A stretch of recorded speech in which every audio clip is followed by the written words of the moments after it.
It's your girl Miley again. Let's get on with Scarlett's life story, which was left on a cliffhanging slap.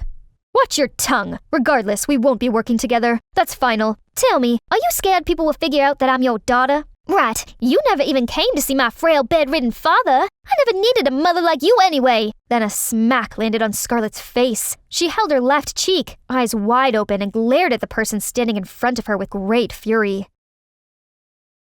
Scarlett immediately began venting to Naomi as soon as she got home. No way, this is bad. Without a management company, it's really hard to maintain your popularity. I could not care any less. But obviously, Scarlett cared a lot. I've put so much effort into this, and now it's all going down the drain? Meanwhile, Naomi was more relieved than sorry. What now? I won't tell you what you want to hear. It's a dog-eat-dog world, and you're too young to have enough willpower for it. That describes my sister, don't you think? What's wrong? Talk to me. I can't take this anymore. She is vicious. She doesn't give a flying crap that I beat myself up trying and orders me around like a puppet. This is draining me day by day. I'm exhausted. When the video ended, Athena stayed quiet for a bit, then asked Naomi to leave. What about me? I'll think about it. So Naomi returned home and awaited Athena's call, but days had gone by and not a single word from her mother, not even when Scarlett got kicked out. After that fierce fight, Scarlett had to move into this shabby motel. Sheesh, where did she go? She might be mad at me, but she can't lash out like this. This woman has the audacity to call me after all that? Ugh, who needs Athena and her company? I can do this myself. Yahtzee! There's still one event I got invited to. That's my chance! Of course, she asked Naomi to help and be her +1, who happily agreed. But without the usual professional team, it took the girls too long to get ready, so they missed the red carpet ceremony of the fashion show. Luckily, Scarlett could still start networking at the after-party. However, her social battery was draining fast, since she didn't know anyone here. Her eyes were darting around nervously, while Naomi ran about with a little kid's excitement. That body of yours is absurd, and even more mind-blowing up close. Have a drink with me, would you? No thanks. My date is getting my drink. Sorry. What? You think you ate? And nobody like you is lucky to even have my attention. Excuse me, is this guy bothering you? No, actually, yes. What took you so long, baby? Sorry, babe, there was a long line. Phew. Their charade works like a charm, and because of that, our shy girl got to know this gentleman. He's Finn, an art director / princess maker at Creative Artists Agency. Going independent is really tough, especially for newcomers. If you work with us, you'll have more options to your liking. I mean, it's your personal brand. For real, though? Ahem. Finn, this is my sister Naomi. Say hi, Naomi. Nice to meet you two. From that day on, Scarlett had been under Finn's management. He's so gentle and such a smooth talker, but when it comes to work, Finn can be pretty harsh. No, this whole fit makes you 5 feet tall, and that top's from last year's collection. Try to keep up. But how? I literally have to dive into multiple piles just to find something that isn't a size 0. You might think a personal stylist could make this easier, but your audience can sense that it's not authentically you, and it'll just be much harder for you to build rapport. I can see you have quite a personality. You just don't know how to show it through your style yet. Alright, that's actually really profound. I never thought about this stuff that way. Stuff? So, what got you into this? That prompted Scarlett to tell him everything. Surprisingly, that guy seemed like a good listener. That is some story. Still, you managed to build a following mostly thanks to your genuine charm. I believe I can teach you more about this stuff and make you fall in love. With real fashion, I mean. And here I thought he was gonna judge me. Ever since she had a handsome, patient trainer guiding her every step, Scarlett gradually gained more respect and interest for what she was doing. Their relationship eventually became more intimate and went beyond the professional boundary. It looked like they knew each other in their past lives. Here, one tasty reward for you. Yes! Oh, hang on. I'm on a diet. Consider today your cheat day. Something to keep you motivated. Come on, an ice cream won't put you in a food coma. You're right. Oh, sorry. You're such a klutz. It was smooth sailing for Scarlett. One day out of the blue, a mukbanger appeared on her For You page. And that's Naomi. How long has this been going on? Why didn't you tell me? Who are you working with? None of your business. Excuse me? I didn't say anything. I was gonna say, eating a humongous amount of food like that can be bad. Maybe you're against this because you're afraid I'll take all your spotlight. Ain't that right? No use talking to her right now. Perhaps I can ask Finn for advice. To her utmost surprise, Scarlett saw that Naomi was with Finn. In the long run, you'll either develop a terrible eating habit, or worse, an eating disorder. This is your one and only body. Take good care of it. Everything's going as planned. Don't worry. I won't get fat no matter how much I eat. Stay calm, Scarlett. Don't barge in and interrogate them. No! Finn, I can't believe you brought Naomi down that road. I asked him to. Interfere again and we're no longer sisters. Those traitors thought they're so smooth. Fine, let the Cold War begin. On the other hand, Finn tried to make amends, but to no avail. I didn't have the chance to explain myself. Scarlett's emotional state took a nosedive, while Naomi's mukbang channel blew up. Needless to say, she was absolutely delighted. See, I am on Scarlett's level. I already got millions of hearts and a dedicated fan base. Little did Naomi know, praise is often followed by criticism and haters. Look at this pufferfish's face. I don't think it's because she's stuffing her face constantly. Girl just got played by genetics. Girls, be nice. Why are you defending that ugly glutton? That's my sister. Problem much? I can't sit still and let her do this to herself. But who could possibly get to her? Definitely not me. In the evening, Scarlett saw that she had hundreds of missed calls, all from Athena. What does she want now? We already went our separate ways. However, that prompted Athena to come see her, at her place. Please, don't make a scene. I'm here to talk. You are making a scene showing up here. What do you want? It's about Naomi. I am worried about her. That finally convinced Scarlett to have a talk with Athena, which led them to an unexpectedly long discussion about their family. I'm not asking for your sympathy, but you should know how we cut ties. Your dad and I are polar opposites. I wanted the hustle and bustle in life, but your dad wanted a peaceful life in the country. I did try to raise a family with him back there. God knows I tried. But that ain't me. So, when I left, your dad was so angry, he banned me from ever returning. Don't you dare bring that face here one more time! Leave us alone! Since then, I could only watch you two from afar. If it makes you feel any better, he took care of us very well. He's a family man, always has been. And Naomi, I soon realized that she's my spitting image. Impulsive, chipper, yet naive. I didn't want her to be in show business, especially this young, or else she'd make the same mistake I did. That's why you were my pick. I never intended for us to fall out. I truly wanted a wealthy life for you, and I thought I could train you into a star like I did every other girl. So when I heard you say how exhausted and trapped you felt to living with me, I decided to end it as well as your suffering. What? When did I tell you that? Actually, Naomi told me. You're not supposed to know this. Oh, turns out her action that day was triggered by Naomi. Did my sister do that because she was looking out for me and simply thought I wouldn't tell Mom myself? Or was there any hidden motive?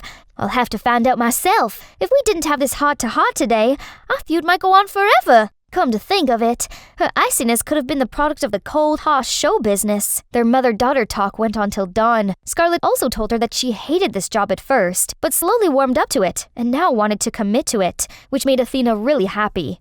At the same time, Naomi's videos gained more viewership as well as so many hate comments she couldn't ignore. Anyone reading such remarks about themselves would more or less be upset. Sensitive Naomi got a panic attack. Right at that moment, Scarlett stepped into her room, realized what was happening, and hurried over to catch Naomi. Then she put her in a fetal position. A few minutes later, Naomi calmed down. Feeling any better? Yes, I can breathe normally now.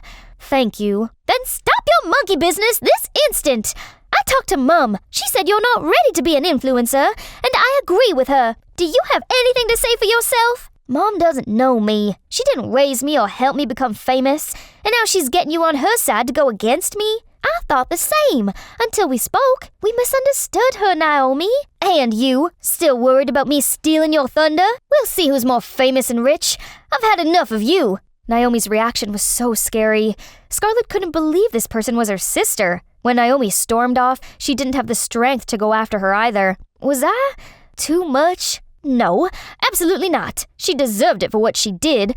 Scarlett can never understand what it's always like to feel inferior, less important, or constantly trying to escape her shadow. As Scarlett was having a migraine because of her sister, she suddenly received Finn's message, which was asking to see her that evening. He told her to come to this cafe. Although Scarlett was still mad at Finn, she wanted to hear him out, seeing how urgent his texts were. It's Naomi. She's resorting to problematic measures to avoid weight gain. Her staff said that she always tries to purge in the bathroom after shooting each video, so I kept an eye on her, and also saw her starving herself for days before going on camera, or drinking slimming tea. I got worried but can't do much about it cause, well, I'm not her manager anymore. I saw her this afternoon, but she won't listen to me now. Have you tried talking to her? I haven't been able to get a hold of her since this morning. Ugh! Scarlett, I'm so sorry. I wanted to help Naomi because I saw her passion burn so bright. So I hooked her up with the right people and such. And mostly because I wanted you to never mind. Meanwhile, Naomi was somewhere no one could find her. She curled into a ball, eyes glued to her phone. I'm such a big fat loser. Right then, Scarlett's phone got a text message. It's from Naomi. Scarlett's face darkened as she read it. I'm doing fine, but I need some time for myself, so I'll be away for a while. Don't look for me. At this point, we should put aside our differences and search for Naomi together. Both Finn and Scarlett looked everywhere, but found no info on Naomi's whereabouts. It's like she vanished into thin air or used Ninja's technique to hide herself. Also, Scarlett was really busy fulfilling her duties as a model. This is so weird.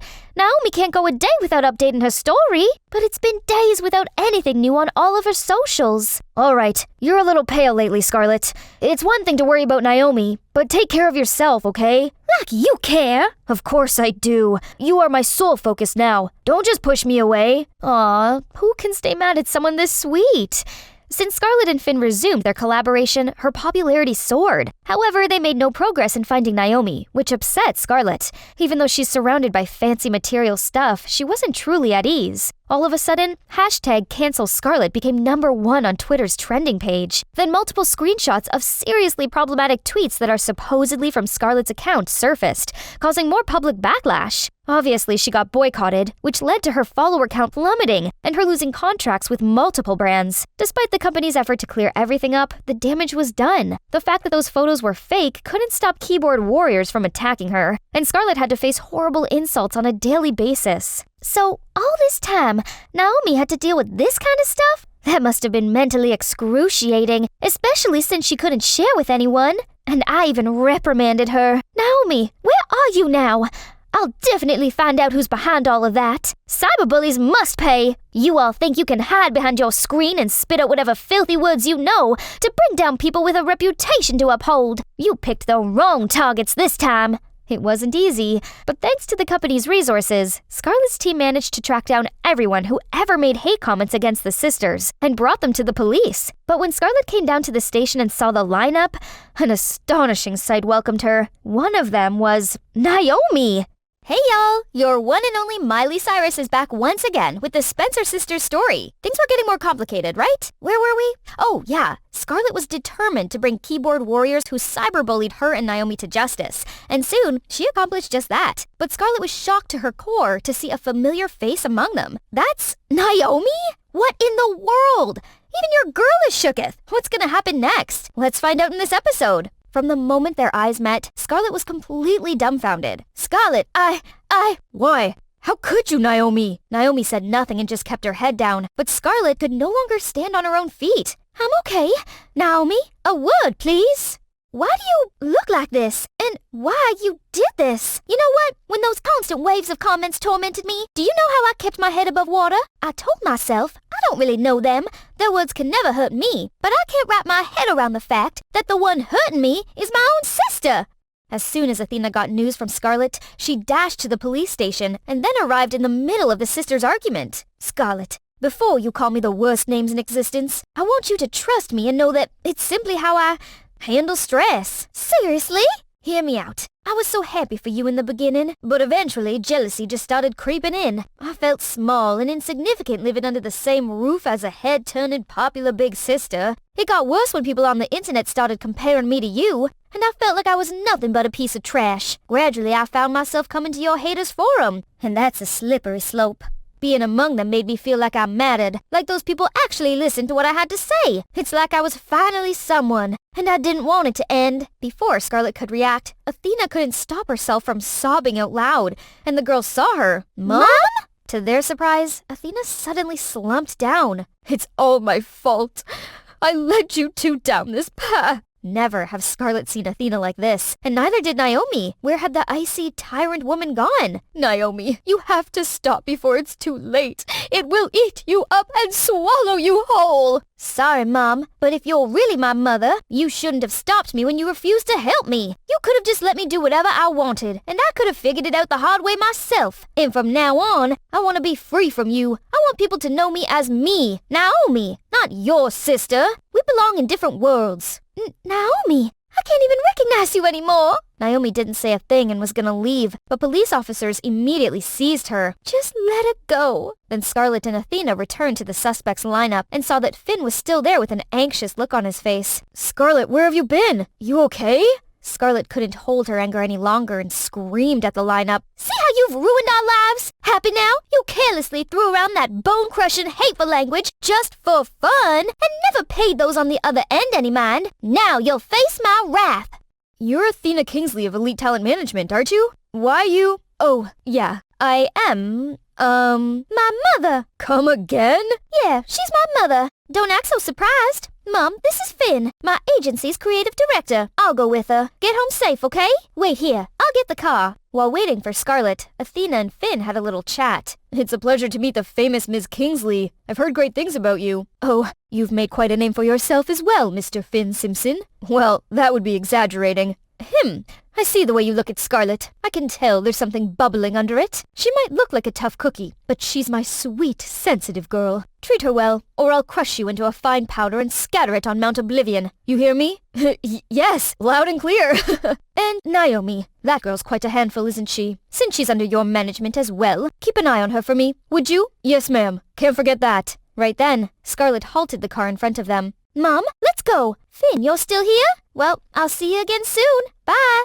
Scarlet and her mum didn't say a word the whole way. Perhaps they were both exhausted from today's crazy mess. If it were me, I would just lie down and sleep it off like a log till morning. Unexpectedly, Athena blurted out, Scarlet, could you take me to your dad now? Why so sudden? 'Cause I was still mad and didn't want to see his face. No, the truth is, I'm a coward who wouldn't dare face him. Until today do I have the guts. They drove to her father's hospital room to find him sleeping peacefully. Let me wake him up. It's all right. Let him sleep.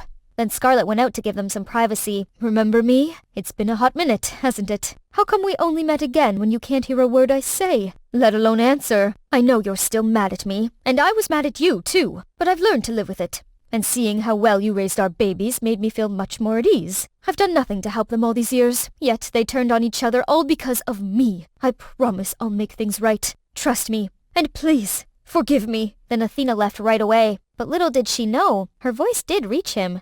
If anything happens, call me right this instant, okay? Right after their goodbye, Scarlet received a text message from Finn. Wanna go for a walk?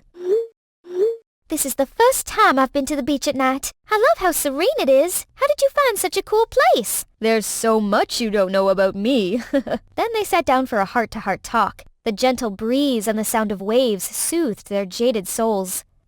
Things do be crazy, right? Kind of. But you've been so strong. I'm sorry for dragging you into this. And thank you for staying by my side. It's been a while since I felt this calm. And so long since I saw your carefree smile. By the way, I just saw the news about an influencer contest, which sounds interesting. Isn't it American Influencer? Yeah, I was about to tell you too. Want to sign up? Do you think I can win? Of course I do. You're good at everything you do, especially messing with me. I mean, my thoughts. Okay, then where shall I begin? My looks, retake a soft skill course, and... Enough about work, okay? Scarlet was taken aback, then went with the flow. They gave each other the sweetest kiss ever. The golden moonlight shining on the shimmering sea made the night even more romantic. Okay, guys, you've seen enough movies to know what's happening. Shall we talk about Naomi a bit? After the incident at the police station, she had a mental breakdown for a week straight and isolated herself from the rest. She lived like a zombie in her own apocalypse till one day. I've dwelled in misery long enough. This calls for a rebirth. Let the best version of me be born. And so she entered her transformation era, invigorated and ready. She even chopped off her long hair and went through minor plastic surgery to add some highlights to her face. I got the sort of perfect looks down. Nothing will stand in my way of success. Wow, gotta admit, she's kinda rocking this cool new look. Reminds me of my wrecking ball era. During this time, Naomi still replied to her mom and Scarlett's messages, but meeting up was still a no-no. The only one she saw regularly was her dad, to whom she could pour out all her thoughts. I'm much better now. You don't have to come so often anymore. This much back and forth is gonna wear you out. It's what I want to do. Anyway, I'll be a bit busy this time around, so I actually can't see you as much. Please rest up so you can come home and celebrate my accomplishments. All right, you betcha. Better get going then. Don't make them wait. As soon as Naomi left, Mr. Spencer's smile disappeared. His expression was of pure agony. Maybe he's not doing as well as we thought. Hi, Finn. Long time no see. Naomi, you look different, but in a good way. Listen, I thought it through. I want to go professional. Help me, will you? Yeah, sure. I want to join. No, I'll win this competition. As if on cue, Scarlet appeared. Naomi? Oh, Scarlet, perfect timing. Naomi, featuring her brand new appearance, is back. Do you know how worried I am? Come on, she must have her own reason. Truce? By the way, Scarlet, have you decided on the influencer contest? Naomi is in it too. The stage is all yours, ladies. She's joining too? No, two sisters competing against each other in the same competition at this time is like kicking off the Third World War. No thanks, I'm not interested anymore. Losing interest all of a sudden? I want to compete fair and square with you. So put away that patronizing attitude. I don't need it. No, I don't. Fine, watch me. Come on, relax. You both win, okay? Scarlet and Naomi exchanged sulky looks, but can't hold it for long before bursting out laughing for no reason. Come to think of it, Naomi is very much like your mom, full of determination and ambition. Yeah, I took after Dad and got the easygoing gene. I guess that happens to every sibling duo. True to her words, Scarlet followed a laid-back lifestyle, which drew lots of fans to her. Now, this is not just a job, but also a passion of hers, sharing good tips and spreading positive energy to everyone. Meanwhile, Naomi was hard at work to be ready for the competition. She tried to grow in every aspect, and pushed herself hard in the gym. She also read tons of books, and joined courses to enhance every skill she thought might be necessary. 24 hours a day didn't seem enough. There were days when she worked her butt off till bedtime, and she simply let her body crawl into deep sleep without changing into her PJs or doing her nighttime skincare routine. Still, Athena and Scarlet always kept a worried eye on Naomi. Naomi, we can help! I'm sorry, but I need to focus. I'm so sorry. I want to make you proud, and I can't afford any distraction. When Scarlet told Finn, he said he'd handle this. Since then, Finn spent more time with Naomi and her advisor, and they became close. Scarlet saw how Naomi brightened up, but couldn't help but feel uneasy. Of course she'd feel that way, Finn spending less time with her. Scarlet, wake up! Now is not the time for this nonsense! I feel you, girl. There's something I hadn't told you. After that night's big kiss, Finn professed his love, and they became an item. Yay! The competition finally commenced. Scarlet, Athena, and Finn were in the audience awaiting Naomi's performance. Out of the blue, Scarlet got a call from her dad's personal nurse. Scarlet, your dad's condition is getting real bad. You'd better get here now. Should we tell Naomi about this? Of course we should. Yes, you'll regret not telling her. Right then, the host announced it's Naomi's turn. Scarlet immediately ran up and dragged Naomi backstage. Naomi, we have to go! It's Dad! He's getting worse, I'm afraid! What?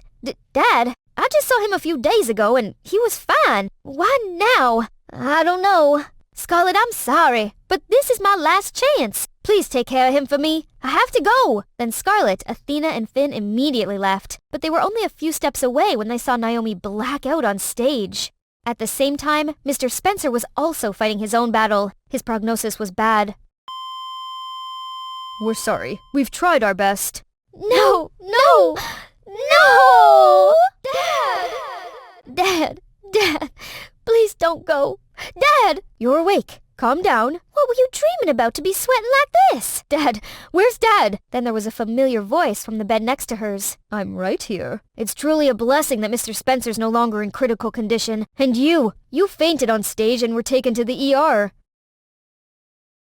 Some time had passed when their dad and Naomi became stable. I couldn't remember the last time we went here together. I still remember how much I hated this place, but now I think it's grown on me. I can kinda appreciate it now. Why did you suddenly want to go home and leave everything behind? I've always wanted to make something of myself, so I chased after something I didn't really understand like crazy. The moment I saw Dad left us for heaven, I felt dead on the inside. Even though it was just a dream, I can now look back and safely say I was wrong all this time. You know, to me, being in show business means creating values for your audience. Fame is sort of a byproduct. No about the end result. Being famous feels almost unreal, like a fever dream. Those who flatter us today might turn their back on us the next day. Only familial love will remain till the end unconditionally. Mr. Spencer returned to his beloved diner, and today's special since these four were giving him a hand. Sit down. I got this. Hey, my help expires today, old man. Enjoy it when you can. I ain't here tomorrow. Oh, hey, I saw your daughter on TV yesterday. She really is going places. She's a whole package. A beautiful face and a heart of gold. I saw her on a charity program, too. Scarlet was still shining bright in her own way. You're actually looking at the receiver of the Influencer of the Year award. But now, she's got another loyal fan for herself. Alright, that's about it, folks. Phew, just telling you guys this story gave me a spinning headache. Luckily, everyone has their own happy ending. Scarlet and Finn are getting engaged next month. Oops, that's not in the script. Shh, I didn't tell you nothing. Being famous seems great and all. But remember, don't let it control you. Comment below if you want to see me in another episode. Mwahs! I want to meet Mr. Garcia. It's important. I told the receptionist. She looked at me confused and said, "Sorry, but no one under that name works here." What? But he's the company director. The receptionist gave me this bewildered look, then firmly said, "I'm sorry, but no one under that name works in this company. Maybe you've got the wrong building." Fine. If she wouldn't help me, then I'd find him myself. Miss, wait! You're not authorized to go there! Unfortunately, I didn't get very far before two guards raced over and pulled me away. As I tried struggling free, I yelled out, "This is ridiculous! I'm your director's girlfriend!" Suddenly, a smart-looking man appeared in front of me and calmly said, "Madam, are you looking for Austin Garcia?" "Yes." I nodded. The man sighed, then continued, "Austin did work here, but I fired him months ago. I have no place for someone with such lazy, carefree attitude in my company." I stared at this man open-mouthed. Oh no. So he was the director, not Austin. So, my boyfriend had been lying to me from the start? When the guards led me out of the building, I saw people gawping at me, and I overheard one of them say, "Oh my god, another gullible girl got scammed?" This couldn't be happening to me. Austin was my super successful, rich and handsome boyfriend. There must have been some mistake. He couldn't possibly have scammed me. Could he? I was showing my housemate Sarah the amazing designer bag Austin bought me when he walked into the room and slouched onto the couch. Okay, so what was with his glum look? "Babe, it's just that my company has this big project on. I invested $100,000 already, with a 5 times return expected by the end of the year." Wow, what a huge project. I felt so proud to have such a perfect boyfriend. But then he lowered his voice. "Yeah, looks like I'm gonna have to bail on it." I widened my eyes and asked, "Why? What's up?" "I need to contribute another $50,000 by the end of the week, but I'm still $10,000 short." I blurted out, "I can help." He shook his head. "Babe, I can't expect you to do that. Besides, where would you find that amount of money from at such short notice?" "I'll borrow it from my friends or something. Don't you believe your girlfriend can do it?" I winked at him. He kissed my forehead and then with a huge smile on his face, told me I was the best girlfriend ever. After I counted up my savings and student loan, I was still a few thousand short. So, I told a couple of my friends that my parents had been in an accident and I needed money urgently to pay for their hospital fees. I know lying was lame, but I'd pay them back soon, so what would it matter, right? But then a week after I'd given Austin the money, he showed up at my house looking completely bummed out. He told me he'd met an unexpected problem, and now he needed another $15,000, else he'd lose everything. I wanted to help him, but I had no one left to borrow money from. I thought he'd be understanding, but instead he just said, "You can borrow money from a loan shark. Then in a month, we can pay it back." I gave him a confused look and asked him why he didn't get the loan himself. He stroked my hair and in a soothing voice said, "I would if I could, Hannah, but you're a student, so your interest rates will be much lower than mine." That made sense.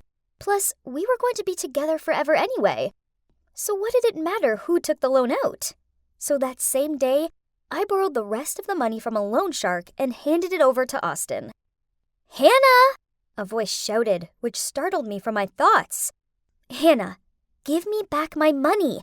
I need it urgently." My friend Rachel glared at me. I felt so flustered as I blurted out, "Soon. A few days, I promise." She rolled her eyes at me. "Yeah, whatever. Poof! I thought you had a rich boyfriend, right? Why don't you ask him to help you out?"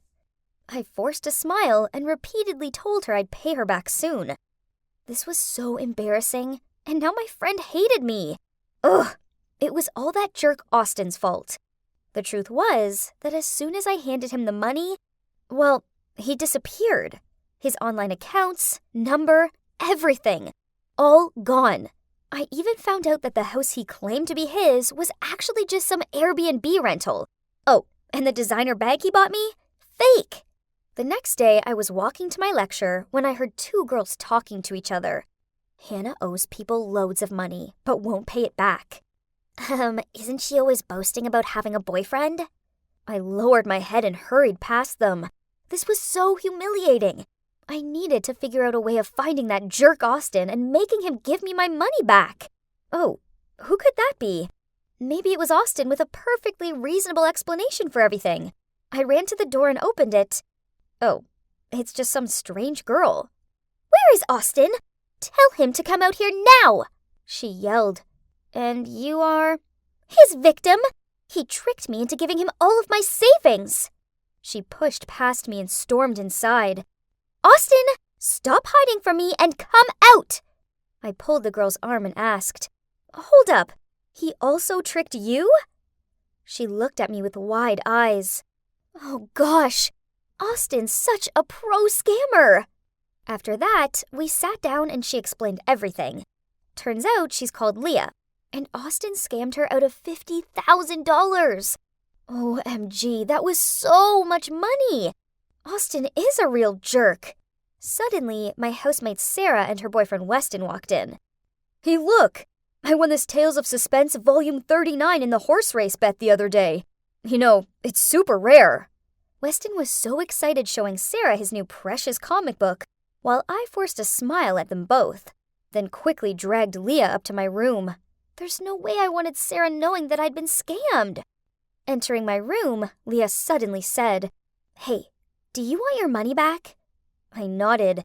"Of course I do, but now I don't even know where he is." She gave me this sly smile as she told me how Austin adored the Marvel Universe, and that comic Weston had could be used to lure him in. So we went downstairs, waited for Sarah to go into the other room, then we asked Weston for his help. At first he refused, but then we offered to split the money with him 3 ways. Eventually Weston agreed, and so, game on! Starting off, Weston posted it on a comic book marketplace for half the price it was worth.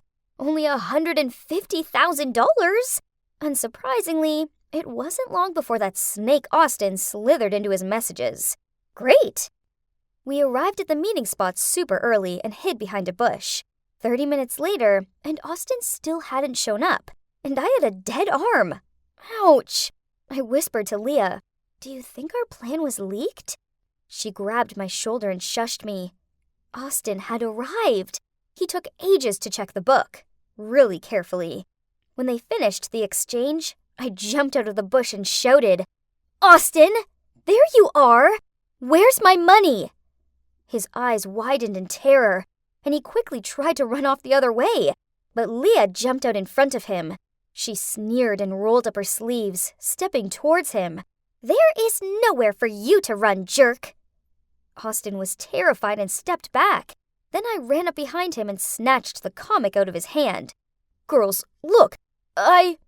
He turned pale and immediately turned and hurried away. He even lost a shoe en route, but he didn't dare to stop to pick it up. It was so hilarious watching him hobble off. Thank you so much, Leah. It felt so good to get revenge. Anytime. We clinked our glasses together. Girl power and all. Ugh, my head hurts so bad. Where's Leah? I guess she must have gone home. I went over to my closet. Where's the backpack with my money in it? I frantically turned my room upside down looking for it. Could it be? I called Leah, but there was no answer. That was it. Leah and Austin were definitely the same. Why did I have to be such a gullible idiot? There was a loud banging on the door, so I opened it. 2 huge guys were standing there. Hey, beautiful. Pay us back soon, or else. Then they left. I freaked out, not knowing what to do. Find Leah and Austin? It's futile. I know it. So I started working like crazy. I delivered newspapers and milk in the mornings, then waitressed most evenings. I was so exhausted, but I had to find a way to pay off my debt before I drowned in it. Then one morning, Sarah came downstairs to find me asleep, face down on my piece of toast. She gently shook me awake, then told me she'd got me a paid intern job at her uncle's hospital. Yay! Thanks, Sarah! You're the best! The first day at my new job went well, so I decided to reward myself with a bagel and hot chocolate in the canteen. That's when I walked straight past her. Leah! She spotted me too and ran off, but I chased her into a dead end. Where's my money? I didn't mean to do that. I'm sorry! She sobbed out. Then she told me how the night that we'd been celebrating, she'd received some bad news. Her brother was in an accident and needed emergency surgery. Panicked, she took the money for his hospital bills. Are you tricking me? This is 100% true. She wiped at her tears. Maybe I felt a little bit sorry for her. But no, what she did wasn't cool. Besides, she could be lying to me. I mean, I did also use the ill relative's excuse to get money off my friends. So I dragged her to reception to check. Turns out she's telling the truth. Her brother is in a coma and the bills are obviously very expensive. What Leah did sucks, but she's all her brother has. So I guess I can kinda understand why she did that. So it looks like I've got to continue working my butt off for now. That weekend, I was about to leave for work when I opened the door to see those thugs back again. They shoved past me and started picking up valuables. I shouted at them to stop and that I'd get their money to them soon, but they didn't listen to me. Then they picked up Sarah's laptop. Oh no! Right at that moment, Leah showed up and demanded they stop right now. Then she proceeded to pay them what I owed them. Huh? What? How did she have the money? Well, it turns out Leah's brother woke up from his coma. They talked, and she found out his specific research had just won first prize in a nationwide competition. So he gave her the prize money and told her to pay off my debt. I was so ecstatic. I flung my arms around her and kept on saying thank you. Now I was debt-free. Phew! I could finally pay my friends back and put all of this behind me. Huh? What was that? We both looked outside. Isn't that Austin? But why does he look so frazzled? Oh, turns out 5 angry-looking girls are chasing after him. I looked at Leah, then we both burst out laughing. And that, guys, is karma. Here's the rest. Thank you so much. No problem. Congrats to you both. You're probably thinking, why is that girl so happy about giving me money? Well, it's my consulting fee for helping to win over her crush. Yep, it all started about a month ago when, thanks to my amazing advice, my BFF Haley won over this hot boy, Luke. And the best part is, it only took 1 picture. Well, I know that boys like Luke are so fed up with dating the popular, hard-to-please girls. So when my cute, sweet-natured friend handed him a sketch she drew of him, then shyly confessed her feelings for him, as expected, Luke fell head over heels for her. How did I come up with such a cool plan, you ask? Well, I basically have the superpower to read boys' minds. That, and I also know the real personality of each type of boy. Why? It's because I've lived with my 3 wonderful brothers for the past 15 years. And every day, I had to put up with their bad habits. Ugh. Such as my eldest brother, Axel, the jock. Outside, he was always shiny and well-groomed, but at home, he never tidied his room and once went a full week without bathing.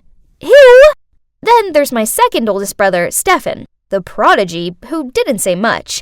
Unless he's at home. Then he won't quit bragging about everything in the world. I swear, I've never seen him be quiet for more than a minute. Then lastly is my youngest brother, Gavin, the friendly one. Haley thinks he's so kind and gentlemanly, but she doesn't see him at home when he's always teasing me and stealing my food. God, just talking about it makes my blood boil. So tell me, ain't I qualified to open a relationship counseling service with such broad knowledge of guys yet? And actually, it was Haley's idea. She'll go find clients, and I will give advice to help them win their crush's heart. And up till now, our consulting success rate is 100%. So it's not surprising that our name quickly spread throughout the school. One day, I was eating lunch when Haley ran up to me and excitedly said, "We have a big client." "Who is it?" Turns out it was Claire, a popular mean girl at school. I immediately shook my head. "I'm not gonna do it. You know I don't like Claire at all." "Come on, she's paying double than usual." "Nope, I don't want to help her." "But Madeline, please, I already took her money." What? Was she being serious? Then, meeting my glare, Haley hurriedly continued. "You see, Claire is already super popular. So, with your brilliant mind full of tips and tricks, she'll get the guy, and you'll get the validation." I suppose this would be good for the consultancy. Besides, Haley had a point. Regardless of the type of boy, I always knew what was needed to attract him. Okay, so who's her target? Ryan. What? Ryan, as in the nerd? Claire likes him? In response, Haley just smiled, nodded, and then bit into her lunch. Well, I didn't expect that.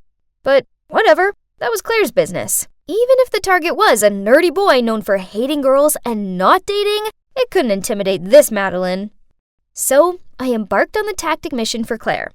Now, let's see. A nerd would definitely fall for a girl with the same interests as him, right? So, the very next day, as planned, Claire was waiting for Ryan in front of the literature class. Seeing Ryan from afar, she immediately pulled out the book Wuthering Heights and pretended to be reading intently. But Ryan just passed by without even glancing at her, so she immediately chased after him and read a paragraph aloud. But Ryan kept on walking and even put his headphones back on. At this point, Claire could only stand there and stomp her feet. Well, that was a big fail. Seems like I needed to change the strategy. What about Lego? I mean, what nerd didn't like that? With this in mind, I spent the whole day helping Claire assemble a model of Hogwarts to give to Ryan. She proudly showed him the masterpiece, but he muttered out, "No thanks," then walked off, leaving Claire with a dumbfounded look on her face. And so, over and over again, from getting Claire to give him Star Wars cookies, to sticking a picture on his locker of her dressed as Black Widow, my tricks just didn't work on Ryan. God, why was this guy so odd? A few days later, as I was putting my books in my locker, Claire appeared and said snidely, "What kind of services are you guys providing? It's been weeks. Why hasn't Ryan noticed me?" Slow but steady. Just keep with it. Trust me. Trust you? I'll only give you another week. If you don't get the job done by then, I'll make sure everyone knows how much your advice sucks. Then she left. Ugh, what an obnoxious snob. But what else can I do? I must finish the job, else my consultancy services would be over. Besides, this Madeline couldn't fail like that. And that's when I had an idea. As you can see, Ryan is engrossed in writing an essay on his laptop.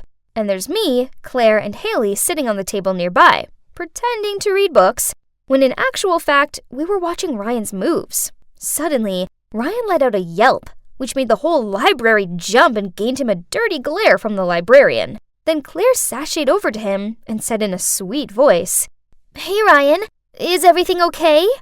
"No, my laptop's glitched out. My important essay is on there and I haven't saved it. This can't be happening." He jabbed at the keys. "I'll take a look. I'm pretty good with computers." She leaned over the laptop. Suddenly, Ryan's laptop made a noise and came back on, and the essay was perfectly fine. Wow, who would have thought that a hot girl like Claire would be such an IT expert, right? Ryan profusely thanked Claire and even invited her to lunch. Aha! Success, finally! But hey, Don't tell me you also believe that Claire knows that much about computers. Of course not. It's all thanks to my brother Stefan. He showed me how to quickly install software to make it look like it was broken. So I used it on Ryan's laptop when he went to grab a book. My bro also showed me the secret code to get it working again in a flash, and I passed this on to Claire. Finally, the most difficult mission I've ever faced was over, and Claire and Ryan were officially dating. I wanted to celebrate, so I planned a movie trip with Haley. But then Luke surprised her with amusement park tickets, and she canceled to go with him. Ugh, so much for mates before dates. So here I am alone. It's safe to say I was in a bad mood, but then, to make it worse, the couple sitting behind me kept teasing each other, loudly smooching, and even kicking my chair. Ugh! I can't take it anymore. I turned around and was about to give them a piece of my mind. Huh? It was Claire with Jackson, the troublemaker from math class. The two of them also panicked when they saw me. What is this? Didn't she just ask me to help win over Ryan? Before I could ask her what was going on, she dragged me into the lobby. You better keep quiet about this or else. I don't get it. I thought you liked Ryan. Please. Of course I don't actually like that nerd. I'm just using him. If you tell anyone about this, I'll make sure your consulting service is finished. What? Is she threatening me? Well, it's true that she paid for the consulting service, but that doesn't mean I accept her using me for malicious purposes. I couldn't just stand by and watch Claire play with Ryan's feelings like this. So I left the movie theater and went around to Ryan's house. As soon as he opened the door, I blurted the truth out to him. He looked bummed out about it, and then shouted at me to go away. Please, Ryan, we can't let her get away with this. We need to teach her a lesson. He thought about this, then eventually nodded and gruffly said, Yeah, fine. Whatever. Luckily, that weekend, Claire's parents invited Ryan over for dinner. Now, let the payback plan commence. It's Claire. My phone went off, so I borrowed my sister's to text you. Come over in 15 minutes. I miss you so much. Okay, on my way. Love you. X. I was going over the plan once again in my head, then I suddenly saw someone sneaking near Claire's bedroom window. It was Jackson. He quickly climbed into Claire's room. I texted Ryan at once. The prey has arrived, then climbed in after Jackson. Seeing me, Jackson was frantic. What on earth are you doing here? Right at that moment, we heard footsteps outside. Afraid to be caught, Jackson ran over to the window to escape, but I quickly rushed over to block his way. What are you two doing in Claire's room? That was Claire's mom, and behind her was Ryan, and a panicked-looking Claire. Claire, please can you explain to me why there appears to be a gathering taking place in your room? Claire gave a flustered look, then blurted out, well, I'm dating Jackson. I only lied to you that I was dating Ryan because he's a top student, so you wouldn't stop me going out to see him, as I knew you'd never accept Jackson. It turns out, Claire's parents were so excited about her daughter dating such a smart boy like Ryan that they wanted to invite him over, which is why she hired me to help. They were furious to learn she'd been deceiving them, and no surprises, they grounded her for a month with no allowance. Poor her, but she had it coming. So, now what? Well, I decided to stop the consultancy service. I love helping people, but I don't like seeing anyone get hurt.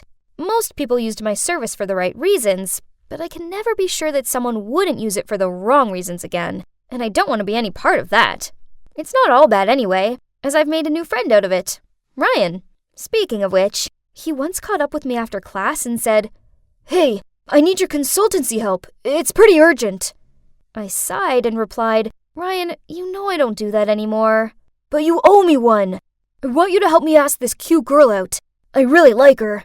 Her name is Madeline. Huh? I didn't know any other Madelines. Oh, hang on. Did he mean me? Right on cue, Haley and Luke appeared. Hey, Ryan, if Madeline rejects your case, I'll do it. I have a lot of experience, too. I rolled my eyes at her, then peered at Ryan. OMG, he liked me. I couldn't stop blushing. It looks like this matchmaker may have just accidentally managed to match herself. I was casually walking along the hallway, just minding my own business, when I felt a cold breeze rush through the hallway. I turned my head to see, and oh, it was Natasha. Ugh. I didn't mean to look her in the eye, but I did. Oh no, was she going to hit me? Panicked, I quickly glared down at my feet. My heart was thudding with fear, and inside my head, I repeated, "Please don't hurt me, please don't hurt me." But to my relief, she walked past me. Phew! Hi, I'm Marcus, and you might be wondering why I'm so afraid of that girl, right? Well, there's a reason why her nickname is Silent but Deadly. She's the tallest girl in the school, intimidating, and she never utters a word. The school was full of rumors about her, such as how the last kid who messed with her ended up in intensive care. Nobody, and I mean nobody, should ever look her in the eye, not unless they want to end up unconscious. I definitely just had a lucky escape. Thankfully, not all the girls in my school were as terrifying as Natasha. Nope. Instead, there was this really cute girl named Naomi. She's beautiful, sweet, and gentle. Only, she's also super popular and is dating Nicholas, the captain of the basketball team. So I just kept my feelings to myself and carried on with my life. But wait, where's my notebook?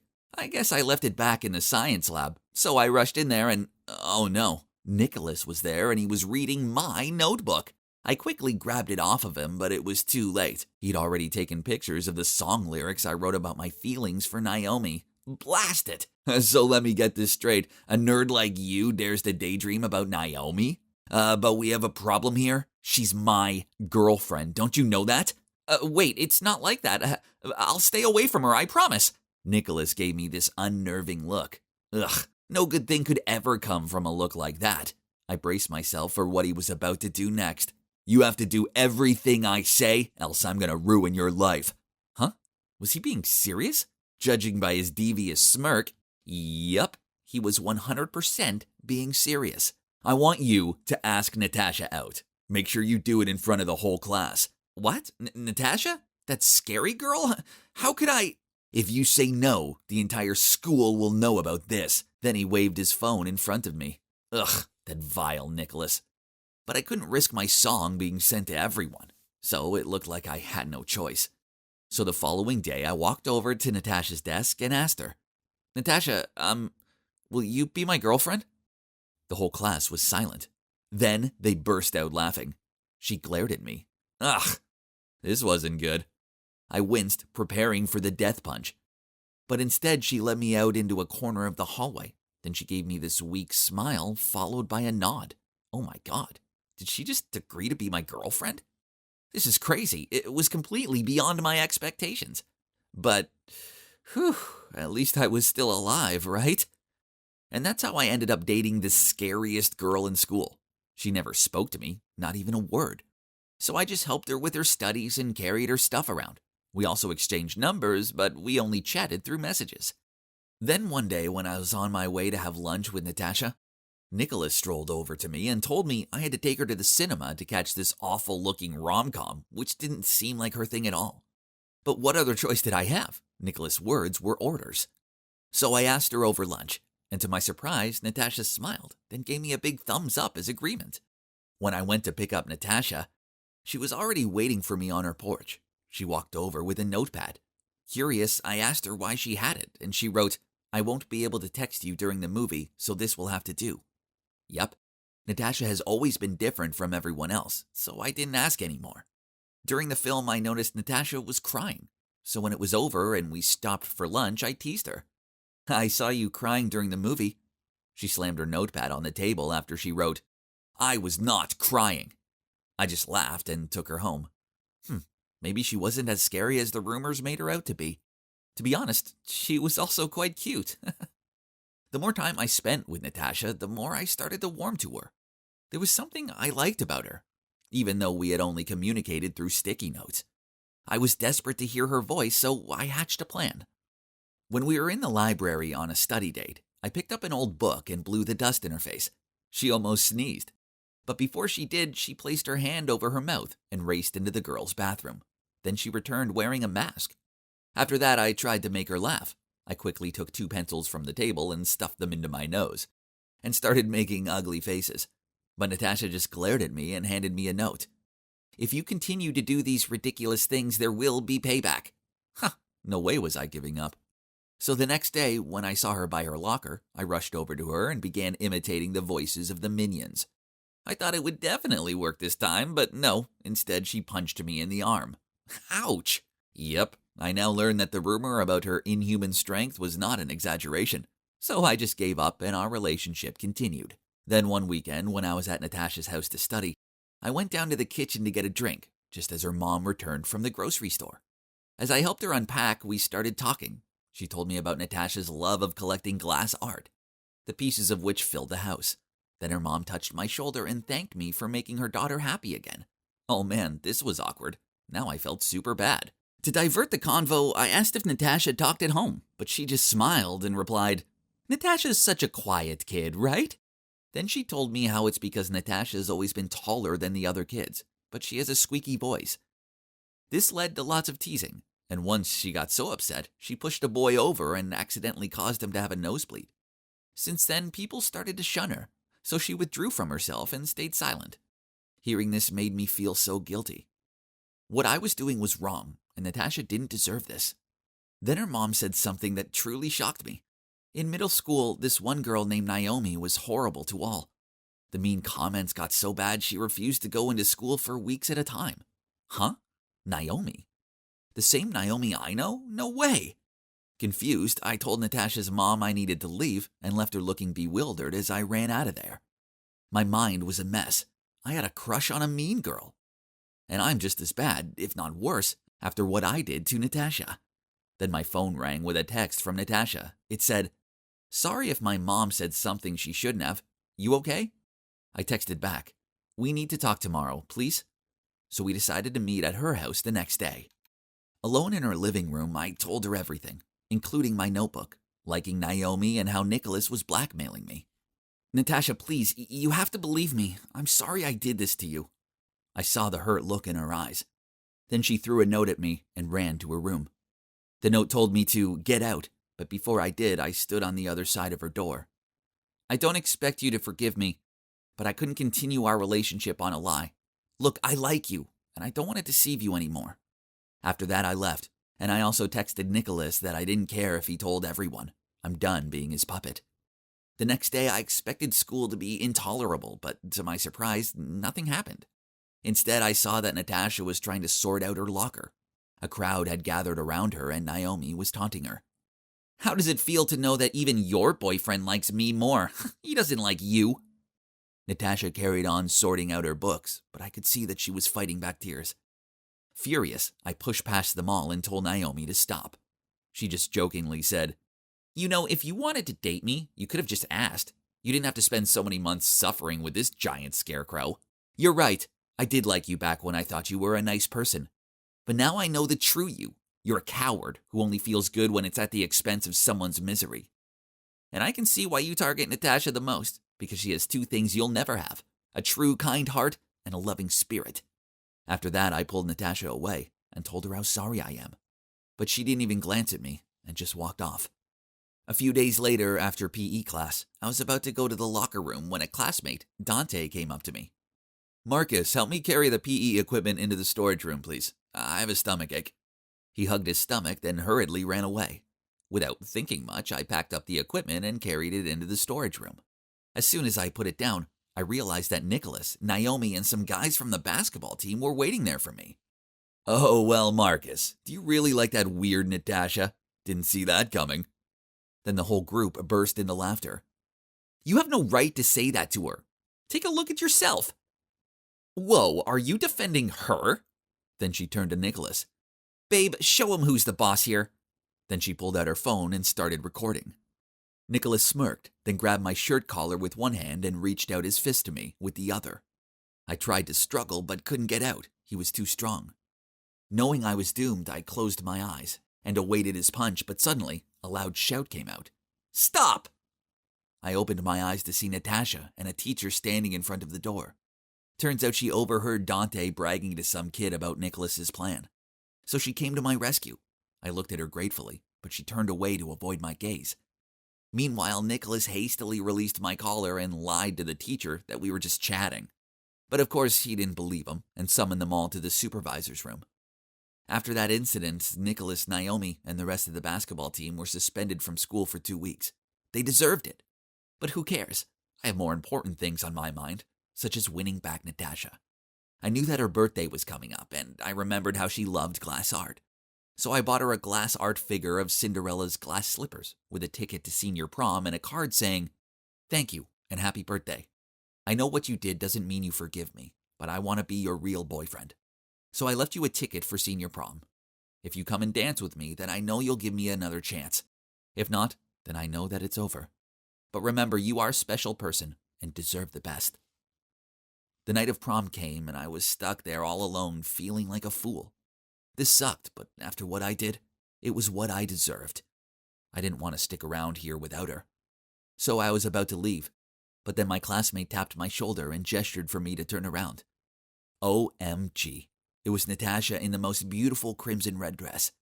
She walked over to me and then reached out her hand to ask me to dance. And of course, I accepted. As the song came to an end, she leaned in and whispered to me, "Thank you, my hero."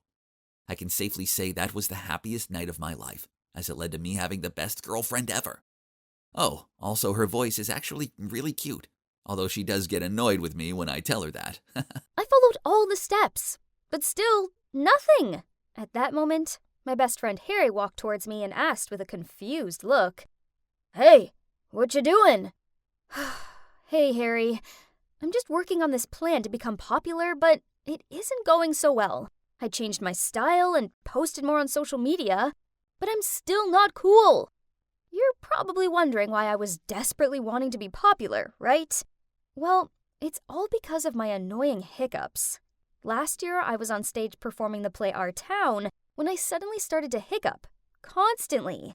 I couldn't stop, and the whole audience started to laugh at me. In the end, they had to replace me with my understudy. Not only was it the most humiliating moment of my life, but I've also been teased about it ever since. This year, I wanted to become popular. Then everyone would forget about the hiccuping incident. If only becoming popular was easy. Hey, you could help me. No way! Your plan is crazy! At that moment, the new student, Amanda, passed by, surrounded by a bunch of other students. Why is this girl so popular? I mean, she's only been here a week. You don't know? She's Dustin's sister. He's already the most popular guy in school. So being his sister makes her popular too. Duh. That's it, Harry. The fastest way for me to climb the popularity ladder is to date Dustin. At first, Harry seemed confused by this, but then he suddenly agreed to help me. With one condition, of course, that after I succeeded in becoming Dustin's girlfriend, I had to introduce Amanda to him. I knew it! He had a crush on her. Every guy in the school does. Fine, I'll help him, as I need Harry in this anyway. He plays a crucial role in my plan, and you'll soon figure out why. After school, I was waiting in a corner at the parking lot when Harry walked towards me, followed by Dustin. I heard you're giving tutor lessons. Yeah, that's right. I don't take money. I just need... What do you need? I need you to pretend to be my boyfriend. Dustin burst out laughing, but then when he saw our serious looks, he stopped. You two are crazy, but I do need to pass math, so... Okay. However, my grades have to improve within 2 weeks. Then we have a deal. Deal? I grinned. Within 2 weeks? That's so easy. What a catch. You must be wondering how we managed to pull that off. Well, Harry's on Dustin's soccer team and overheard the coach tell him if he didn't improve his math grade, he'd be kicked off the team.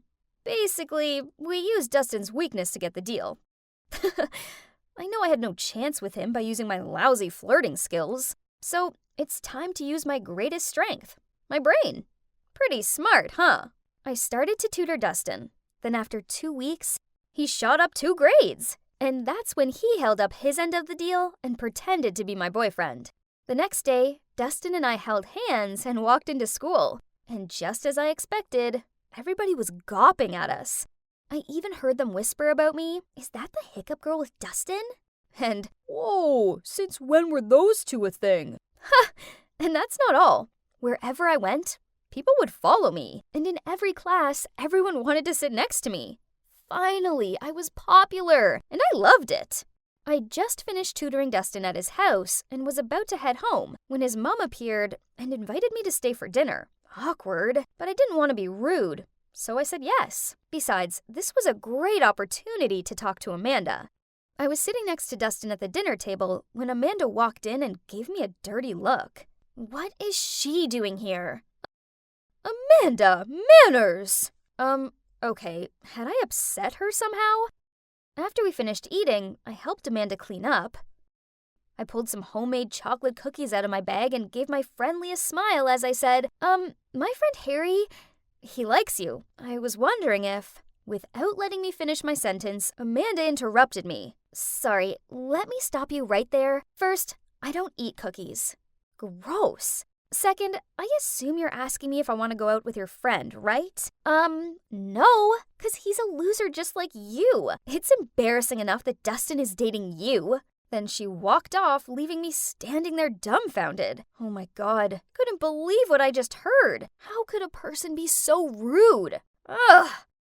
The next day at school, I wanted to tell Harry to give up on Amanda, but as soon as I caught sight of him, he ran towards me, hugged me, and said, Emily, you're a matchmaking genius! Thank you! Huh? What do you mean by that? Amanda just asked me if I wanted to come to her party this weekend. Isn't that great? Yay! What on earth was going on? But Harry looked so happy that I just couldn't tell him the truth. One thing's for sure, there's something sus about Amanda.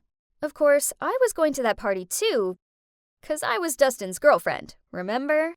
Wow, we were actually at a cool kids party. Our first time ever. This was awesome. Harry even got a bit emotional. What a baby. Dustin and I teamed up to play beer pong, and it was so much fun, and unexpectedly, we won! We were so excited, and both of us cheered with joy and hugged each other without thinking. Oops, didn't see that coming. But what happened next was even crazier. Everybody started to cheer, kiss, kiss, kiss. Oh boy, they couldn't be serious, right? I just laughed it off and hoped everyone would stop. But no, they just kept cheering on. Suddenly, Dustin grabbed my face and kissed me right on the lips. I didn't push him away. Oh no, instead, I closed my eyes and got carried away. I even lifted up one leg. Oh, and FYI, that was my first kiss. After that, we both turned bright red and avoided eye contact. Ugh, my whole body felt hot like I was having a fever or something. Anyway, the party was everything I dreamed of and more.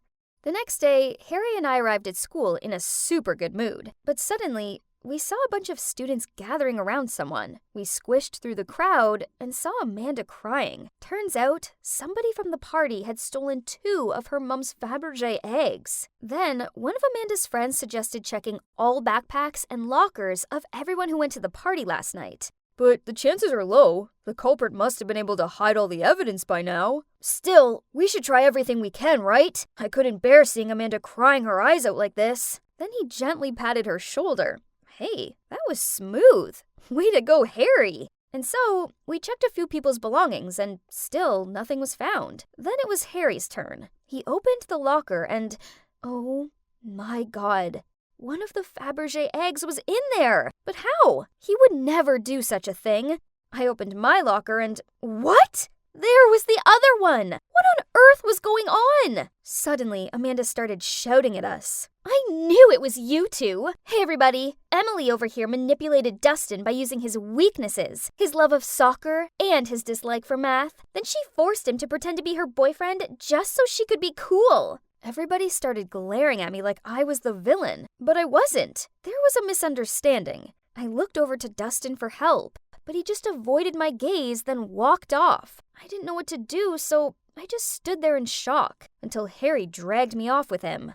Well, after that, I was more popular than ever. I was now known as the girl who took advantage of a guy to get popular and then stole from him. Worse, Amanda wouldn't listen to me. Harry and I were clearly framed. I wish I could go back to my normal life before I made that stupid deal with Dustin. Oh, but then that kiss wouldn't have happened. Oh boy, Might I have fallen for Dustin? Then suddenly I got a text from Amanda. It was a clip from the recent party with the message, "You're nothing to Dustin." Why are you dating this loser? Wasn't she the girl who hiccuped during the play? I will use her until the end of this semester. Oh my, I couldn't believe he said that. I knew he didn't like me in the way I liked him, but did he have to be so mean? The clip automatically replayed again. Ugh, watching this one time was bad enough. But wait, there was a detail in the clip that caught my attention. I rewound it and, oh my god, there were the 2 missing Fabergé eggs. The clip was recorded at midnight, but Harry and I left the party way before then. I quickly rushed over to Dustin and Amanda's house and showed them the video. I don't remember you both leaving earlier. What if you're lying? Well, I noticed your front door has cameras. If you want, we could check them. Dustin turned to Amanda and confusingly asked, "Did you put those eggs in Emily and Harry's lockers?" Amanda said nothing, but her head down said it all. But why would you do that? Emily didn't do anything wrong. Because I don't like her being your girlfriend. I like you. What? Isn't she his sister? Oh, turns out they aren't actually siblings. Whew, that would have been weird. The truth is their parents were really close, and when Amanda's parents died in an accident, Dustin's family took her in. So Amanda was like a sister to Dustin, but Amanda, on the other hand, has been in love with him for a long time. I decided not to make a big deal out of it. As long as she posted a status on social media saying this was all a misunderstanding and that we didn't steal from her, and she reluctantly agreed. Afterward, I immediately got out of there without saying anything else to Dustin, but he ran after me and apologized for not defending me the other day. He just couldn't choose between me and Amanda, and then he said, "That clip you saw wasn't what you think." Ugh, what's there not to understand? It was so obvious. Then what is it? Please tell me. But Dustin just stood there silent and stared down at his sneakers. Just like I thought. There's nothing else to explain, so I stormed off. The next day, Amanda posted the status and our names were finally cleared. My life is back to being boring, but it's okay, as I now know that being popular isn't what brings me happiness. Oh, and about me and Dustin? Well, a few days later, he sent me a video. It was the same clip from the party. At first, this frustrated me.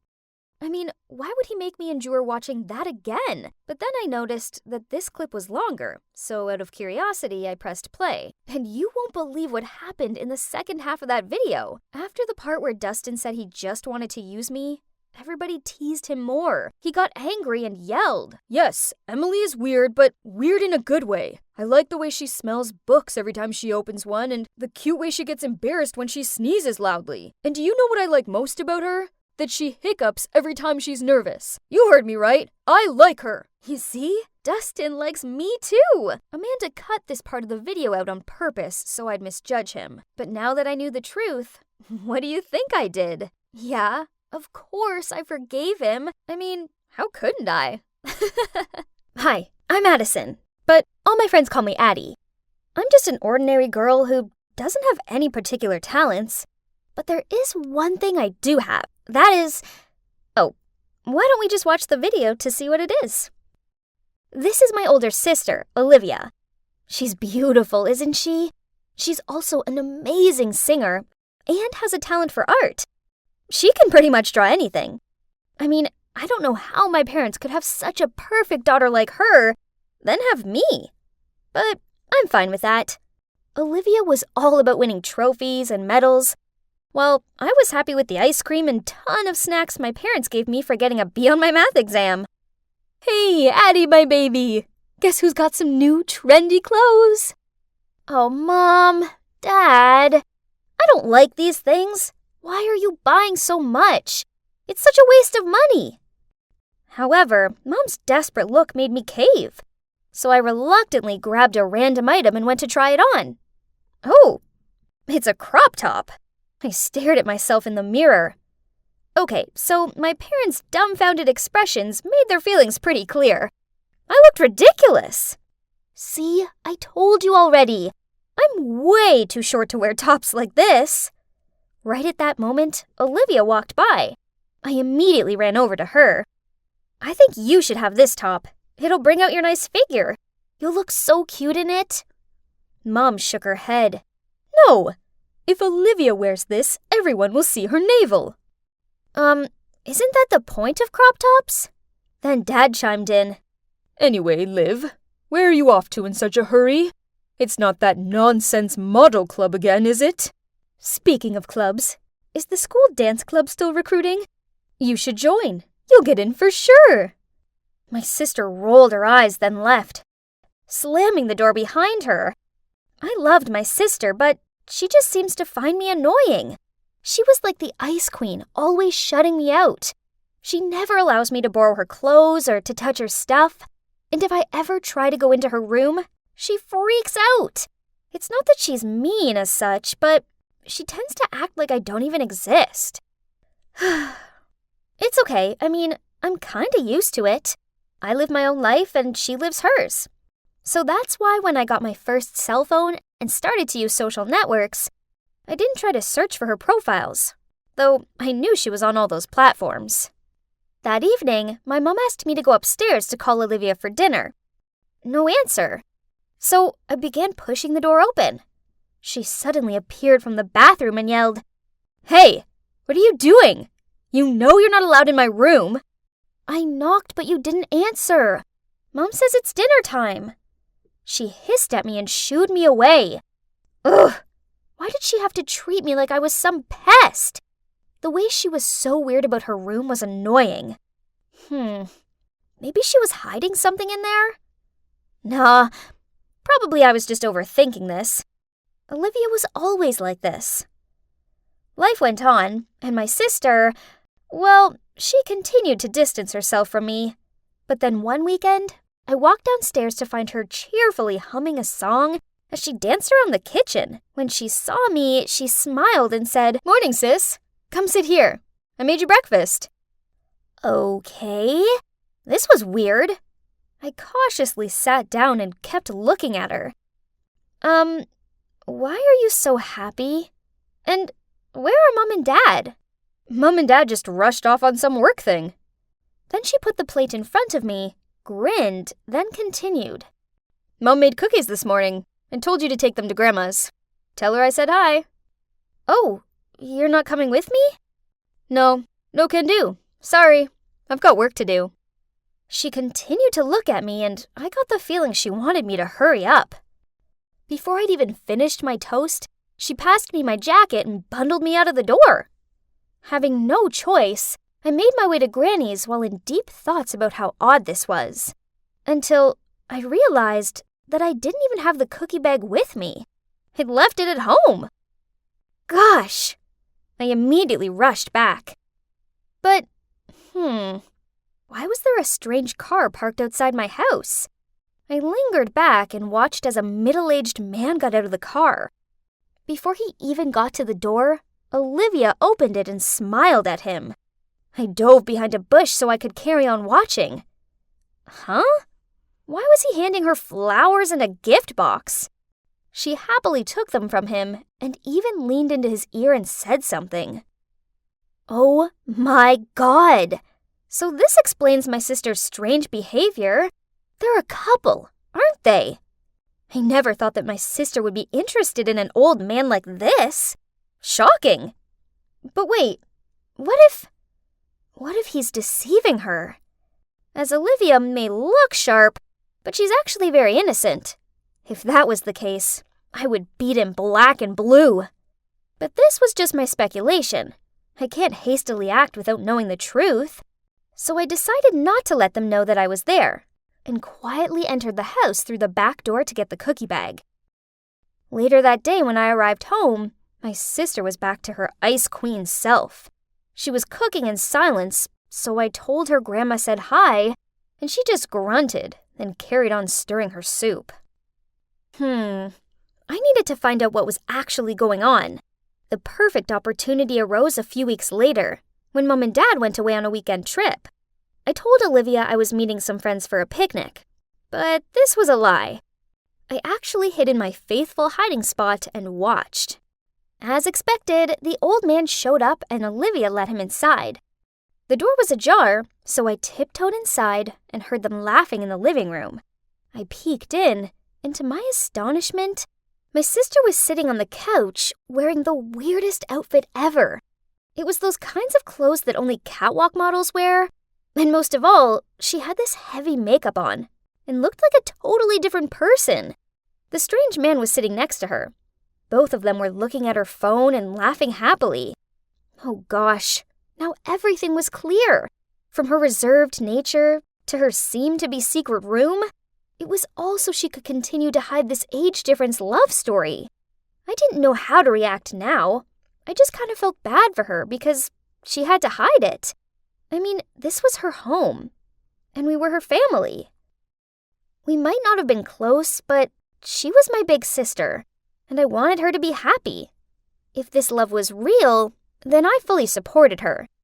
And if this guy turned out to be bad, well, then I'd protect her to the end. My parents returned that evening, so I set up a family movie night. A great idea for family bonding, right? I chose a romantic movie in which the main actress is much younger than her boyfriend. In the middle of the movie, I turned to my parents and asked, "Mom, Dad, if you were their parents, would you allow that relationship?" They gave me confused looks. Then Dad immediately asked, "Hey, Addie, don't tell us that you're in love with an old man, huh?" This startled me, but before I could say anything, the doorbell rang. I was about to go open the door, just to avoid answering Dad's question, but Olivia was faster. Not long after that, she turned back and shouted at me, "Addie, how dare you touch my phone?" "What's up, Liv? Who's at the door?" "Go ask your dear daughter Addison." She gave me a dirty look, then stormed up to her room.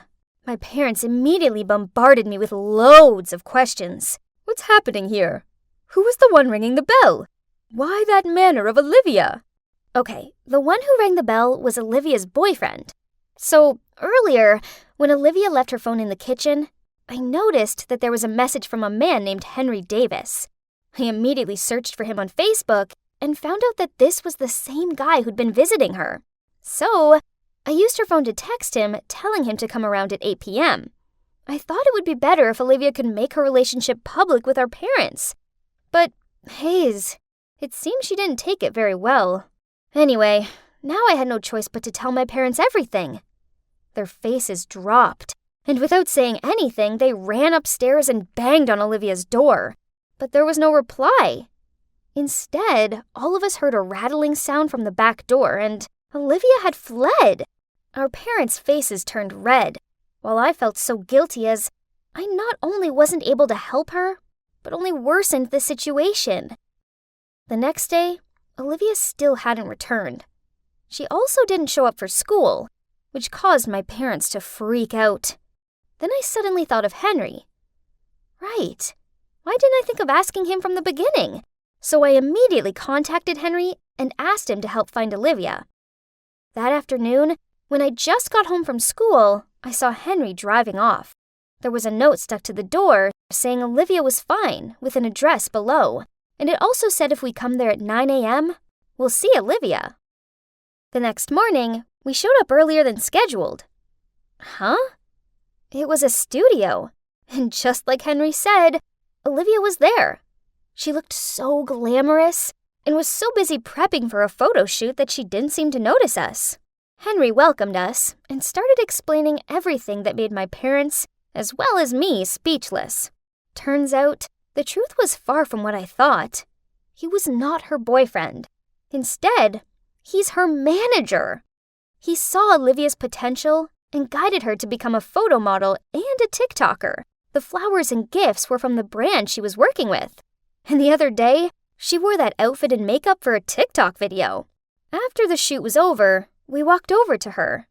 But she took one look at us and ran away. I managed to catch up with her, then said, "Sis, why didn't you just tell us the truth? We're your family. We'll always be on your side." "On my side? Really? You have no idea what it's like to be an outsider. It doesn't matter how many competitions I win. I'm invisible, while you get praised for just getting an okay grade on a math test. I want to be a model, but they don't want that for me. They want me to be miserable. I'd rather leave that house to do what I love." I was dumbfounded, and so were Mom and Dad. who by this point had caught up with us and heard everything she'd just said. Dad hugged Olivia, then in an emotional voice said, Olivia, it's not that we forbid you from doing what you want. We were just worried for you. We just know that this industry can be complicated, and we don't want you to get hurt. That's right. And it's not true that we love Addie more than you. You just excel at everything, and we just didn't want Addie to feel insecure. We're really sorry, Olivia. We all love you. Oh no, Mom, don't worry. I never felt that way. Actually, I've always admired Olivia, and it made me sad when she ignored me. Olivia burst out crying, and our whole family hugged each other tightly. Sorry to interrupt, but you must have had some idea about Olivia being an internet star already, right? I mean, it's easy to tell from her social networks. I shyly said, I don't follow any of her accounts. I thought she just wanted me out of her way. Henry then patted my head and showed us Olivia's social media accounts. And wow, she had millions of views and followers. We all watched some of her TikTok videos together, and she totally rocked it. Seeing how much this meant to her, my parents came round to the idea of her being a model, and they even thanked Henry for helping her. Then Olivia came closer to me. Hey, Addie. I'm sorry for being so cold in the past. Turns out, you love me so much and will support me regardless. At least now if I really fall in love with an old man, I don't have to worry, right? Then everyone laughed. Oh, even though my plan didn't, go exactly as intended, I still call it a success, because it all ended out great in the end. You thought it was all finished, huh? Nope, not yet. There's one more thing I want to show you guys. That night, for the first time, Olivia let me go inside her room. Wow, it was like a mini studio with expensive flashlights, a ring light, and a camera. And her clothes and makeup collection were super impressive. Oh, do you remember what I said at the beginning of the video about being an ordinary girl? Well, that hasn't changed. But now I can confidently say that there is one thing I do have, and that's an awesome big sister who loves me unconditionally. I wonder what's taking Valerie so long. She's been in that changing room for ages. Valerie? Is everything okay in there? Don't force it if it doesn't fit. No, this is the last dress in store. I just need to breathe in for a bit longer. So, it's beautiful, isn't it? Valerie spun around. Then suddenly, yep, trying to squeeze into a dress 2 sizes too small for her, then it split. The giggles around us started. Valerie blushed, hurriedly paid for the dress, and pulled me out of the shop. Why am I so fat? Ugh! I just want to feel pretty on my date. If I was skinny like you, I wouldn't have this problem. Poof! You know, it's not as easy as you think being thin. Yep, you heard me right. Being thin has its downsides. First of all, fashion. My nightmare. I have to wear an extra small size, and the clothes still hang off me. Actually, most of my clothes are from kids' stores, so I feel so untrendy. Then in winter, I have to wear tons of layers just so I don't freeze to death. And in the summer, I can't wear cute clothes as I look like a coat hanger. Not only that, because I'm so skinny, people often ask me to do nonsense stuff. Once, I was studying in my room when suddenly I heard my sister Camilla calling me. She'd forgotten her keys and forced me to climb through her tiny window gap to get them. Seriously, I can't even. Then, on another occasion, Valerie made me crawl into the classroom locker to help her cheat on her Spanish test. Unfortunately, the teacher walked in while this was happening and gave me a week's worth of detentions, of course. Ugh! Oh my god, No Way Home is so good. I literally can't think of one bad thing to say about it. Yep, the part near the end. Ah! Yep, guess what? I'd managed to trap my foot in a manhole. Man, what rotten luck. I tried pulling my leg free, but it was no use. It wouldn't budge. There I was, freaking out that I'd be stuck here forever, and all my friends could do was huddle together and ask me questions like, "Madeline, how on earth did you get your foot in such a small slot?" Wow, that's unbelievable. Even Jaden, my bookworm friend, took out a ruler from his backpack and started measuring how wide the slot was. Grr. My dear friends, I'm being stuck down here. Stop gawping and help me! Finally, they tried helping me out, but in the end, we had to call the rescue squad. By this point, a massive crowd had gathered around me, and strangers were filming me. When I was finally free, everyone looked at me and held back their laughter. Even Parker, my crush, was smiling. Geez, this was beyond embarrassing. But a hot guy like Parker would never notice a moving skeleton like me anyway. Don't think like that, Maddie. You're so pretty. Show me some confidence, would you? Valerie said as she nudged my arm. I put the book down and glared at her, and suddenly noticed Parker walking towards our table, smiling. And yep, he said he wanted to sit with us. Even though I was cheering inside of my head, I still had to act composed. And oh my God, can you believe he even said I was cute? After that day, Valerie kept on encouraging me, saying he had definitely given me a green light. So finally, I gathered my courage to write down all my feelings for Parker on a note and clipped it to his notebook. At the end of class that day, he came to my desk and took my hand. Yay! Everything was fine, great even, until one day when the two of us were taking a romantic walk past the Swan Lake, Parker suddenly turned to me and said, "You're so beautiful, Maddie. And if you just put on a few more pounds, I swear you'll be the hottest girl at school." Yes, I know, but it's hard for me to gain weight. No big deal. Just leave it to me. I'll fatten you up. I thought Parker was just joking, but it turns out he was being deadly serious. Since that day, every time we went on a date, instead of taking me to the bowling alley and movies as usual, Parker would take me out to eat. I swear, I've tried all the restaurants in our town. More surprisingly, on my birthday, Parker even gave me a bouquet of fried chicken. How romantic! But this didn't change anything, as my weight still stayed the same. Parker was disappointed when he peered over me and saw the scales hadn't budged. Then he sighed out. "How come you and Valerie are friends, but look totally opposite?" "Here comes our adorable, chubby Valerie." What? Parker called Valerie adorable again. This wasn't the first time either. Annoyed, I put down my fork and walked away from them. After that, I started avoiding Valerie. I did homework with other friends, sat with other girls at lunch, and every time I happened to see Valerie, I turned around and walked away.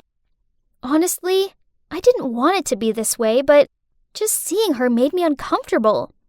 But I couldn't bear to see my boyfriend call my BFF cute, while he thought I was too skinny. Then summer break finally rolled around. I thought it'd be just me and Parker, but then he went off to a summer camp in Spain. The plan was all ruined.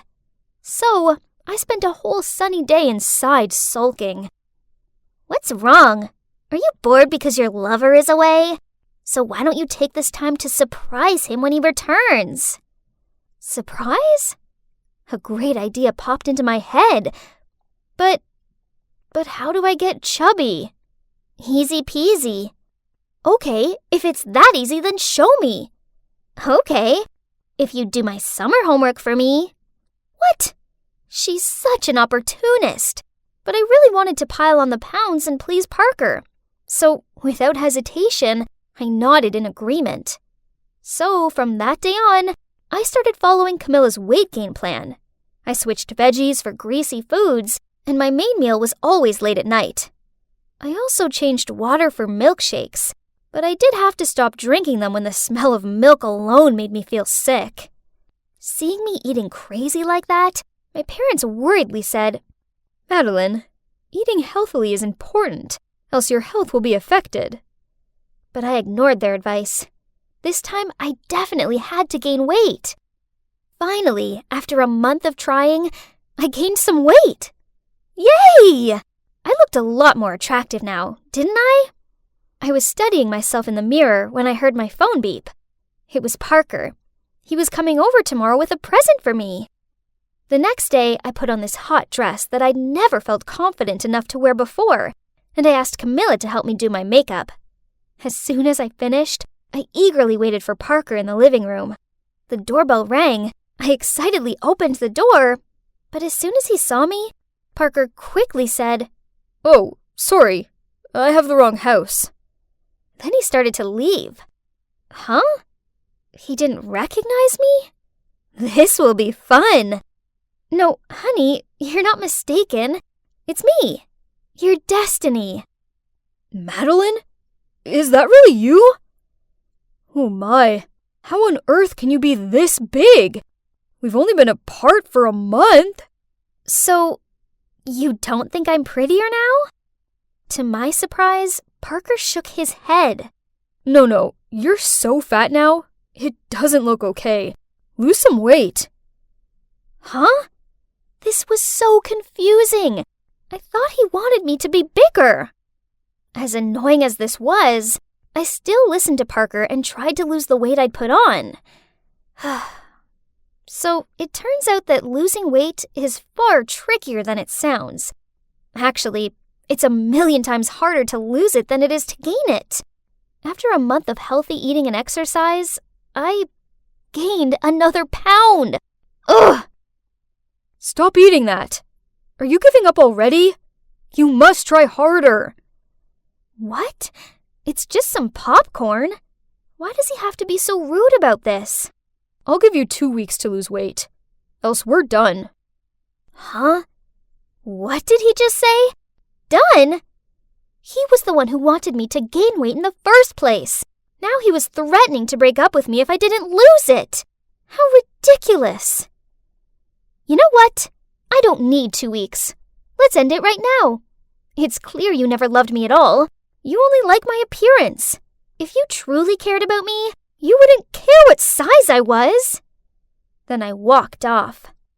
Ugh! How could I have been so stupid? For the entirety of my relationship with that jerk Parker, I was blindly following him. I only cared about pleasing him, and it cost me so many things, including my best friend. I needed to apologize to her right away. I nervously knocked on the door, then waited. Finally, Valerie opened it, but on seeing me, she went to shut it. I'm so sorry. Just let me explain, please. Valerie, I'm so sorry. It was all because I was afraid Parker would leave me for you. But I realize now that he's a massive jerk, and I was an idiot for ever trying to change for him. Jeez, you're crazy. Parker is totally not my type. I scratched my head and told her about how terrible Parker had treated me and how I'd foolishly listened to him. Man, that douchebag! Then she hugged me. Valerie confessed to me that she'd been trying to lose weight by lowering her calorie intake, but the pounds weren't coming off. And worse still, she felt weak and tired all the time. I nodded in agreement with her. So, from then on, Valerie and I made a promise to love ourselves, regardless of what size we were, and to never let anyone try and change us. And look, that's Walker and Joel, our awesome boyfriends who love us just the way we are. And you know what? It feels so good not caring what other people think. So, don't ever let idiots put you down. 'Cause when you allow yourself to just be you, then you can finally realize just how beautiful you truly are. I was taking an interesting-looking book from the bookshelf when suddenly I saw a face peering back at me. Wait a minute. Oh God, not him! I quickly hid my face behind a book, but too late. He'd already seen me. Duh, what was I thinking? Now I looked even more pathetic. You must be wondering why I was desperately avoiding this dude. Well, this wasn't just any dude. It was my ex-boyfriend, Owen. Talk about a day ruined. Oh, hi, Owen. I didn't see you there. Are you here by yourself? Oh no, I'm here with my girlfriend. There she is. Hey babe, I'm here.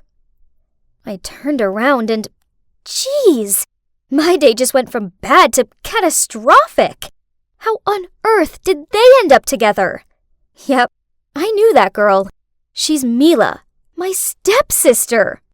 Oh, let me tell you about her. Actually, before we became stepsisters, Mila and I went to the same high school together, but we weren't close or anything. But out of the blue, my mom and Mila's dad somehow got together and soon got married. I tried being friendly towards her, but no matter what I did, she remained cold and unpleasant towards me. She even forbid me from telling anyone at school that we were family. And she started to compete with me for team tryouts, in tests, everything. Then one day, after a few months of living together, she informed our parents that she was moving in with her mom and switching schools. Why, you ask? Well, 'cause she couldn't stand living with me anymore. I'm not gonna lie, hearing her say that hurt like crazy. All I'd been was nice to her, but fine. If that's what she wanted to do, then whatever. And like I said, that guy over there is my ex, Owen. We used to date when I was a sophomore and he was a senior. But then he dumped me for the most ridiculous reason ever. Well, back then, I was on a strict diet. Every time we went out for some food, I would order a depressing-looking salad, and Owen would order a delicious hamburger with fries on the side. So I always snuck a fry or two from his plate, and a couple of bites out of his burger. But I mean, sharing is something totally normal in a relationship, right? But, well, Owen didn't think so. So just like that, he ended things with me, then went away to college. But now he was back in town for summer break, and he was dating my stepsister. Ugh. Oh, hey Amy. Long time no see. Oh yeah, I hope you don't mind, but I'm with Owen now. Ugh, I hate her sarcasm. And did she have to latch onto his arm and stroke his hair? What about you, Amy? Are you seeing anyone at the moment? There was no way I was going to tell them I was single. That would be so embarrassing. So I flipped my hair, then started bragging about my awesome older boyfriend. A mature guy who has the face of a movie star and the body of a Calvin Klein model. Wrinkles started to form between Mila's eyebrows. In your face? But then Owen suddenly said, Great. How about a double date tomorrow night? What? Great idea, babe. I want to meet the lucky guy who stole my sister's heart. My God, they weren't joking. Ugh, I had no other choice but to agree. Darn it, where was I going to find a handsome older guy by tomorrow? Amy, are you trying to wear away that table? Oops, I'd been so preoccupied with my dating dilemma, I hadn't realized I'd been cleaning the same table for 20 minutes. Hey, but wait. I took a closer look at my manager's face. Jake is handsome, older than me, and he's single. My God, I'd found my fake boyfriend. Now I just needed to persuade him. But he's way too serious to help with this stupid situation. I did know he was on the search for his perfect girlfriend, as I'd overheard him complaining about the disastrous dates he's been on. Cue my perfect plan. After we closed the coffee shop, I volunteered to clean up so I had an excuse to stay late with Jake. Hey Jake. My boyfriend Owen has an intelligent, gorgeous-looking sister who I want to introduce you to. At first he wasn't interested, so I showed him Mila's prettiest picture. Holy moly, that's his sister? Jeez, why so surprised? Mila is not that beautiful. Whatever. At least I had his attention. I asked him if he wanted to go on a double date, and he immediately agreed. Yes, jackpot! So my plan worked. But the only issue was that my fake boyfriend thinks he was on a date with Mila, and that I was with Owen, when in reality they were actually both together. But no worries, I could pull this off. Right? So for our double date, we all went bowling. Jake took an instant liking to Mila and tried to impress her with his bowling skills. Me, on the other hand, sucked at bowling and got constantly teased by Owen. So when it was his turn and he misjudged his throw and threw the ball straight in the gutter, I had loads of fun teasing him back. To be honest, I was enjoying hanging out with him. And please, don't get me started with his looks. He's definitely grown more handsome with time. Suddenly, it was my turn again, and Owen was asking me if I wanted him to show me how to throw a bowling ball correctly. I timidly said yes. So he stood behind me, touched my hand, and showed me. Oh my God, my whole body was heating up, and I could feel that Owen was blushing too. Hang on, I think I still have feelings for him. Mila didn't deserve him. He should be with me. Overall, the double date was a big success. Jake didn't suspect a thing. And not only that, but he also helped keep Mila away from Owen so that I had a chance to win him back. But then a few days later, Jake told me that he really liked Mila and asked me if I could set them up on a date, but this time only the two of them. What? He actually liked Mila? Of course, I couldn't set them up. It was impossible, because Mila was with Owen. So, reluctantly, I suggested another double date.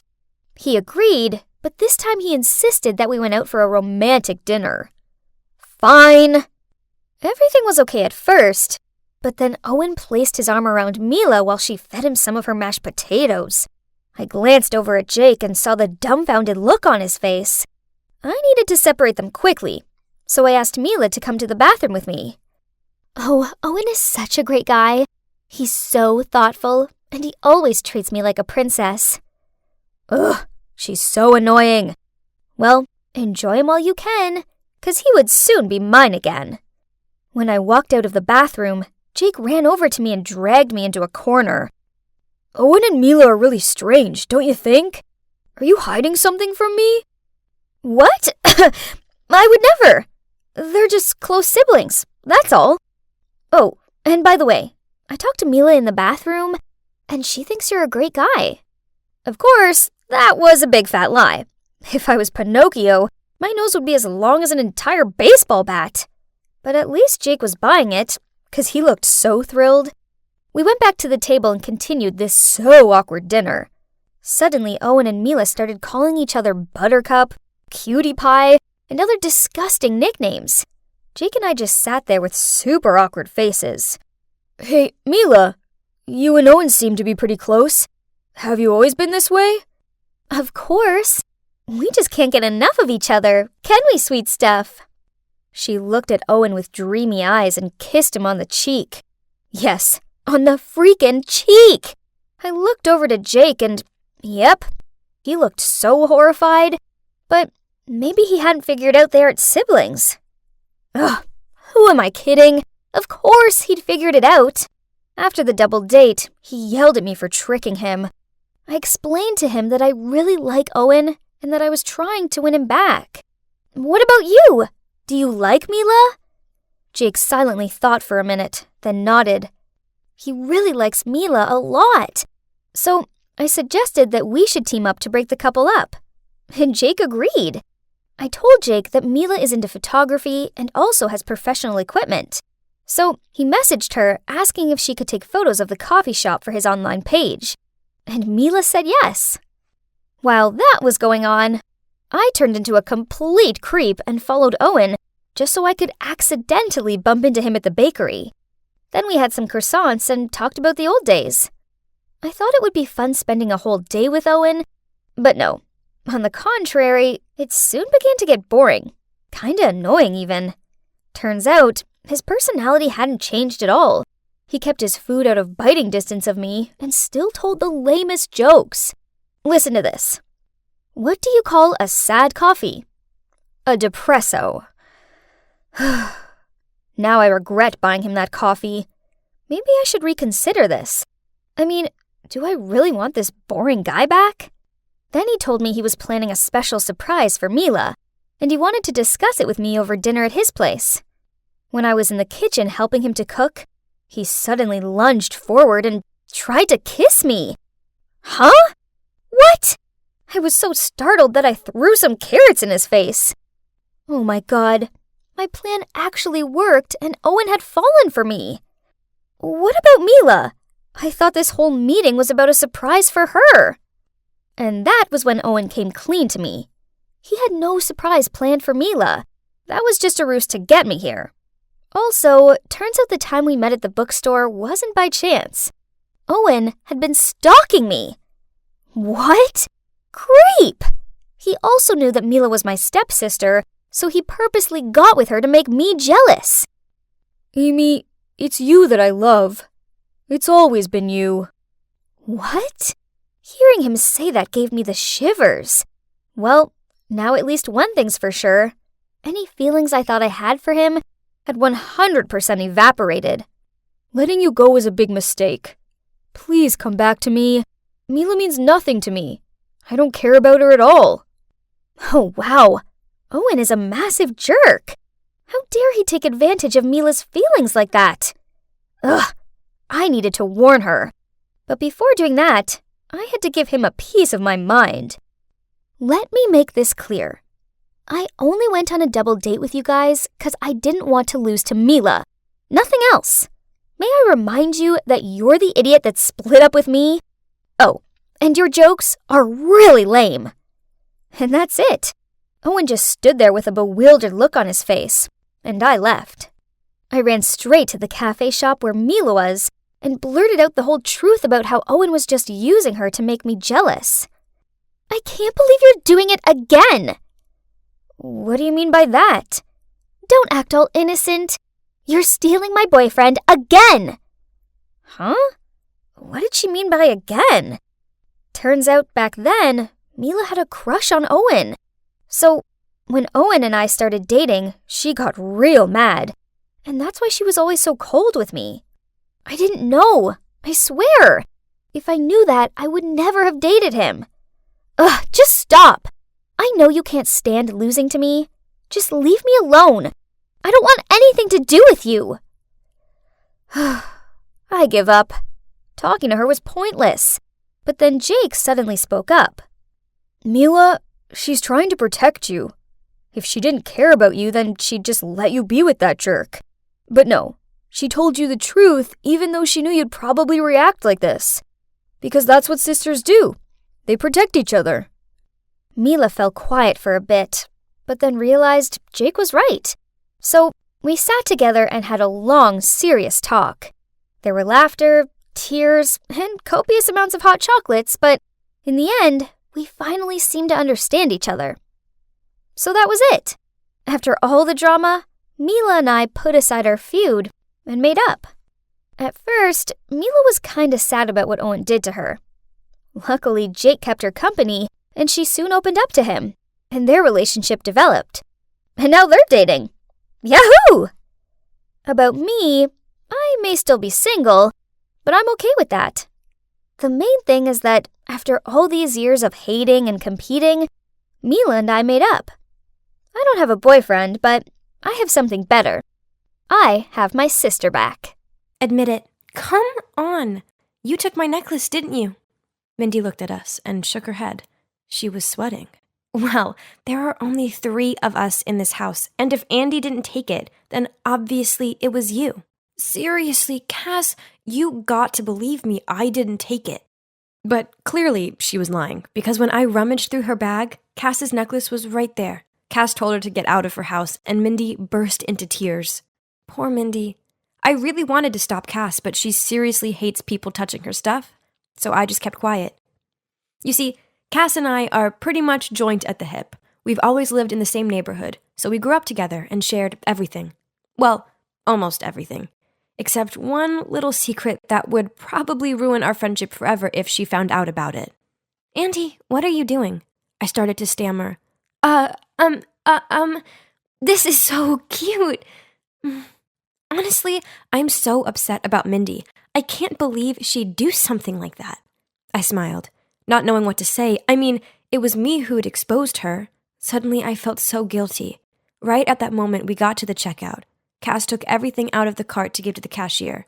Hang on, she exclaimed. What is this? This item has the barcode ripped off. The cashier made a fuss for a while and even called the manager. Cass and I stood there for ages trying to figure out what was going on. Cass even started crying, thinking she'd be accused of shoplifting. After about 30 minutes, the store manager came and told us we could leave. They kept the items that had no barcodes and sent us on our way. Phew, that was close. What? What do you mean? Oh, nothing. I'm just relieved that we didn't get into any trouble. Just so you know, though, that wasn't the first time we'd got ourselves into an awkward situation while out shopping. Sometimes it was the torn barcodes, sometimes the tags were missing, then the security alarm would always go off at the door. And all of these situations weren't just coincidences. Okay, I gotta be honest here. The thing is, I have a habit of pilfering. Not because I can't afford stuff. I mean, my dad's the owner of a bank, so money isn't the issue. My dad basically buys me the latest phone every month. And you should see my wardrobe. I have all the designer bags. I steal because it gives me the kind of thrill that my boring daily life just can't give me. My dad just hands me money every day and never stops to think that maybe I'd like a hug or a how are you ever since my mom left when I was just a baby. He's been using money as a way to keep the peace. So one day when I was in elementary school, I stole a hairpin from the girl who sat next to me. It felt so good, like my own little secret. I loved the drama that came with it, and the fact that no one ever suspected me because I was such a rich little girl. After the hairpin, I got addicted to stealing little things and couldn't stop. It felt like the only thing I could control in my life, and so I kept on doing it. And here I am now, still getting a buzz from it every single time. And yep, you've guessed it. The one who took the necklace at Cass's sleepover was none other than me, of course. But at that time, because I was so scared, I slipped the necklace into Mindy's bag and pretended to find it there. I was deep in thought when suddenly Alex's scream startled me. Guys, I've lost my unicorn pen. You know, the pen that glows? The whole class was suddenly in uproar. Some friends were trying to look for it. Meanwhile, Alex was walking straight towards me. Andrea must have taken it. This morning when I took out the pen, me and her were the only ones in here. I looked up at Alex, my heart pounding in my chest. This is it. I'm so done this time. Then I suddenly looked over at Scott Parker, the cute boy who just transferred to our class. Oh no, I couldn't give him a bad impression of me. I had to quickly think of a way out of this. You waited until I went to the bathroom to take it, didn't you? Alex, I'd never do such a thing. Besides, I have loads of nice pens. In fact, you can have one if you'd like. I pulled out a beautiful pink rhinestone pen from my pencil case and handed it to Alex. While Alex stared in awe at my pen, I suggested everyone go check their lockers to see if her pen was there. Sure enough, right by the lockers was the glowing unicorn pen she'd lost, right in front of Scott.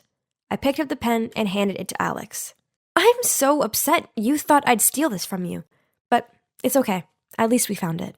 Alex blushed and apologized to me. Our other friends also blamed Alex for not looking for it carefully enough and for jumping to conclusions about me. Next time, don't be so silly. Andrea's a good person. Besides, her family is so wealthy. Why would she need to steal a pen from you? I just smiled and walked away. Suddenly, a voice called out from behind me. It was Scott. He looked at me and said, "Wow, that was totally dramatic. I'm Scott, by the way. You're Andrea, right? I'm sorry if this is a bit forward, but here's my number." Excuse me? Am I dreaming? Of course, I texted him as soon as I got home. He said he was so impressed with how I'd handled being blamed for the whole thing. Soon we were chatting every day, and eventually he asked me to be his girlfriend. I was so happy. But there was just one small problem. Ever since we'd started dating, I felt really ashamed about my bad habit of stealing things. I was determined to give it up, but it wasn't going to be easy. One day, Scott came to pick me up and asked if I wanted to go to the bookstore. A bookstore? No, I don't want to go there. Can we go somewhere else? Please? Seeing me panic like that, Scott looked puzzled. Then he suggested we go to his place to watch a movie, which I was fine with. Hopefully there would be no temptations for stealing there. A middle-aged woman opened the door for us at Scott's place. "Oh, this is Sandra, our maid." "Hi, Sandra. I'm Andrea." But instead of saying hi back, Sandra just stared at me in a seriously creepy way. It actually sent shivers down my spine. After watching the movie, Scott and his mom invited me to stay for dinner. Scott's mother, Mrs. Doris Parker, was really sweet, and we had some interesting chats. While waiting for dessert, I got up to go to the bathroom. But as I stepped out there, I almost bumped into Sandra. She was just standing there staring at me again. Sorry." She didn't say anything, but just kept staring at me in this weird way. Oh my gosh, why was she looking at me like that? The next morning at school, Scott told me his mother had just lost a valuable ring. She had a jewelry tray next to the bathroom sink, and after washing her hands, she'd forgotten to put her ring on. After dinner, the ring was no longer there. I comforted Scott, then made an excuse to go to the ladies' room. I needed to seriously think about this. Honestly, I'd tried my best to not get the urge to steal at Scott's place. But when I'd seen Doris's beautiful ring, no, I had to find a way to return it. No one could find out about this. And I had sworn to myself that I would never let this happen again. Hello, Huh? Where's Sandra? Oh, she was fired. Mrs. Parker said Sandra had stolen her jewelry. Anyway, may I help you? Oh, no. I had to return this ring immediately. Poor Sandra. Scott came down for me and said he'd make dinner. I glanced through the window to find Doris was having tea in the garden. This was my chance. I snuck up to her room, quietly tiptoed in, and headed towards her jewelry box. Suddenly, the light came on. Tell me, what on earth are you doing here? I quickly turned around, dropping the ring to the floor. Mindy? Why are you here? I'm Scott's cousin. So it was you who stole the ring. I can't believe my cousin is dating you. Hearing the noise, Scott and his mom ran upstairs while I was still dumbfounded and speechless. It was you who stole Cass's necklace too, wasn't it? She won't even speak to me because of you. I'm so sorry. I know it's not okay, but I couldn't stop myself. I've been feeling so guilty, so that's why I'm returning it. I was still kneeling on the ground when a hand reached out to me and helped me stand up. I'll handle this. Come on, let's have a chat outside, shall we? Turns out Mrs. Parker is a therapist. She could see I had a problem and offered to help me. I told her how guilty I'd been feeling about Sandra getting fired and asked Doris if she could call her for me so I could apologize. 30 minutes later, Sandra arrived. As soon as Doris saw her, she apologized and offered her the job back. But no, ma'am. I was the one who stole it, and I deserve to be punished. I'm sorry. Sandra, I've already confessed to Mrs. Parker that I stole the ring. I didn't mean to get you fired. I just couldn't help it. You didn't do anything wrong. It was me? I was greedy? She is innocent. What on earth is going on? Obviously, I was the thief, so why was she defending me? Why are you doing this? Do we know each other, Sandra? And that's when the truth came pouring out. Sandra was my mom. Yeah, I don't know how this is possible either. So according to her words, she'd had a huge fight with my dad when I was a baby, and she'd fled to another city where she found a job working for Scott's family. When they moved to Seattle, she came with them. Even though she was nervous about returning back to where me and my dad were, she'd carried so much guilt about leaving us, and never in a million years did she expect to bump into me at Scott's house. I was so shocked I couldn't even speak. I'd imagined this moment my whole life, and now, here I was, standing face to face with her. And she'd even taken the blame for me. I couldn't believe it. Mom, I'm so sorry that I stole the ring. I can't believe you're really here. Sweetie, you don't need to apologize. I'm the one who will be apologizing for the rest of my life. Abandoning my daughter like that. What kind of mom am I? How will you ever forgive me? We stood there, hugging for what felt like forever, and I knew in that moment that I'd never steal again. Doris diagnosed me as having kleptomania due to a lack of love from my mom. But now that my mom was back, I had no reason to seek out those thrills from stealing. I had everything I needed right here. There were a few moments where I almost stole again, but Doris told me to call my mom as soon as I felt the urge, and when my mom picked up the phone and I heard her voice, the urge faded, and I felt so much better. Scott and Cass and Mindy forgave me after Doris sat them all down and explained more about my addiction and where it stemmed from. Now, Scott and I are still together, and I see my mom every day at Scott's place. My dad hasn't forgiven my mom for leaving yet, but baby steps. Finally, I feel like everything is complete, and my pilfering is a thing of the past. Hi, I'm Kate, and I'm doing something totally thrilling. I'm running away. Just picturing my parents' worried faces makes me smile. Why, you ask? They deserve it for trying to send me, their beloved only daughter, to some disgusting girls' boarding school. Yuck!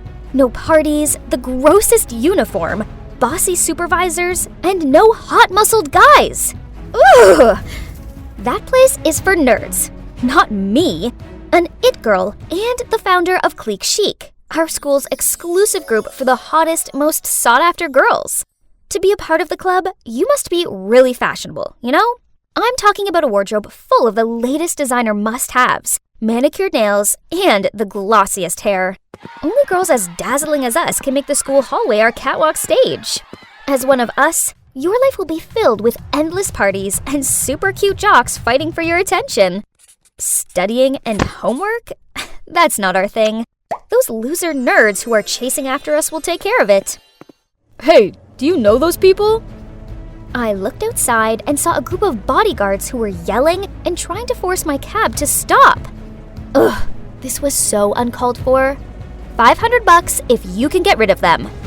The driver immediately sped up. Ordinary people will do anything for a little bit of money. He dropped me off at a service station and I quickly snuck inside and hid in the restrooms. Ew, this place was gross.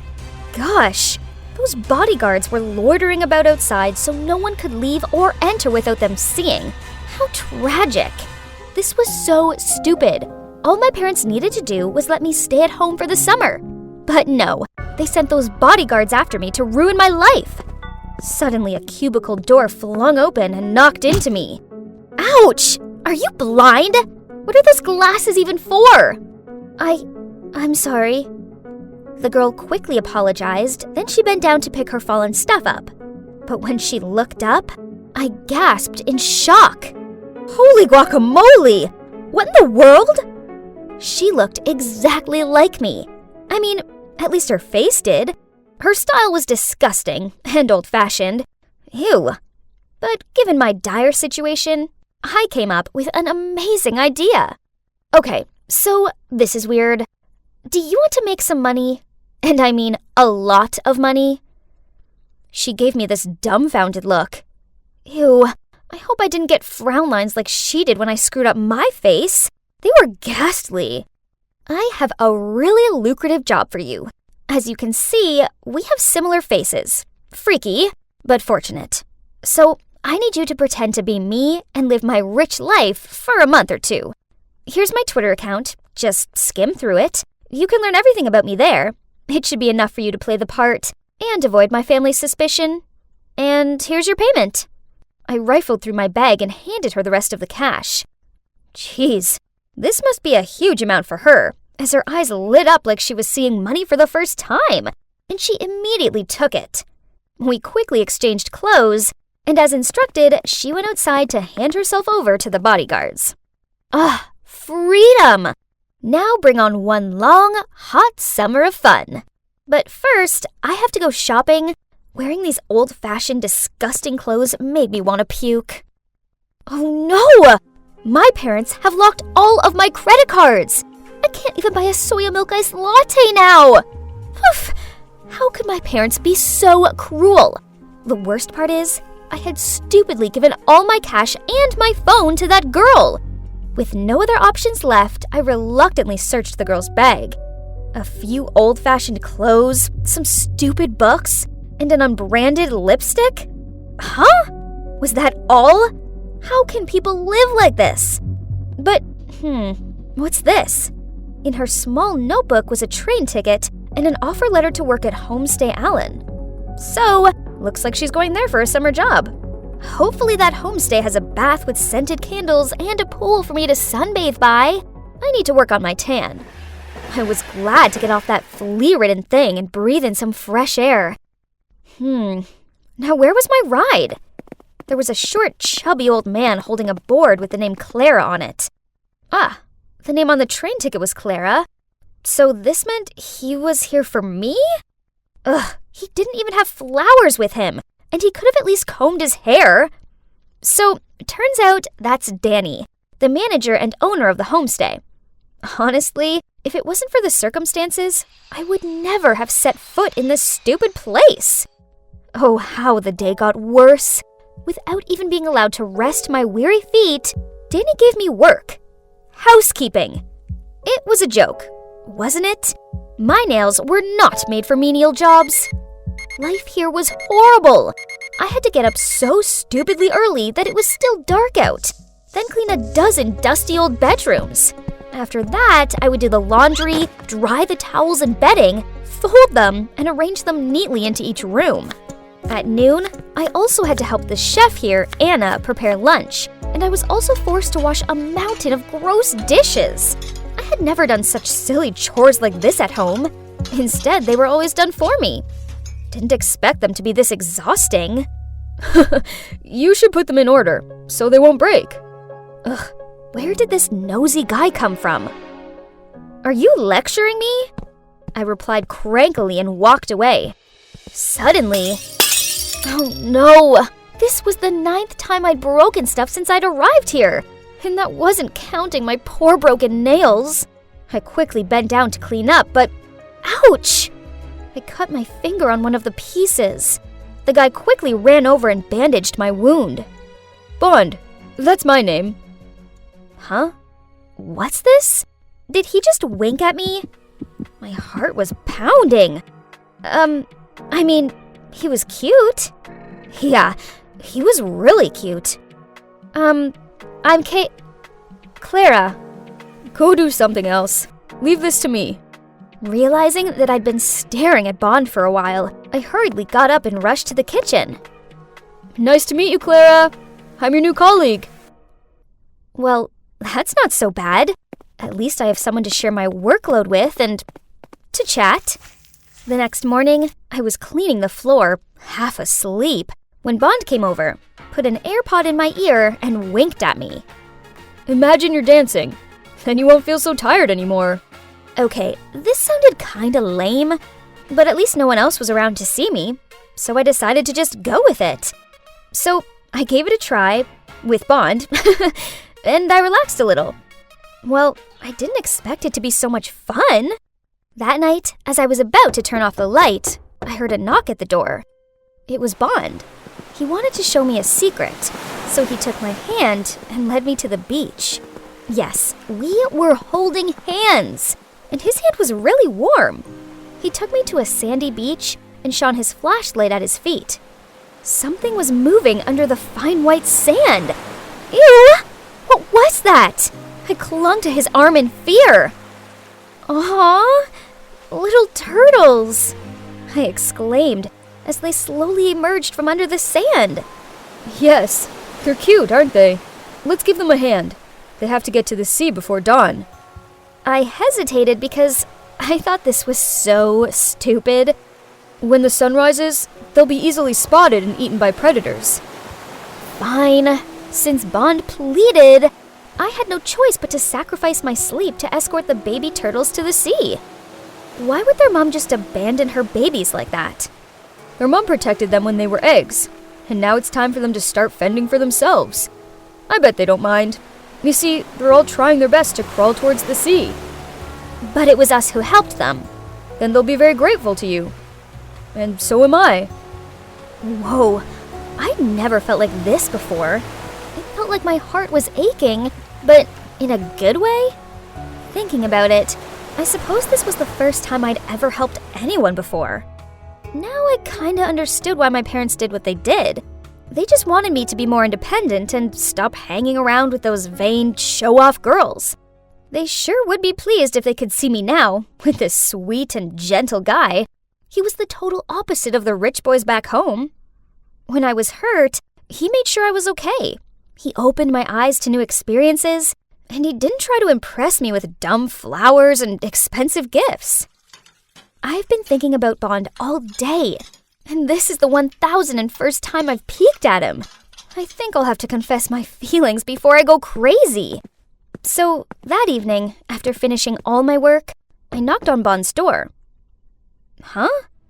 Why was a teary-eyed Miss Anna standing there? Then she told me the shocking truth. Bond had left without saying goodbye. Panicked, I walked into the room, but there was nothing left of his. Nothing! No! This couldn't be happening! I hadn't even had a chance to confess yet. The next day, I felt so down. It sucked not having Bond here. But then in my zombie state, I accidentally picked up the newspaper at the front desk. OMG!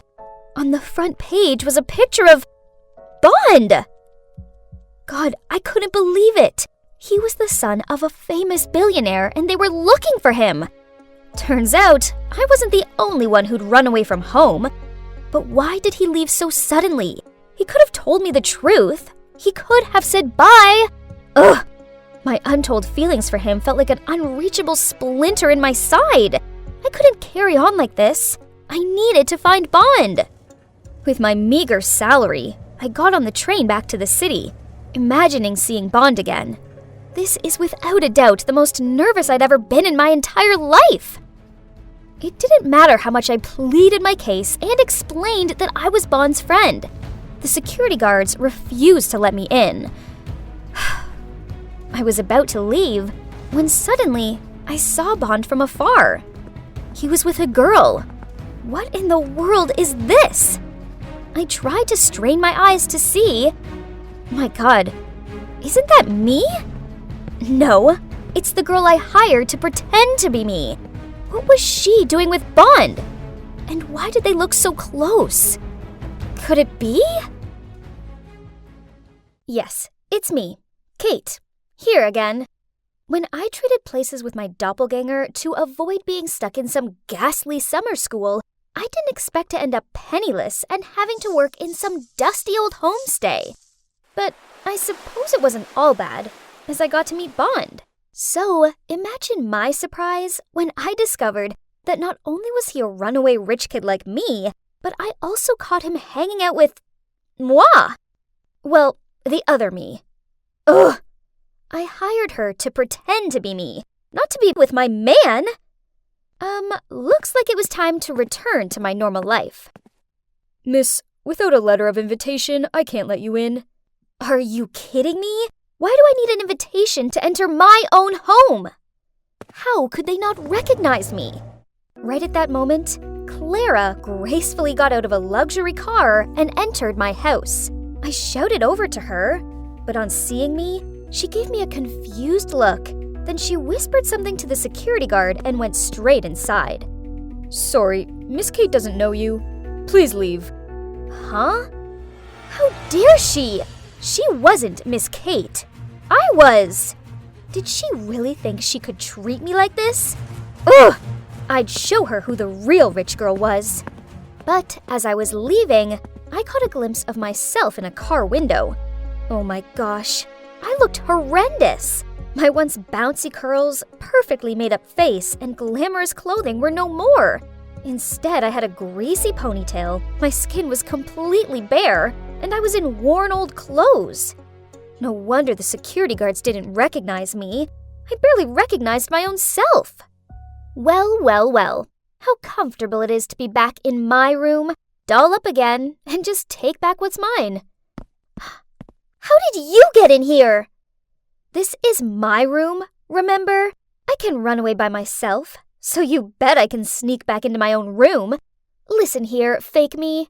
Mission's over. It's time you left. What mission? Are you crazy? Get your filthy hands off my stuff! Wow, immerse yourself in the role much, huh? Enough. Now give me my life back. What if I don't? Don't you dare! You think my parents won't recognize me? Seeing as I've been impersonating you for an entire month without question, I doubt it. Besides, they're on a month-long business trip in Dubai. So, who will help you now, huh? OMG, she was so arrogant, unruly, and obnoxious. Worst of all, she reminded me of someone. Me! Well, the old me. Why didn't I realize before how awful I actually was? Ignoring Clara's defiant face, I took out my phone and made a FaceTime call to my parents. They had to spot it was me straight away, right? Wrong.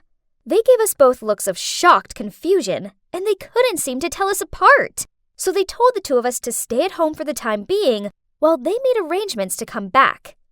Huh, is it that hard to distinguish your own daughter from a hick? But anyway, she'll be out of here soon enough. The next morning, we went back to school. Claire looked so trashy in her tiny miniskirt. Jeez, this wasn't a nightclub. Oh, Kate, you look outstanding. Where did you buy it from? That's it. My friends will always be able to tell me apart from a fraud. But hang on. No! They were moving toward Clara. Huh? Are they actually praising her? Wow, there's another Kate here, but it's a faulty version. A lame one. My panicked feeling increased as all my friends and Clara burst out laughing. You guys don't recognize me? I'm the real Kate, the one you all idolize, the trendsetter around here. Everyone looked at me in bewilderment, and then back to Clara. Look at her pathetic appearance. She's just trying to be a copy of me. After that, Clara and her friends left. Jeez, all it took was one summer away for Clara to turn into me. Ugh, why doesn't anyone recognize me? Seeing Clara living my life with my friends was driving me crazy. I was now seen as the copycat version of my own self.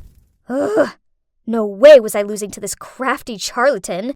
So the next day, I decided to show everyone how charismatic I was. After all, form is temporary, but class is permanent.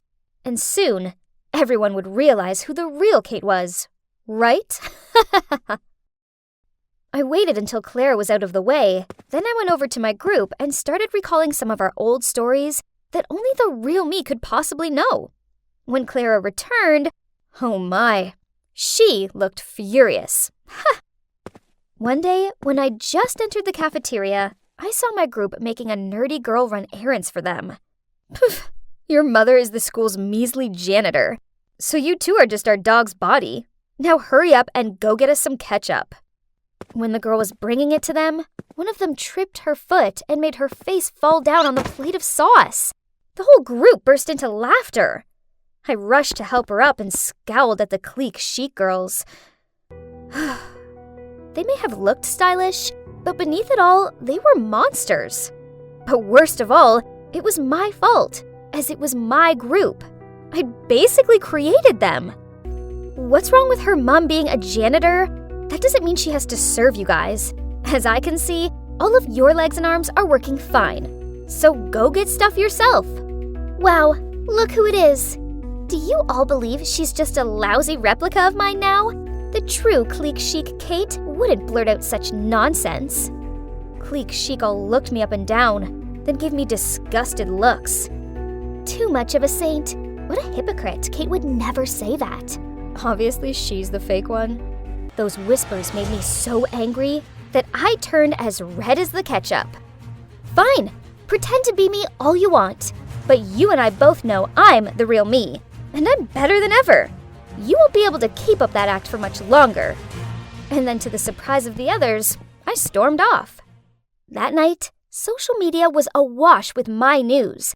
Can you believe I was actually being mocked for being the copycat while Clara was being praised? Talk about ridiculous. I scrolled through my old photos and scanned over some of the thousands of likes and compliments. I'd lived in the admiration of everyone. Ugh.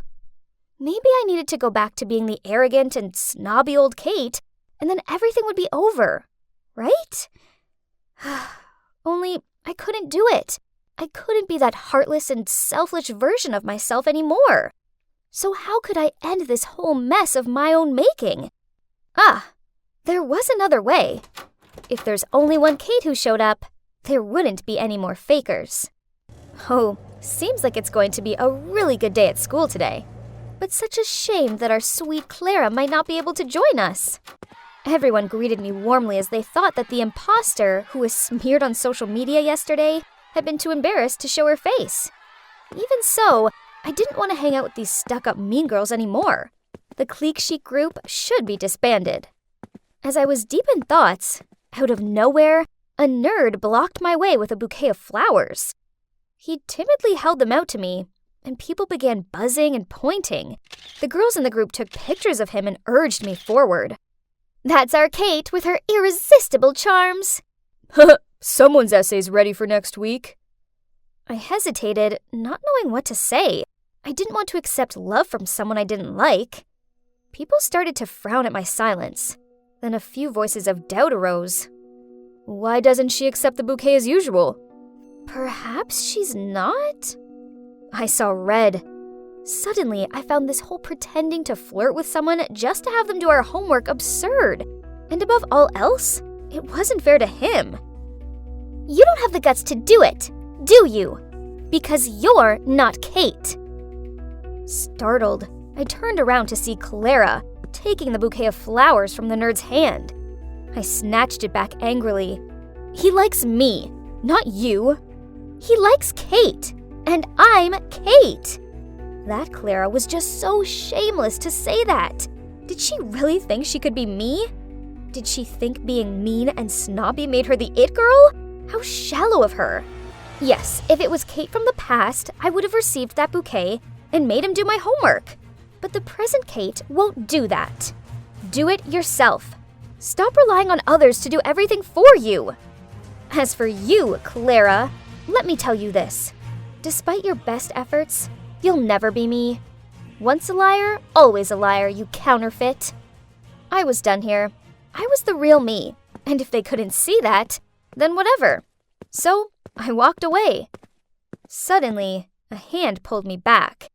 It was the nerd. Sorry, but I really don't like you in that way. You really don't have feelings for me? Are you sure? Upon his words, he took off his wig, glasses, and the mole on his face. Bond? Is it really you? I was so shocked that I couldn't believe my eyes. Bond handed me the bouquet and said, You won't say no, will you? Of course. How could I say no? I led him to an empty classroom to talk. Why are you here? And what's with the disguise? After I left the homestay, I went back home. My parents did what they always do, and tried to make out like money could solve everything by throwing an extravagant party. I was lingering out of the way when, to my surprise, you walked in with your family. Huh? What party? Oh, he must mean Clara. He continued. I went over to talk to you, but you acted like you'd never met me before, so it didn't take me long to work out this girl wasn't you. I was worried, so I called the homestay and they said you'd left. Determined to solve this mystery, I went to your school and found everyone was in a frenzy, as out of nowhere 2 Kates had appeared. Both of them were it girls and nothing like the homestay Kate I knew. So, in order to suss out the real one, I disguised myself. And my plan worked. As here you are. You're such a trickster! But I still have one question. Why did you suddenly leave the homestay that day? So, turns out his passion for marine life led him to run away from his disapproving parents and go to a coastal homestay. Only, when he realized from the newspaper that his parents were looking for him, he didn't want to get the homestay into trouble, so he returned home. You should have at least said goodbye to me. I was so down when you left like that. Did you know that? Kate, I'm truly sorry. I never meant to upset you. Actually, I'm kinda crazy about you. After that, Bond drove me home. And guess what? Looks like my parents were back earlier than expected. As for the fake Clara, she'd already fled the scene with a load of my clothes and makeup. But, whatever. At least she'd finally gone. So, what now? Well, I'm dating Bond, and I'm so happy with him. At weekends, I go to the coast and help him with his marine animal research, which is actually a lot of fun. And I don't even mind having salty air lips. I never take my parents for granted anymore, and I never force other students to carry out dumb errands for me. And of course, clique chic was no longer a thing. Everyone at school had grown used to the new and improved version of me. Obviously, I'll always be the it girl who sets the trends, but only the decent ones. It's almost the finish line. Just a little more. Come on, Bolt. We can make it. Yes, we've done it again. So, as you can see, the winner was me, Matilda, along with my horse, the heroic Bolt. This is our 3rd win in a row already. Woohoo! It may only be a small hometown race with a modest prize, but it's still gonna go a long way in supporting my grandparents' farm. Now it's time for this guy to rest. Good boy, Bolt. You did amazing out there. A 16-hand stallion, healthy, glossy coat, and a well-mannered temperament. Geez, the horse dealers even follow me home now? I took a handful of hay, spun around, and hurled it at him. Go away. I don't want your stinking money. Bolt is not for sale. Right at that moment, my grandpa appeared. Matilda, that is no way to speak to our guest of honor. I apologize for my granddaughter's behavior. She's a firecracker at times. Teenagers, you know. Anyway, it's dinner time. Please join us for a home-cooked meal right this way. Huh? Guest of honor? Who could he be? Oh my god. It turns out the man was none other than Mr. Allen, the chairman of Allstellar Inc. Corp., the annual sponsor of my family's farm. I turned beet red and apologized profusely for being so rude to him. No problem, kiddo. I like your spirit. I thought it'd be a good idea to check out the farm I'm sponsoring, and I stumbled upon the racing tournament. Oh boy, you sure can race, can't you, girl? Not many can handle a wet track at that speed. We have our reservations about her skipping school and competing in such dangerous races. But Matilda's insistent that she was a part of this family, so it's her responsibility to help us, her only remaining relatives. Mr. Allen gave me this thoughtful look, then said, How about this? The annual sponsorship for your grandparents' farm stays the same, and on top of that, you can move in with me and have a proper education. Did I hear him right? I gasped. But who will take care of my grandparents? Sweetie, we still have our health. We can run this place just fine. That's right, Maddie. Take your chance. Opportunities like this don't come twice. But what about Bolt? I can't go without him. Bring him along. I have a small horse farm where he can stay. You can help around the stables, and we can call it payment for your school fees, alright? Well, I guess that's settled then. Yay! 1 week later, Mr. Allen sent his driver to pick me up, and the new chapter of my life started from here. Wait. Oh my god. This can't be it! Mr. Allen said it was a small horse farm, but this place, it's enormous. As soon as I stepped out of the car, a girl my age rushed over and hugged me. Matilda, you're finally here! I'm your new sister, Judy. I greeted her back with the widest smile. She seemed so sweet. She led me over to the front porch where Mr. Allen and a woman were waiting for me. It must be my new mom, but why was she giving me such a strange look? Before I could even introduce myself, she turned and walked into the house. Maybe she wasn't feeling very well. That evening, I dined on a lavish meal. We chatted lots, and the Allens seemed fascinated by my childhood life at the farm, especially Judy with her 10,000 questions. Sis, so, is it true that you have never seen your parents? Yeah, my father passed away in an accident before I was born, and my mom also left me when I was an infant. On hearing that, Judy gently comforted me while Mr. Allen smiled and said, Now, besides your grandparents, you also have us, your second family. You got a sister, a new dad here, and also your caring mom. Right, darling? Mrs. Allen flinched and dropped her fork. I immediately leaned over to ask, Mom, are you okay? But to my surprise, she just yelled at me. Don't call me that! Feeling flustered, I stared down at my plate. Had I done something wrong? Over the following days, I tried my best to get closer to Mom, but I was always met with coldness in return. One time, seeing Mrs. Allen was resting outside, I brought her an iced coffee. But as soon as she saw me coming over, she placed her hat over her face, pretending to be asleep. On another occasion, I complimented her dress, but she just tutted at me, then walked away. I really wanted her to like me, but it was useless. She clearly detested me. But at least I still have Judy and Dad by my side. Judy tried reassuring me that Mom was a good person and that she just needed a little more time to get to know me better. As for Dad, not only did he send me to a top school, but he also encouraged me to follow my passion. All the afternoons when I got to watch horse racing and bet on the winning horse with Dad were so much fun.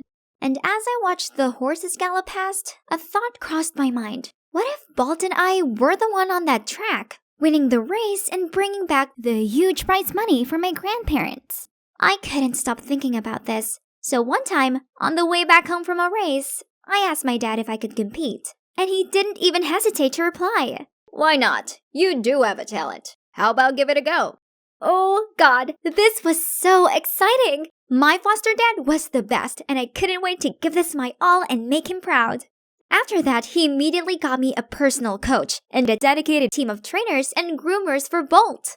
I'd never felt so happy, and Bolt had never looked so good. Everything was great, except that Mrs. Allen still seemed to have an issue with me. Every time I packed for practice, she always frowned and muttered stuff under her breath. Maybe she's irritated about the fact that an adopted child like me was receiving much more than I deserved, or something. But anyway, whether she liked it or not, with my talent, I'll quickly rise to be a brilliant rookie. One morning after practice, Judy came up to me and said, "Matilda, can you teach me how to ride a horse?" It might be a little scary for a first-timer. Are you sure you want to try? Yes, please. If I know how to ride, I can spend more time with Dad just like you do. I looked at her angelic, hopeful face. How could I say no? So I helped her onto Bolt and taught her how to hold the reins and do a few commands. It went smoothly at first, but suddenly Mrs. Ellen came out of nowhere and shouted, "What are you doing? Judy, come down right now." Startled, Judy misjudged her movements and tumbled off Bolt. As we both rushed over to check on her, Mrs. Allen pushed me aside, which caused me to fall onto my butt. "Do you know how important legs are to a ballet dancer? Are you intent on ruining her future?" Before I could reply, she shouted, "What an incompetent kid! Get out of my sight!" Ugh, it was just a few scratches and bruises. Why was she so serious about it? And incompetent? Huh, fine. I'd show her what an incompetent kid can do. From then on, I got my head in the game and continuously won several small and medium prizes. I sent most of my winnings to help out my grandparents and kept the rest to treat Judy and myself to something nice. One day after dinner, Dad called me into his office and told me that the two biggest races of the year, the Grand Shields and the Royal Silverford, were coming up in 2 weeks, and he'd already signed me and Bolt up for them. But the two races were only 1 week apart. That would be too much for Bolt, cause the latest race seemed to wear him out. I mentioned this to Dad, but he was adamant that Bolt would be able to manage it. I didn't want to let Dad down, but I didn't want to hurt Bolt either. I needed time to think about it. As I left the room, I gave a petrified jump. There, in front of me, was a stone-faced Mrs. Allen. She grabbed my arm and yanked me into another room. "You can't compete in the races. These are different from your usual amateur events. You're not good enough, and you'll only embarrass our family." Were you eavesdropping on my conversation with Dad? Listen, you're not my mother, so you can't tell me what to do. I will surely join it. Then I stormed out of there. Early in the morning of the first race, I was going to the stables to check on Bolt when I caught 2 of Mrs. Allen's servants sneaking out of there. What were they doing here? I went to investigate and... Huh? This is not Bolt! What has Mrs. Allen done to my horse? Right at that moment, Mr. Allen walked in with the vet. I told him what I'd just seen and he muttered out, "That woman dares to get in my way, huh? I'll make sure she'll pay for it this time." Then he turned to me and said, "Leave it to me. I'll find Bolt. Go get some rest and prepare yourself for the race." I'd never seen him this stern before, so I just nodded in concern. Despite all the drama, I still managed to bring home the Grand Shields Championship title. It's amazing, right? However, I couldn't fully enjoy the victory as one thing was still lingering on my mind. Mrs. Allen has been absent for the last 4 days. Could it be that Dad has done something to her? Hey, Judy, did Mrs. Allen say she was going somewhere? Dad told me that Mom's been so stressed lately, so he arranged for her to go to Aunt Anna's villa to rest. Oh, it seemed like what Dad said at that time was just an expression of anger. At least I had one less thing to worry about. You see, my main concern at the moment is Bolt, as his health has clearly deteriorated since the previous race. The vet says he's doing fine, but through Bolt's heavy breathing, I know something isn't right. A week passed by and the day of the second tournament finally arrived. While the vet was checking on Bolt before the race, Dad suddenly pulled me outside. "We must win today's match. I expect a lot from you." I had a bad feeling about this somehow, but I still nodded and assured him that I would do my best. The race was about to begin. Everything's in check. I'm ready for it. But wait, why does Judy look so flustered? Maddie, Mom was not on a trip. The storage room. Dad locked her there because she found out what he was up to. He's doping Bolt. What is she talking about? Could it be that the vet who came in earlier was drugging Bolt then? But no way! If there's anyone wanting to harm me and Bolt, it's Mrs. Allen, not Dad. Listen, Mom only swapped Bolt the other time to protect you.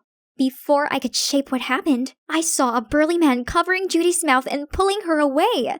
Then a voice whispered in my ear, "Only one game left. Just keep your mouth shut and do it properly. If you lose, I can make things very uncomfortable for you and your grandparents." Got it? Now get on the horse. A chill ran down my spine. I felt like I was gonna vomit. How could the caring, kind man I called Dad turn out to be such a fraud? The signal of the match rang out. Ugh, what should I do? I couldn't let that wicked man get what he wanted. So I closed my eyes and stayed put. What do you think you're playing at? Run! Run now!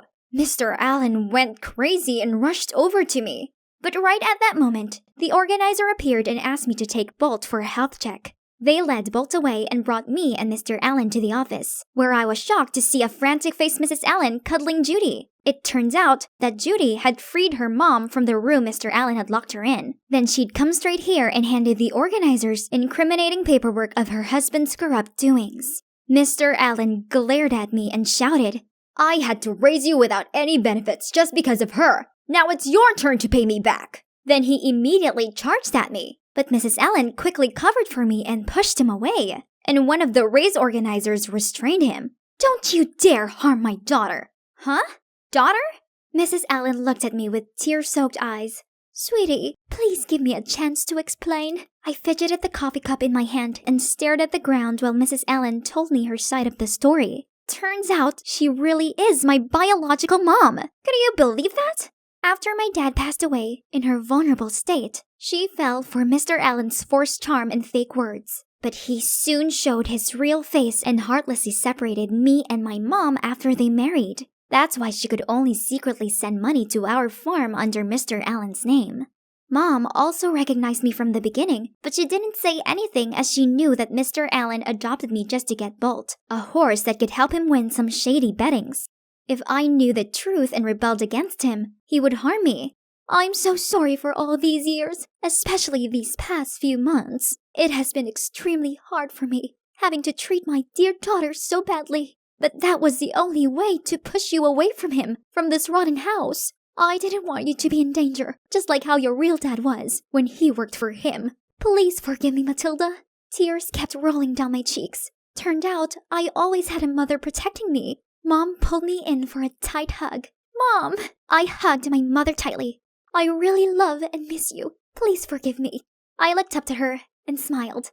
Of course, yes. I'm more than happy to have you back in my life, Mom. And the best sister I could ever wish for, too. I've made it! I'm on the paradise island of Koh Lanta, and I actually get to stay here at this luxurious beachside resort. Hey, I'm Achara, a 17-year-old girl from Krabi Town, Thailand. As amazing as this place is, I'm actually not here on vacation. Instead, I'm here to reunite with the boy I saved 10 years ago. I almost forgot he existed until last week when I came across a Facebook post by Thomas, a famous British swimmer, searching for the mystery girl who saved his life as a child. Thomas is currently in Thailand for business, so here I am, eager to finally see him again. I was waiting by the gate when suddenly sounds of rolling suitcases came from behind me. I turned around to see two girls about my age standing there. Who are they? Before I could say anything, the gate opened and a friendly woman invited us inside. According to Mrs. Danvish, Thomas's housekeeper, he had a training schedule in another city and wouldn't be back for a couple of days. Then she introduced us to each other. The short-haired girl is called Sarai, and the longer-haired girl is Kanda. Dearie me, I must say that having 3 girls all claiming to be Thomas's savior came as a bit of a surprise. But I'm sure the truth will come out in the wash. Until then, please all stay here and make yourselves comfortable. So, those two girls are pretending to be me? Unbelievable! But no problem. Thomas would soon realize I was the one he was looking for and would kick those imposters out of here. I dropped my suitcase off in my room, then went downstairs for dinner. As soon as I sat down, Sarai spoke out. Stop acting. I know you two fakers are just pretending to be me so you can get your hands on Thomas's fortune. You're the fake one? Curly hair and a mole? You really have done your study, huh? OMG, these two audacious girls were getting on my nerves.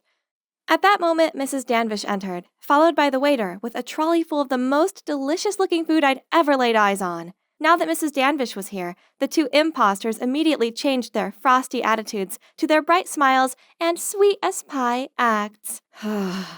Ladies, please help yourselves to food and drink. Then tomorrow morning, after you've all been well rested, we shall have a little chat. But how am I supposed to enjoy the food when I have these two vultures glaring at me? I quickly finished my meal, then rushed back to my room. I must be well prepared for tomorrow.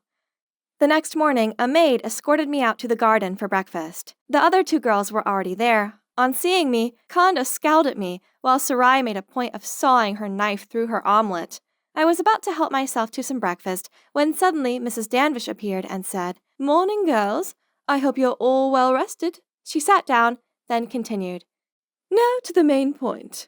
I'm rather curious and was wondering where you first met Thomas." Easy. It was here on this island when I was 10 years old. I was collecting shells on the beach when I met him. Busted. I was only 7 years old then, imposter. Gee, a careless move over there, Khanda. Thomas clearly specified in an interview that he'd been 8 years old and the girl who saved him was a year younger. Yes, I met Thomas when I was 7 years old. At that time, my father was a helmsman. I often followed him here, and once I spotted Thomas sitting alone on the beach. Feeling bored waiting for my dad, I came to say hi and hang out with them the whole day. That afternoon, Thomas got a cramp while swimming, and he would have drowned if it wasn't for me. I saved him, then my father and I took him to the hospital. Mrs. Danvish just listened silently, and when all 3 of us had finished answering, she said, "Indeed, the girl in question was 7 at the time. So, Khanda." No, I just misremembered. See, I was only 7 at the time. I could easily get confused. Mrs. Danvish didn't say anything more after this, but I saw this knowing look in her eyes. Then, that night at dinner, there were only 2 places at the table set, and Khanda never made an appearance. Seems like things are getting serious.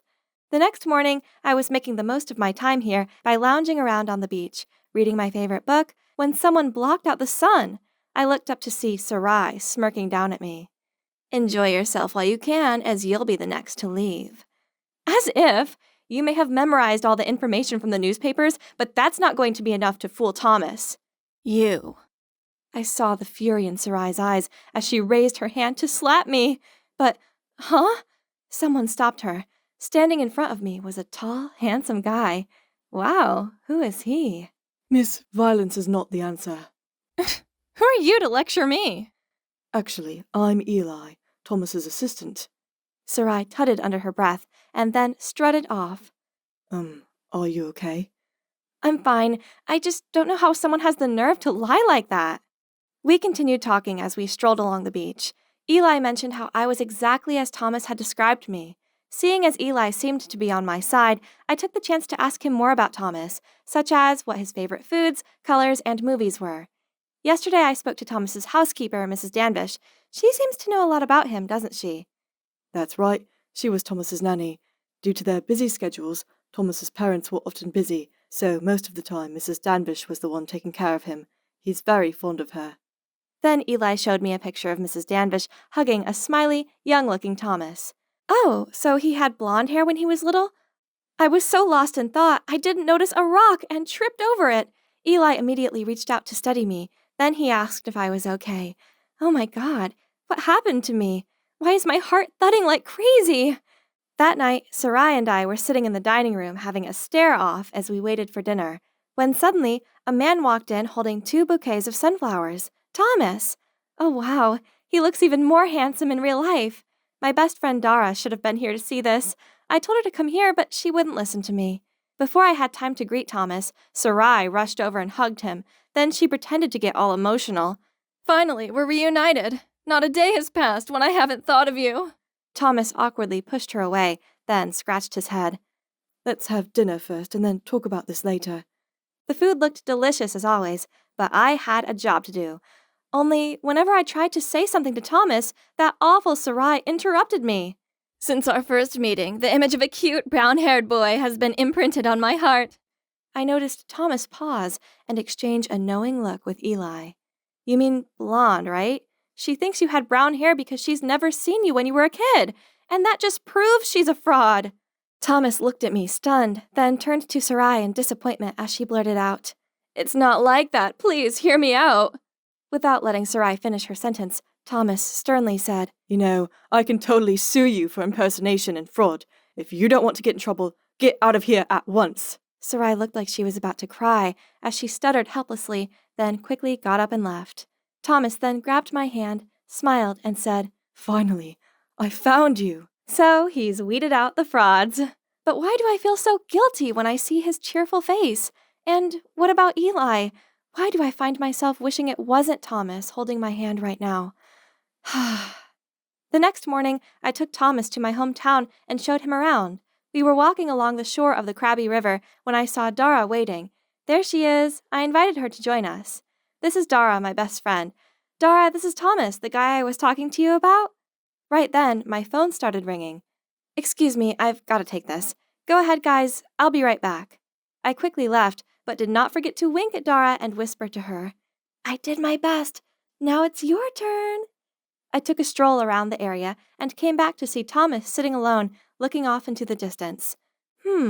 Where did Dara go? Seeing me, he stood up and said, Dora had something to do, so she left early. We should leave too. On our way back home, I couldn't help but ask Thomas, So, Dara told you everything, right? What do you mean? Oh, well, she did tell me about some interesting spots in the town. Oh man, that means Thomas still has no clue? Silly Dara. I put so much effort into bringing him here. Oh, hey, Achora. This suddenly came to my mind. When you took me to the hospital back then, do you remember what flower you gave me? Flowers. He got me sunflowers last time, so it must be... Of course I remember. I gave you a sunflower. I wanted to cheer you up. I was expecting a nod from Thomas, but to my surprise, he sighed and said, Actually, I just made that up. There were no flowers at all. Thomas's words got me wavered. I didn't want to end up in a position like this. Fine. If Dara chickened out of telling him the truth herself, then I guess I just have to do it. Thomas, I'm sorry. Actually... And so I told Thomas the truth. The one who saved Thomas that day was Dara, not me. And she's in a pretty tough situation right now. Ever since her dad's accident that left him unable to take his boat out anymore, Dara's family were in terrible debt. So, when I saw the article where Thomas was searching for his savior, I tried to convince Dara to come forward, as he might be able to help out her family. But I can't do that. I can't let him see me in this awful state. He would presume I was only after his money. No matter how much I tried to convince her, Dara still refused to go and meet Thomas. And so I decided to disguise myself as Dara and approach you first. Then I planned to reunite you here. And she agreed to all that? No, she didn't. I carried things out all alone. I kept asking Dara for more information about the past and then spent all my savings on hair appointments and makeup to fake a mole like hers. Then I lied to my parents that I was participating in a summer camp and went to Koh Lanta. I also arranged to meet her here today, but I guess she's still not ready to talk to you. Actually, when I saw Dora, I felt this strange connection toward her, but seeing the way she left like that, maybe she doesn't want to see me again. Oh no, what had I done? I want to bring them together, not drive them apart. Are things really just going to end up like this? It's been 3 days since then, and now here I am, nervously waiting for Dara in the airport lobby. I'd asked her to meet me here, but this doesn't look good. Does she really not even bother to say goodbye to me before I leave the country? Achora, seems like Dara isn't coming. I'm sorry, but we have to go. I gave a solemn sigh and pulled my suitcase when suddenly I heard someone call, Wait up! Achara! I turned around and saw Dara running towards me. Oh boy, what a relief! I quickly hid away my smile and put on a sulky expression. Oh, you're here? Thought you wouldn't come. Anyway, my boyfriend and I are off to London to meet his family. They're really eager to meet his savior, right, babe? Thank you for coming to send me off. Dara gave an awkward look. Then she took my hand and led me over so she could whisper, Achara, can I talk to Thomas in private for a minute? Yes, my plan worked. I turned to Eli and gave a thumbs up. Then we rushed off and left Dara and Thomas to talk alone. Did you really think I would let those two idiots give up on each other so easily? No way. I had discussed it with Thomas and planned to fake a cheesy farewell at the airport, and voila! Dara finally realized her feelings for Thomas in this hit-or-miss moment, and the two of them had a happy reunion. Yay! So, what about me, huh? Well, you don't have to worry, because I might have scored this cute, handsome assistant right here. Finally, my spectacular sweet 16th is here. I spent months deliberating over every tiny detail of this perfect butterfly-themed party. Better yet, all the VIPs from the fashion industry were invited. Pretty impressive, huh? By the way, I'm Charlotte Stone, a fashion influencer with over 500,000 followers on Instagram. One day, I'm going to become an iconic designer just like Tory Burch. This party was my big chance to get noticed by all of these big shots. But wait, Ava? What on earth is she doing? Don't you realize how important it is to sort out garbage? It's not all junk. Like, this one is very valuable. Oh my gosh! Ugh! And now she was replacing the guest napkin with some biodegradable tissue. Suddenly, she's startled and rushed to an incoming guest. Your scarf! Is that real mink fur? You ruthless monster! Oh no, that was Trixie Maxflower, the famous drag queen, who's now strutting off in anger thanks to my sister's outburst. Ava was ruining everything with her hippie ways, and all of my guests were leaving. No, it's all ruined, and it's all her fault. Ugh. This wasn't the first time Ava had pulled things like this. She called herself an eco-activist, and constantly brought rubbish home to remake into things, argued with anyone who didn't sort their waste properly, and forced everyone she knew to join climate change protests. The worst part was, I was always dragged into those dumb campaigns. It's super embarrassing being called the trash girl's little sis. Lonnie, where are you going? Wait up! Hey, trash girl, why don't you recycle this into skating shoes, huh? Next thing I knew, a gross banana peel landed smack bang in my face. Lottie, are you okay? No! My party was going perfectly until you barged in with your lunatic eco-anxiety. I wish you'd left my party, not them. Actually, I wish I didn't have a tree-hugging, trash-loving sister at all. Then I pushed Ava aside and stormed off. She'd gone too far this time. But maybe what I said was a bit much? The next morning, I woke up to see a birthday gift from Ava on my bedside table. It was this cute bracelet, made from recycled plastic, of course. It made me smile and reminded me of all the time she'd taken care of me. I went to her room to thank her for her gift, but she wasn't there. Then I spotted a letter on her bed. Mom, Dad, Charlotte, I'm going away to live by my beliefs and values without affecting you all. Don't look for me. Oh no, don't tell me that it's all because of what I said yesterday. She knew I didn't mean it, right? I'm sure she'll calm down and come back soon. But then 1 week passed, then a month, and now it's been almost 2 years and my sister still hasn't returned home. We've looked for her at environmental events, but still had no hint. Until one day, I stumbled upon a YouTuber who talked about discovering an eco-friendly island run by a community of environmentalists. That sounds like Ava's style. Wait a minute, I've seen this before. This island looked just like the one from the picture hanging in Ava's room. There it is! That must be the island's coordinates! I gotta go find my sister. Oh boy, that was a long ride. Now I just need to find a boat that will take me to the island. Let's check the map. Huh? These are my stuff? Right at that moment, a woman reached me. Hey, what are you doing with my bag? I quickly apologized and returned her bag, then rushed back to the train to find mine. But I was too late. No phone, no map. What to do now? I asked around, but no one had heard of this eco-island. Hopeless, I slumped onto a bench, when suddenly a man tapped my shoulder and told me that his boat was heading to that island. I followed him to the harbor, but when I saw the boat, I immediately changed my mind and turned to leave, but the man wouldn't let go of my hand. I tried my best to resist as his 2 scary-looking crewmates headed towards us. Oh no, this isn't gonna end well. Let her go! Noah, is this a kidnapping? Should I call the cops? Panicked, the man let go of me, then grumbled and left. I trembled in shock, and it took ages for my heart rate to return to normal. I can't imagine what Ava had to go through out there all this time. Why are you trying so hard to get to the eco-island? It doesn't seem like you're seen. Now that I'd calmed down and looked at this guy properly, ooh, he was cute. And he knew about the island? Turns out he's a former resident and was now taking his sister there. I asked him if he knew anyone named Ava Stone, but he shook his head, saying that most people who came to the island changed their names to start a new life. Okay, so I just have to see for myself if Ava was actually there. However, Noah said he couldn't help, because the island has strict rules concerning newcomers.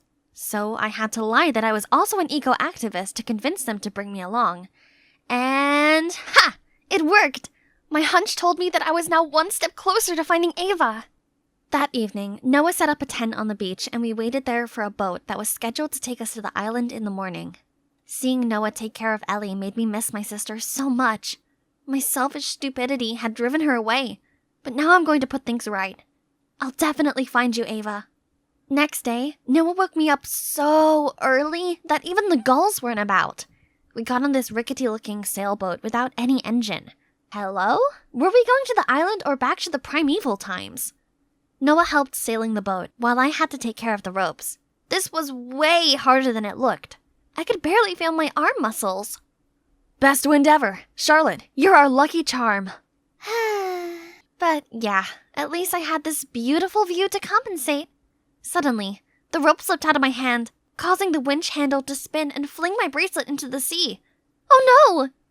Noah tried to stop me, but I was already deep in the water and immediately got swarmed by garbage.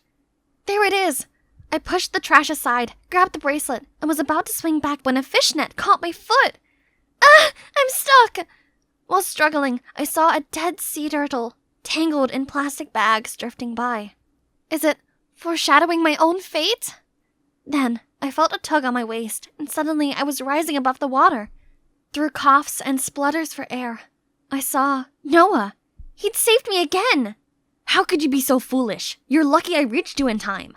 No, you're the lucky one who just got yourself a new girlfriend. Me? What's wrong with you? Your actions could have killed yourself and my brother, and all you can think about is flirting? I'm sorry, but that bracelet is really important to me. And I'm serious. What is your type of girl, Noah? Me? Oh, maybe someone mature and brave? Got it. From now on, I'll be more mature then. By the next dawn, I could finally see our destination. But right when I stepped foot on the shore, two men who seemed to be village guards stopped me. You said you were bringing one sister, not two. Who is she? She's with me, Noah said. I tried my best to convince them, but they insisted on following the rule. No outsiders on the island. I didn't want any drama. All I wanted was to find my sister. Hey, the chief is coming! Jeez, what else is happening? I grabbed Noah's hand and hid behind his back. Please don't leave me alone. I won't. With my eyes closed, I heard someone step in and the female voice said, What's all this commotion about? Wait, that voice! I took a peek at the village chief. It's Ava! Ava? Is it really you? Charlotte? I found my sister. I rushed to hug her as tight as I could. I've missed you so much. Oh, little Lottie, how did you get here?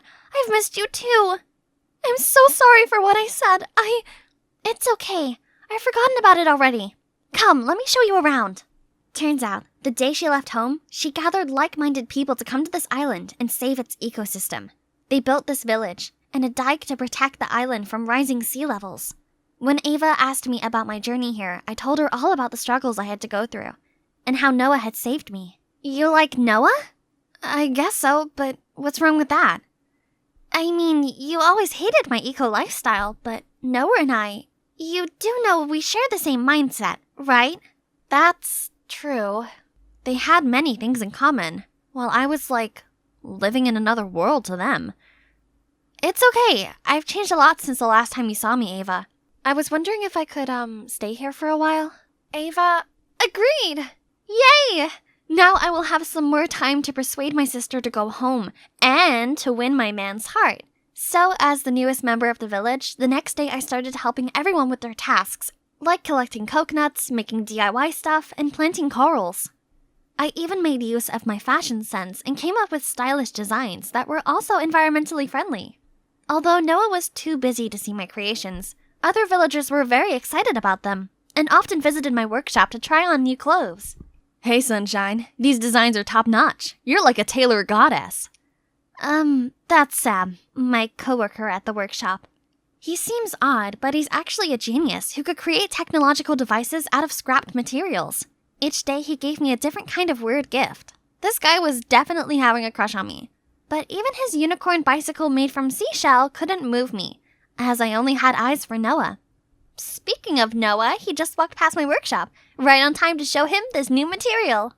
I eagerly ran towards him, but stopped as Ava suddenly pulled him toward the hammock, leaned closer, and whispered something in his ear. What? So, when Noah said he preferred mature girls, he meant Ava? But what was my sister thinking? She knew I liked him. After that day, I couldn't concentrate on anything because of those two. Noah started to make excuses to not clean the coral reefs with me. And guess who was behind it all? Ava! Ouch. Great. I accidentally just stepped on the sea urchin. So I was rushed to the medical hut. Ava also came over to ask if I was okay, but I refused to talk to her. Or Noah. The wound swelled up, and I still couldn't walk normally a few days later. Surprisingly, Ellie started being nice and took care of me, and even went spying on Noah and Ava for me. Those two are made for each other. I even saw them secretly kissing a few times. They're the perfect king and queen of this island. Now there is no doubt that they're dating behind my back. How could Ava do this to me? Feeling betrayed, I dragged myself to the workshop. Maybe work can distract me from all this mess in my head. But here I was, stuck with Sam and his cheesy pickup lines. You must be exhausted, 'cause you've been running through my mind all day. Just leave me alone. I stormed out of there, but tripped and fell over. Right then, a hand reached out to help me. It was Ava. Jeez, she's the last person I want to see right now. You don't have to pretend you care about me. You know full well that I like Noah, but you still got with him. Charlotte, what are you talking about? I'm leaving today, and so should everyone in this village. This place is for cowards who ignore the real eco-problems that are happening in the outside world. There, I'd let it all off my chest. But unexpectedly, the villagers came out of the bushes, holding decorations and a birthday cake with my name on it. They were throwing a surprise party for me. Oh no, I didn't mean to. Disheartened by my words, they all left. I guess you saw me with the chief when we were planning your birthday surprise. There is nothing going on between us. I thought you'd grown up, Charlotte. But I was wrong then. God, the guilt I felt right now was killing me.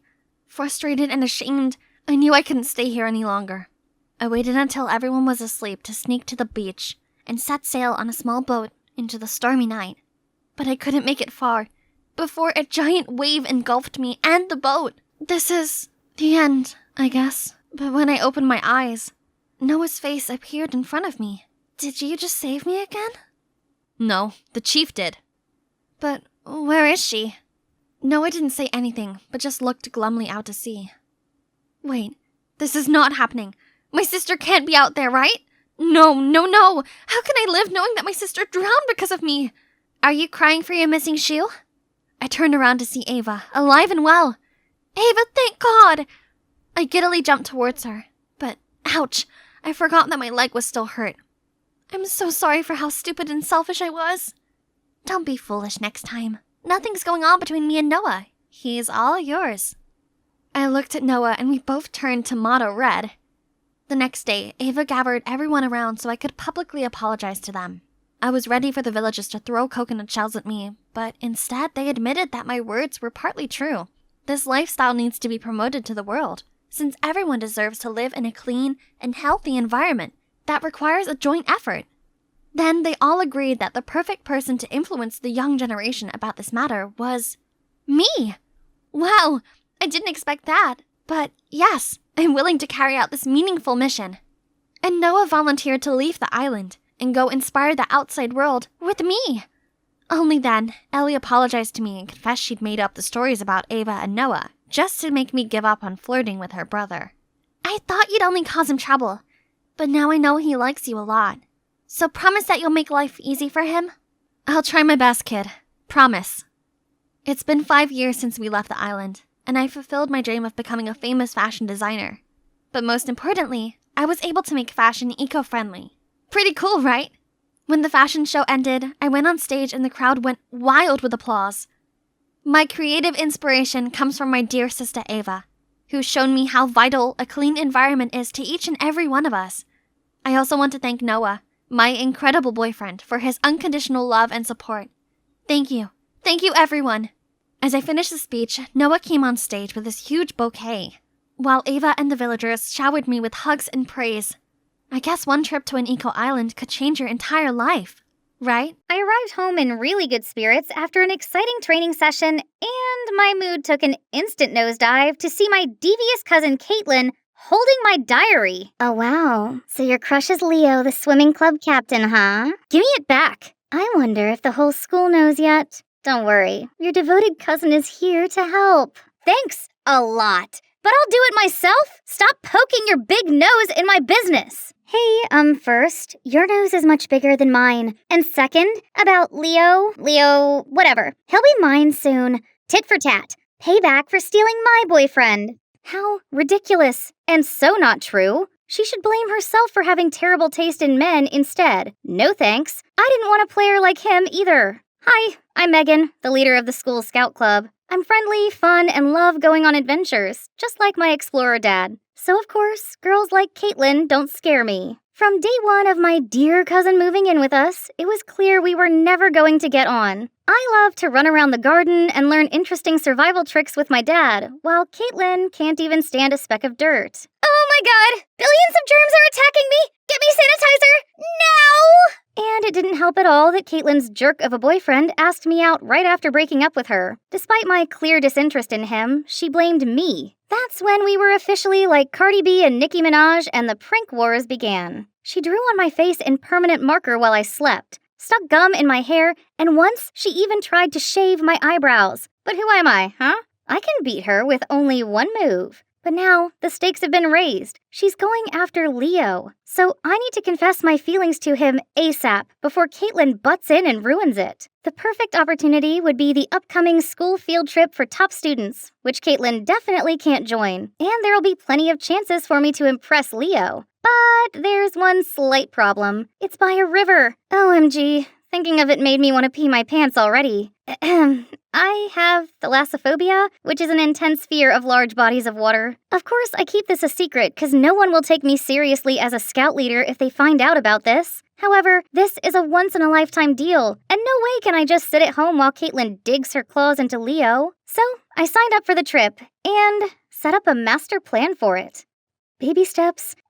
Literally. I signed up for swimming in a kid-friendly pool. Easy peasy lemon squeezy. Oh, but why are my legs trembling like this? Ha ha. It's not like I've morphed into a jellyfish or something. Look, the pool is turning into the scary ocean ready to swallow me! Help! Suddenly, a boy with a floaty bumped into me. I fell on my butt and my leg touched the water. Something grabbed me. Loch Ness Monster! It's eating me alive! Just then, a kid popped up and started laughing at me. It's okay, Megan. Happy thoughts. Think happy thoughts. This is much better. But then I felt splashes everywhere. I tried to avoid them but ended up toppling over and fell into the water. Panicking, I spluttered and flailed about. I couldn't care any less about everyone looking at me weirdly anymore and just screamed for dear life. Suddenly, strong arms pulled me out of the water. Then that guy carried me, and my face pressed right against his chest. Holy moly, it felt harder than a rock. You all right? Oh, my Superman. I'll be your Lois Lane. Ew, snot is streaming down your face. Disgusting. Gosh, this is so embarrassing. I got dressed at the speed of light and ran out of there. Hang on. Something isn't right. Hey, missing something? Jesus, this jerk still tried to embarrass me at the last minute? The only good guy in this world is my Leo. As if it's still not enough to call it a day, I came home to see Caitlin watching a scary movie about a giant shark. Sup, scared of me already? It's not too late to cling onto my leg and beg. Who's scared? This stupid show. It's obviously all CGI. There's no shark in the world that could be that big. And, they're labeled as dangerous, indiscriminate killers that eat anything in sight, but in fact, sharks are most often the victims. Whew, my acting was not so bad, was it? Finally, the field trip participants list was published. Of course, my name was on it, and Leo too. But wait, why is Caitlin here? She's always wrapped up with boys instead of studying, and doesn't even remember the multiplication table. What? Can't accept the fact that I'm a genius too? FYI, I'm super quick at math. Really? So what is 356 plus 445? Easy, 234. Huh? That's not even close. But it was quick. See you on the trip. I'll be watching you, sis. The day finally came, and our tour guide is Mike, the best scout in the state. But hold on, why does this guy look familiar? Oh no, that's the guy who saved me at the pool. Scared that he'll expose me, I didn't know what to do but to give him the stupidest smile. To my surprise, he seemed not to remember me at all. Then he asked me to demonstrate the first activity with him, vertical net climbing. It's time for me to shine. Eyes on me, Leo. Gosh, this guy climbed like a monkey, but don't expect me to accept a loss. I was enjoying the victory when Caitlin approached me. Everyone knows that muscle power is only to make up for a tiny brain. Yeah, great shout, Megan. Use all your energy up in one go just so you can show off. Are they cut from the same cloth? Never mind. Leo's looking at me. His eyes are so dreamy. That was even more powerful than 10 cans of monster drinks. Nature hunt, monkey bridge, Tarzan rope, all these challenges didn't make me break into a sweat, and Leo even came to praise me. That's incredible, Megan. How can you do that? Oh, Leo, I only had an apple for breakfast, so now I'm having hypoglycemia or something. I'm so dizzy. OMG! My dear cousin should really get an Oscar nomination for her fake act. I gave my sweetest smile and helped her. Just so when Leo wasn't looking, I tripped her up and she fell face first into a muddy puddle. Leo tried to wipe it off, but ended up turning her into a monkey. Then Mike walked past and said, Wow, this layer of makeup is a big improvement. His cattish tongue seemed not to leave anyone alone. In the afternoon, I took my free time to wander around and saw a pretty bird. I wonder what it is. That's a red-capped mannequin, very popular in Central American forests. Wow, good knowledge. Thanks for telling me without being asked. They have a signature dance to impress their mates. Any idea?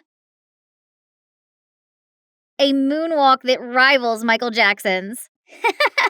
Wait, what? Why did I laugh so hard? He might be funny, but he's still a jerk. The last activity of the day was using rocks to make fire, and I was paired with Leo. Thank you, universe. I squidged up close to him and offered him a mint. He happily took it, but then suddenly turned red and started choking. I leaped into action and hit him hard on his back, making the mint fly out. Leo immediately took my hand. My guardian angel, where have you been all my life? Anyway, would you like to join me for a walk later? I have something to tell you. Yes! Sure. Where do you want to go? The riverbank. Romantic, right? River? I'll die there. But so what? This is my chance. If I die, I'll die under the title of Leo's girlfriend. Totally worth it. I arrived to see Leo already waiting. His skin was glistening beneath the setting sunlight. He was like my very own Edward Cullen, but it didn't make me any less scared. Oh, you're here. You look pale. Are you sick? Oh, no. No, I'm fine. Great. Let's get on the boat to enjoy the view. I closed my eyes tightly and squeezed Leo's hand. Then Leo kept talking, but I couldn't hear anything until... Megan, I've admired you for so long. Will you be my girlfriend? I turned into the ripest tomato, but managed to blurt out, I'd love to. Gotcha! Gosh, why is Caitlin here? I was still in shock when Leo jumped out of the boat and high-fived Caitlin? Then they kissed? Surprise! Now you know how it feels to have your dream guy stolen away. No! Please! I can't stand it! The water is scaring me! Just enjoy the view, Megan. Where's that fierce girl gone? Your mom told me that you have thalassophobia, but I didn't expect it to be so real. Don't worry, I'll show this to the whole school so they'll come rescue you. Good luck, cousin. Leo and Caitlin walked off holding hands. I stayed as still as I could in the unsteady boat. The world was spinning around me, but I couldn't do anything but cry. Time went by like a decade had passed. Then I felt a pat on my shoulder. Mike stretched out his hand, then swooped me up in his arms and carried me to the lawn nearby. But how did you find me? I saw the video Caitlin just posted, then immediately went to look for you along the riverbank. Is that so? How embarrassing. He kept silent for a while, then said, You might not know this, but I used to be freaked out by heights. My acrophobia is better now, but still. No way! You nailed the climbing challenge earlier. If you want to overcome your fear, then you have to find a way to face it. Be courageous. Don't let it become a weakness for others to laugh at. Then he gave me the sweetest smile, and right at that moment, he looked kinda different to me, more attractive. That night, I shut myself away in my tent while the others gathered around the bonfire. I wasn't ready to face anyone just yet, and my mind was too restless to sleep. The next morning came the boat race. When I arrived, all judging eyes were on me. I was nervous, but soon plucked up my courage and spoke out. Hi, everyone. I'm Megan, and I have thalassophobia. So I can't complete this challenge. I'm embarrassed.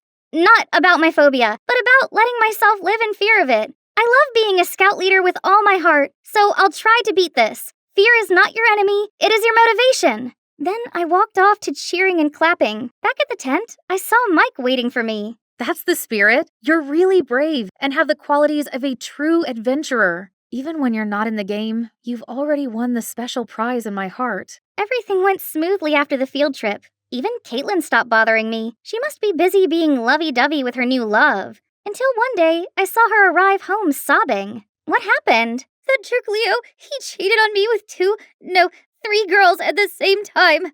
Excuse me? Why is my life so miserable? I know I can never outsmart you or be as brave, as confident as you, but do I not deserve at least one nice thing? I didn't know Caitlin had this self-deprecating side. Suddenly, I felt sorry for her. She is my cousin after all. Don't cry. I'll help you teach him a lesson. Really? Megan, I'm sorry for letting my jealousy turn me into a monster. Are we good? The next day at school, we stepped into the hallway and heard a horrified scream. It was Leo with his locker full of cockroaches. He freaked out so much that his friend had to catch him before he fell over. Oh, Leo, I am just warming up. I gathered my classmates and showed them the extra special gift I'd prepared for him. Hello, everyone. This time on Name a Cockroach After Your Ex, we have here a gentleman named Leo Whittemore. Happy Valentine's Day, everyone! Everyone burst out laughing and Leo literally fainted. And now he's known as Leo the Roach. Actually, this was all Mike's idea. So we can both retaliate against Leo and donate to the Cry Me a Cockroach Wildlife Fund. And back to me. To make things right, I decided to go back to where I started. I realized nothing is impossible when you believe in yourself, and when you have a perfect companion to give you the gentle nudge you need. Welcome to my coffee booth at Felton High's Flea Market. Just a second, I need to add the finishing touches to this latte. Perfect. Guys, try this. It's the special drink that I came up with for our 2-month anniversary, which, FYI, is today. How romantic. What's the name of this drink? I think Patrick should name it. We can call that Paige's Vom. You know, because it reminds me of when we were 5 and you threw up in the back of my mom's car during our road trip. Stop! I'm not kidding. Me neither. It's one of my favorite memories, as that's when I fell deeply in love with you. Or how about, why is everything a joke to you? Just leave. We're done. I'm sorry about that. Let's start over. I'm Paige, and everyone calls me Perfect Paige because, well, everything about me is perfect. That must be thanks to my parents. My dad's a hospital director, and my mom's a university president. They both excel in their jobs, juggle family affairs, never quarrel, and always have smiles on their faces. And me, I'm beautiful, smart, and have some talents, such as making drinks. My dream is to run my own coffee shop. On the side of the dream job at the national TV station that I will definitely get. Then I'll come home to my dream boyfriend who's a flawless man that I can count on. And we'll have a perfect love story like my parents. Then why did I choose that funny guy as my boyfriend, you ask? Before he became my now ex, Patrick was a close friend since childhood. We lived in the same neighborhood, and it was my friend Doris's birthday, but she came up with a stupid condition that all the girls had to bring along a boy. Please? This sounded ridiculous, so I presumed it was a joke and showed up alone. Only everyone else had a +1 with them. Paige, you need to stop being so picky and give a guy a chance. How about your bestie Patrick? He's nice, smart, great at basketball, and he's pretty cute, right? No, we go way back. He's all right, I guess, but that's not enough. There's no one on this planet who can reach your ridiculously high standards. He's the best you're gonna get, and look, he's also so funny. Patrick's sense of humor is by far his most infuriating trait. Fine, Perfect Paige. You'll just have to show up to the prom alone then. And I doubt that's a perfect thing to do. I guess Doris's words played on my mind, because when Patrick walked me home, I blurted out, hey, if we're both single after we turn 17, then let's date. Then my perfect school year will end with a perfect prom night with my high school sweetheart, just like in a rom-com. Huh? Have you eaten too much frosting or something? No, of course not. I just can't possibly turn up to prom dateless. Oh, the outrage. As if anyone could ever dare to go to prom without a date. But I'm not just anyone. Such a humiliating thing would be a scratch on the diamond, which is me. Okay. I'll do whatever you want. Time passed by and I concentrated on my studies and my hobby.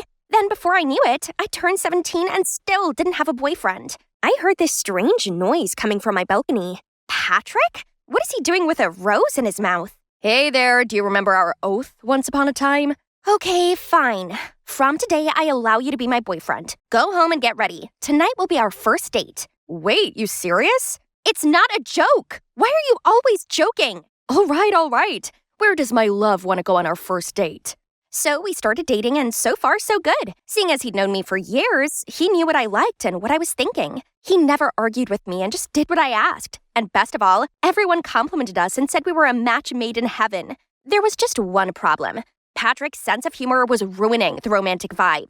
So that brings us to the present and why I ended our relationship. Later that night, Patrick called and apologized, but I confirmed that the breakup was still on as I didn't want to cause strain to our friendship. He seemed pretty surprised by this, but Patrick being Patrick, he soon made light of it. Back to the friend zone. Alrighty. So, no need to pick up Paige every morning anymore. Nice. See you in math class. For some reason, I was a little sad that he'd agreed to do this so quickly, but it had just been a dumb fling anyway, right? But hang on, what about prom? I couldn't lose face with my friends, so I joined a dating app to continue the search for my Prince Charming. Ugh, too short, too nerdy, too glary. And after days of desperately swiping, I finally found a guy that caught my eye. I mean, I couldn't really see his face, but he had to be hot. I messaged him right away, and you know what? We got on so well and soon arranged a date. I fixed my hair one more time and walked over to him. Hello, you. Patrick? Surprise, my bae. I'm your perfect mystery partner. Patrick, I swear to God! How do you feel? Angry much, huh? Then now you know how my poor heart felt when you broke it to pieces. I was fuming, but Patrick kept up his annoying grin. So you're that starving for love? All right, I know your ideal type way too well. Let me find you a guy. You know, attractive boys tend to hang out in a herd. We'll see. You know, being handsome is only one thing on my list. The first candidate was this guy called Beavis, the basketball team captain. We started talking, and it went well enough for him to invite me to go watch his game. He even winked at me before he scored a perfect three-pointer. All the jealous glances turned to me. Looks like Patrick really found me a good deal. At first, this was kind of cool, but soon all of the love letters and gifts Beavis received got kind of grating. Worst of all, he accepted them all. He didn't seem to be faithful at all. Also, his grades really sucked, and he was always so sweaty. This first candidate is out.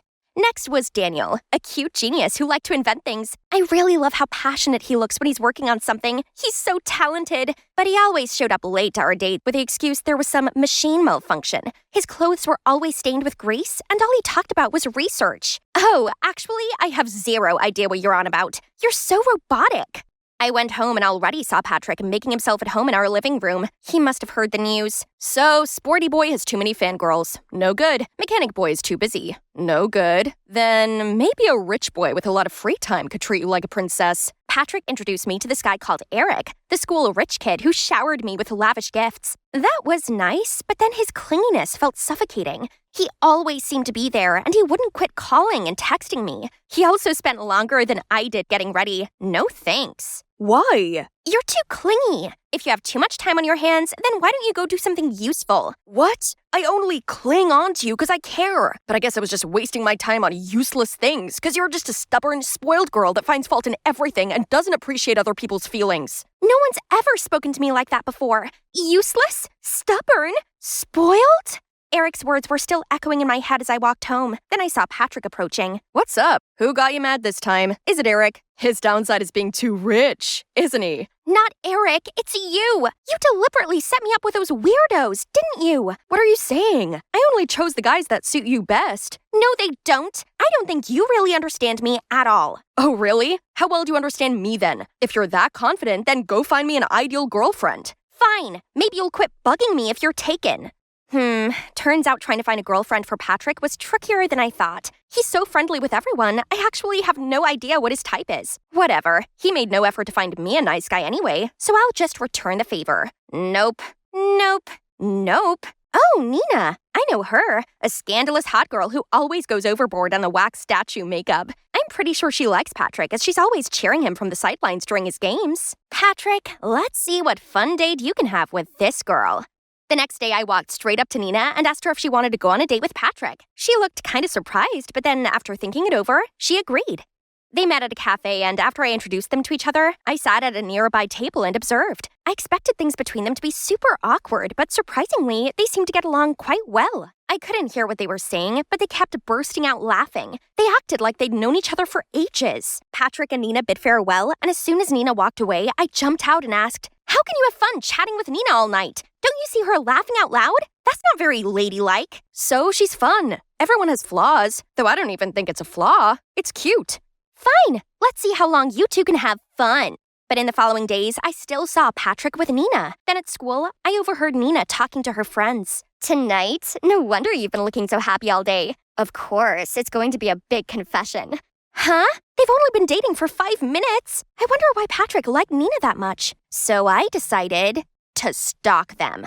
I followed them to this posh restaurant. Ugh, so humiliating. Who would have thought that Perfect Paige would do something like this? But there's no way back now. They spoke for a bit, then Patrick went to answer a phone call. I thought he was going to plan his confession or something. But then, to my surprise, a man swooped in and sat down with his arm around Nina.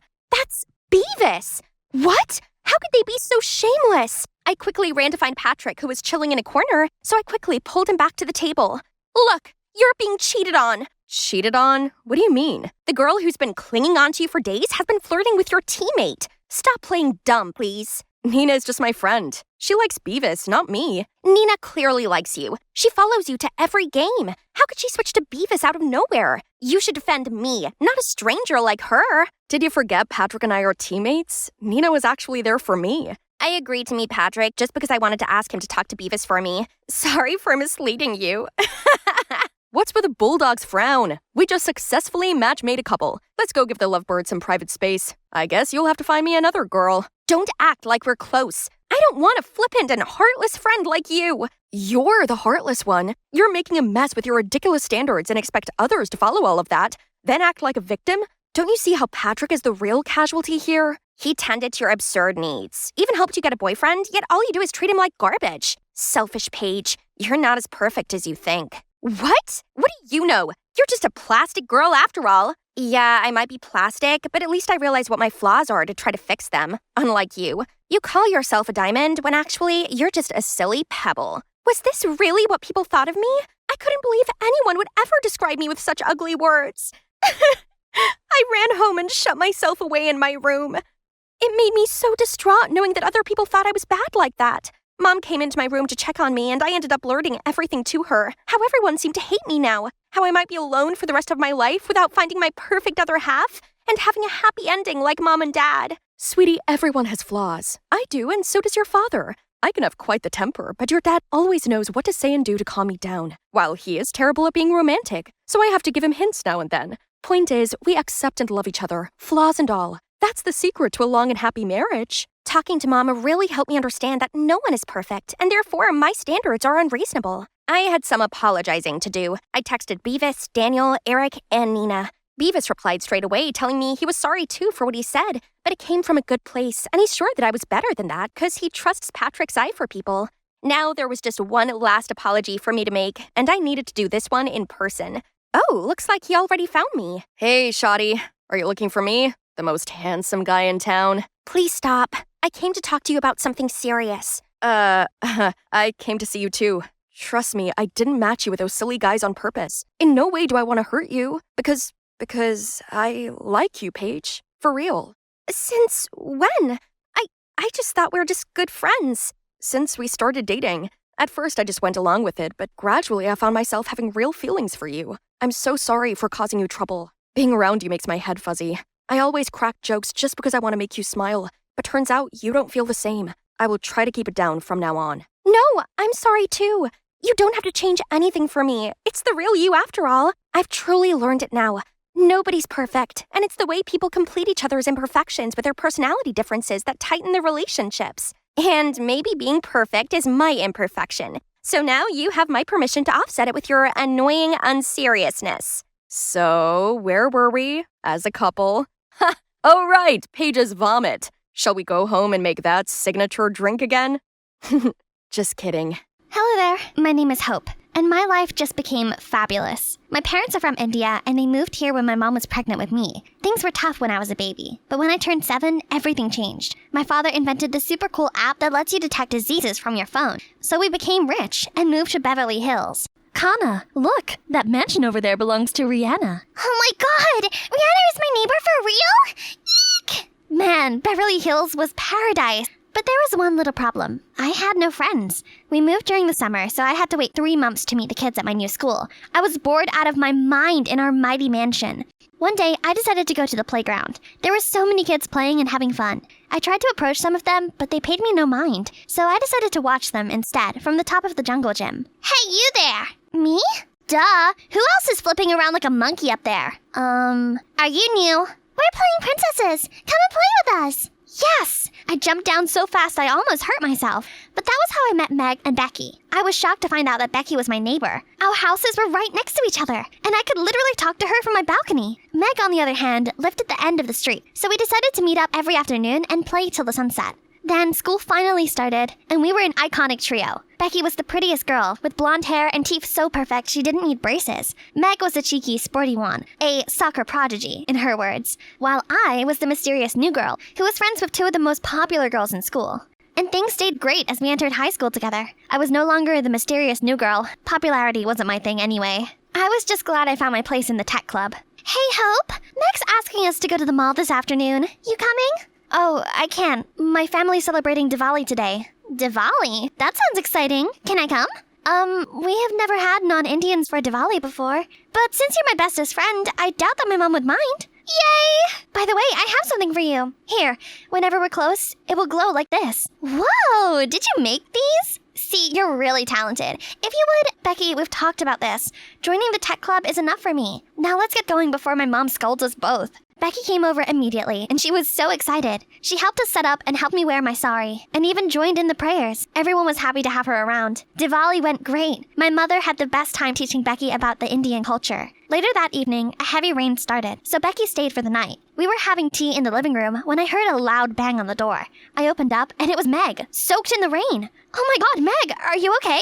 Becky said to wait for you guys at the park. I was waiting when the rain started. I went to her place and was told she was here all day. Why didn't you tell me? Oh no, Meg, I'm so sorry. I meant to text you, but I forgot. You forgot? We've been friends since we were in diapers, but the moment Hope showed up, you abandoned me. That's not true. What's that on your wrist? Hope's too? They're friendship bracelets. I can make you one if you want. So that's how you think of me all this time. Just a surplus? Meg, wait. She didn't stop, but walked straight into the rain, and everything changed from that day. We tried to make peace with her at school, but she acted like we were invisible for days, and even started a new clique with her soccer teammates. Poor Becky. She seemed so hurt. Well, if it isn't the lovebirds. Tell me, Becky, how does it feel being replaced? Hurt, right? We get it. You find new friends. No need to rub it in our faces. Hope, have you been shopping at Goodwill again?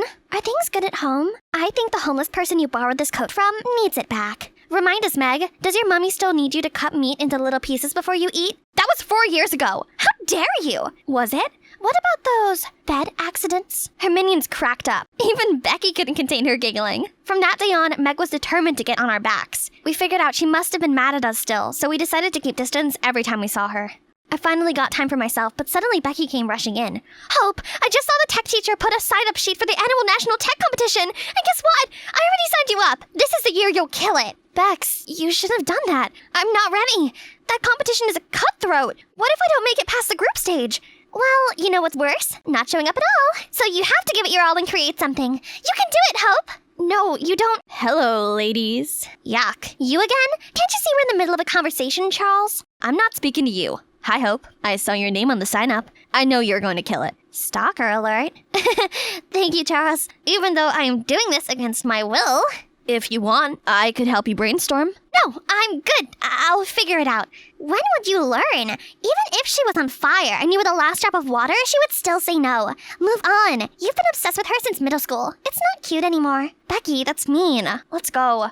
Becky later apologized to me and said she only wanted to help. Besides, the winner gets the prize of a whopping $80,000. I bawled my eyes out at the amount of zeros. That's it. I decided to give it my all for this one. I was working all night on designs, which made me so tired and cranky at school. But so far, I had nothing.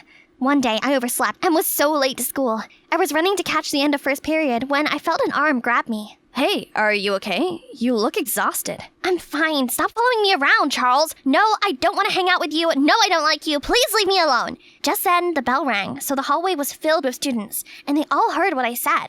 Everyone was laughing at Charles. Tell him, bestie. We don't like you, Charles. Scram! I was about to apologize when he walked away in shame. Maybe it was for the best? I was getting tired of rejecting him every day. I had too much to work on. I had an idea for an app and knew that my family depended on it. In no time, I stopped worrying and started feeling confident. My app was indeed a masterpiece. One day at recess, I was in the bathroom stall when I heard the most disturbing things. Did you hear the thing about Hope? I heard that her father's app is a failure now, and that they're so poor they might have to live in trailers soon. Yeah, I heard it. Who would have thought that high and mighty Hope used to live in a trailer? How tragic. My head was spinning. My family problems were a secret. Who could have told them? That witch Meg? There's no way she would have known. Then it hit me. It was Becky. She was the one coming to my house all the time. That's why she enrolled me into this competition for the money. She knew. I could feel the anger boiling in me as I moved to find her. I saw her by the bleachers, sitting alone. Great. Becky, how could you? Before I could finish my sentence, a slap landed on my face. It stung so bad that I couldn't see. Don't ever come close to me again! Don't ever say my name! I don't ever want to see you again! What are you talking about? Ugh, I'm the one who should say that! You're seriously playing the victim after insulting me? She ripped her friendship bracelet off, threw it at me, and stormed off. The whole school watched as I stood in confusion. What the heck just happened?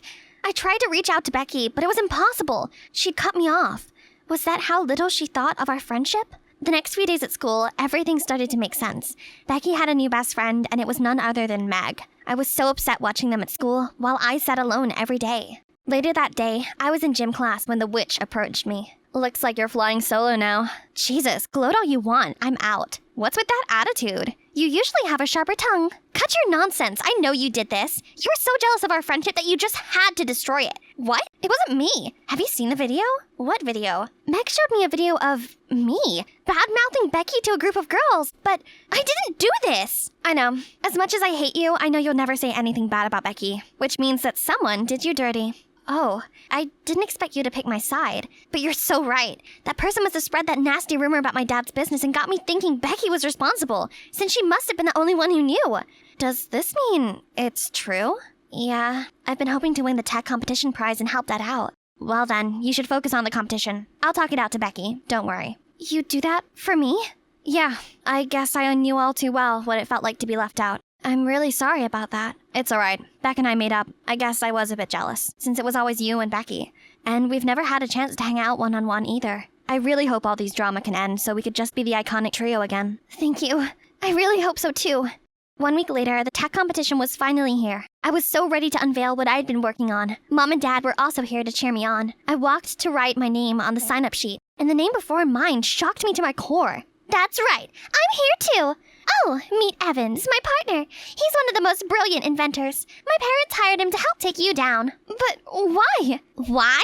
I've been nothing but nice to you, but you only think of me as some dumb blonde. I was the one who enrolled you into this competition. I was the one who befriended you. You'd be nothing if it wasn't for me. It's about time you learn to appreciate your friend.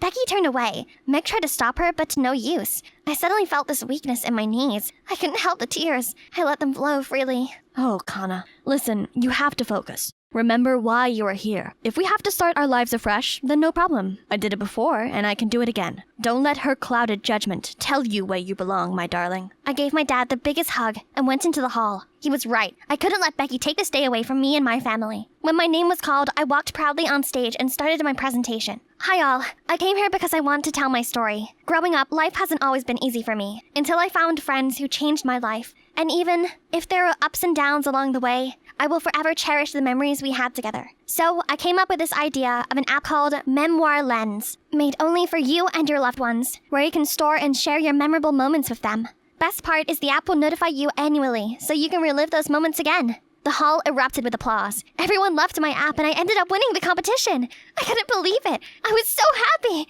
I saved my family. Later that night, my home was packed with friends and family celebrating. I was having such a good time. But then, the thought of Becky and Meg crossed my mind. So I took a walk. I was just at the end of the street when Charles appeared from nowhere. Hey, I heard you won today. Congratulations. And you're having a party. Did you forget to invite me? Oh, it's just for my family and close ones, so... Oh, I get it. Does Becky come too? I heard she slapped you in the face. Ouch, that must have hurt coming from your BFF for life. Do you see how it feels now? Nobody likes being humiliated. Wait a minute, it was you! You did this! Of course I did, moron. And let's be clear, it wasn't because I was so heartbroken. Yuck. I just wanted to date a popular girl. And you seemed easy. But then you humiliated me. So I created a fake AI video saying nasty things about you with Becky's face. And the same for her. And you guys fell for it. Look how weak and powerless you are without your friend. Pathetic. With all the anger and pain I felt, I grabbed Charles by his shirt and slapped him silly. I was ready to beat him up, but he scampered away, laughing like a psychopath. I ran to Becky's house. I had to tell her the truth. I banged on the door for minutes before she opened it. It was Charles. He made a fake video to separate us because we humiliated him. What? Are you making this up to mend things? It's not gonna work. It's over. No, wait! She's not lying. I heard Charles confess. I even have it recorded. They happened to stand right in front of my house. Becky watched the video, and it started to hit her. Oh my god, that idiot. Oh, Hope, I'm so sorry. I should have listened to your side. And I said all those terrible things to you. Oh, I'm too ashamed of myself to even face you. It's okay, Becky. I just miss my friend. I also happen to know you pulled out of the competition because you couldn't do that to me and my family. I'm so sorry I even tried to. Then we both laugh away. Hey, Meg, why are you standing there dumbfounded? It feels like I'm third wheeling you guys. I'm just gonna head out so you guys can have your moment. What are you talking about? Meg, you're a part of this group, and this time we're not gonna let you leave. Yeah, if it wasn't for you, we'd probably still be fighting by now. So come here, you. I missed you guys. I'm sorry I was so mean. It's okay now. Now, how do we make that punny Charles pay? I and Pearl were playing our favorite, playing Disney Princess. You have to be the princess this time, Ruby. We're gonna make a perfect Elsa and Anna. No, I'm going to be your knight, fighting all the bad guys and protecting you, milady. Then a maid knocked on the door with a phone in her hands. That might be my parents. Ruby, the school called again. How on earth could you get all these words spelled wrongly? What kind of nurse is spelled with a Z? I am really trying. It's all right, bae. Studying isn't for everyone, and she might be of a sport type. Sweet pea, could you just try a little more next time? Good girl. We have to go now. Bye. I know you can do this. You just need to keep practicing. You're perfect, just the way you are. Hi everyone, I'm Ruby, and this is my little sister, Pearl. Since my parents were always away for business trips, it's always just been me and her, growing up together. You already know I was terrible at studying, but Pearl was nothing like me. She was a genius. What are you doing, Pearl? For God's sake, it's 6 a.m. The sun is still sleeping, and you should be sleeping too. Absolutely not. Today is my first day in high school, and I have to make a good impression. My streak must continue. Straight A's since 2015, I know. As if your valedictorian title isn't impressive enough. I might be Ruby, the dumb kid who couldn't read half of a word, but it doesn't matter, because now I am Ruby, the awesome soccer captain. Yes! Go Ruby! That's my sister, everyone! I led the school soccer team to win multiple trophies, and I also aimed at the varsity scholarship myself. Studying was still a nightmare, but I gradually accepted that I wasn't born for studying, but for soccer. So all was well. So that morning, I was walking with Pearl on her first day at school when Beth and her clique approached us. Hey Ruby, ready to flunk your junior year? Aw, Beth, still salty because Coach left you on the bench yesterday? My advice for you would be to learn how to actually play soccer. Unfortunately, some of us have other things going on to focus on, like our brains. Oh, oops, you don't have one. You can't understand. Sorry. Boo-hoo, funny. That's Beth on my soccer team who always messed with me like everyone else. But all's good now, as I had my dear sister studying in the same school as me. Sis, I found my class. I have to go now. Bye. The next day at school, we had a new English teacher. Ruby Walker, could you read the summary on page 10? Oh, screwed. Oh dear, is that your thinking face? Didn't know you were capable of that. Sorry, teacher, but she can't read.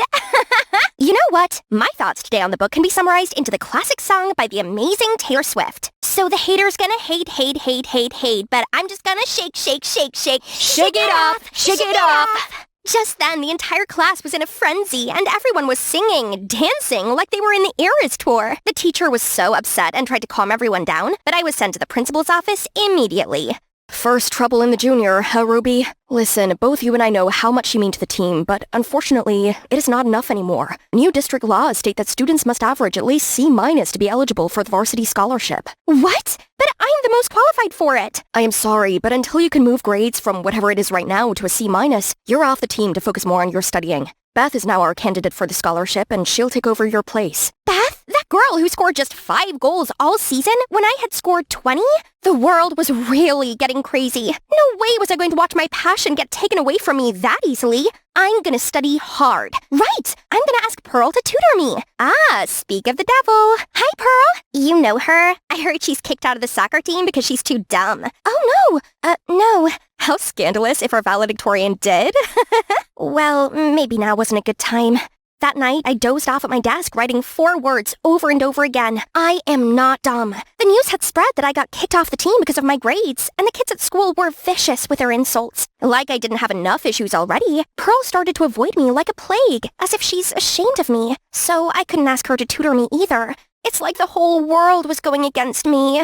The district superintendent was visiting our school, and the principal chose the 2 smartest kids to give a welcome speech, Pearl and a new student, Joe, from my class. So we started to hang out a lot at our home to prepare for the speech. Hey, Ruby, need any help with tomorrow's test? Nah, I am famously unteachable. Don't waste your time on me, and Pearl is waiting for you. It's all right, she can wait. Let me help. Surprisingly, for the first time in my life, I felt like I could actually learn. There was something about the way he taught me that made me absorb knowledge naturally. Like he understood me and my struggles. Hey, there you are. I've been looking for you. We have a test coming, so I was helping Ruby. And we have a huge speech to give on Thursday. You know nobody actually listens to those speeches, right? Anyway, I trust you to come up with something incredible. Pearl stormed out angrily, but the only thing in my mind then was that I actually could learn. Hey, Joe, please teach me more. Joe could help me learn to get better grades, and then I could finally get back to my team and win the scholarship. Later that night, when I was practicing some test questions Joe gave me, Pearl barged into my room. I am not comfortable with you spending time with my boyfriend alone. Boyfriend? I didn't know you were dating. Well, not yet. Not with you hogging him and not giving me space to charm him. Oh, sorry. I was just excited. Joe is an incredible teacher. I was actually learning. Yeah, right. Of course you're capable of that. Pearl left my room, and it felt like a knife went through my heart. Since when did she think of me like that? Like everyone else does. But she always believed in me. The next day was the speech, and even though I was heartbroken, I still went to support her, and I clapped the loudest after she gave her amazing speech. Thank you for granting us a chance to study here. On behalf of the whole school students, I'll try my best to bring glory to our school's tradition. Wonderful speech, but I think before you bring glory to our school, shouldn't you teach your beloved sister, Ruby Walker, how to read first? I mean, maybe your dummy sister could learn 1 or 2 words from you before getting kicked out of her school. The whole auditorium burst out laughing, and my rage was filling my body. I lunged at Beth and grabbed her stupid ponytail until she screamed so loud, even the moon could hear her. Teachers and guards tried to separate us, while other students were excitedly shouting and cheering. In the middle of the messy crowd, I saw Pearl look at me in shame.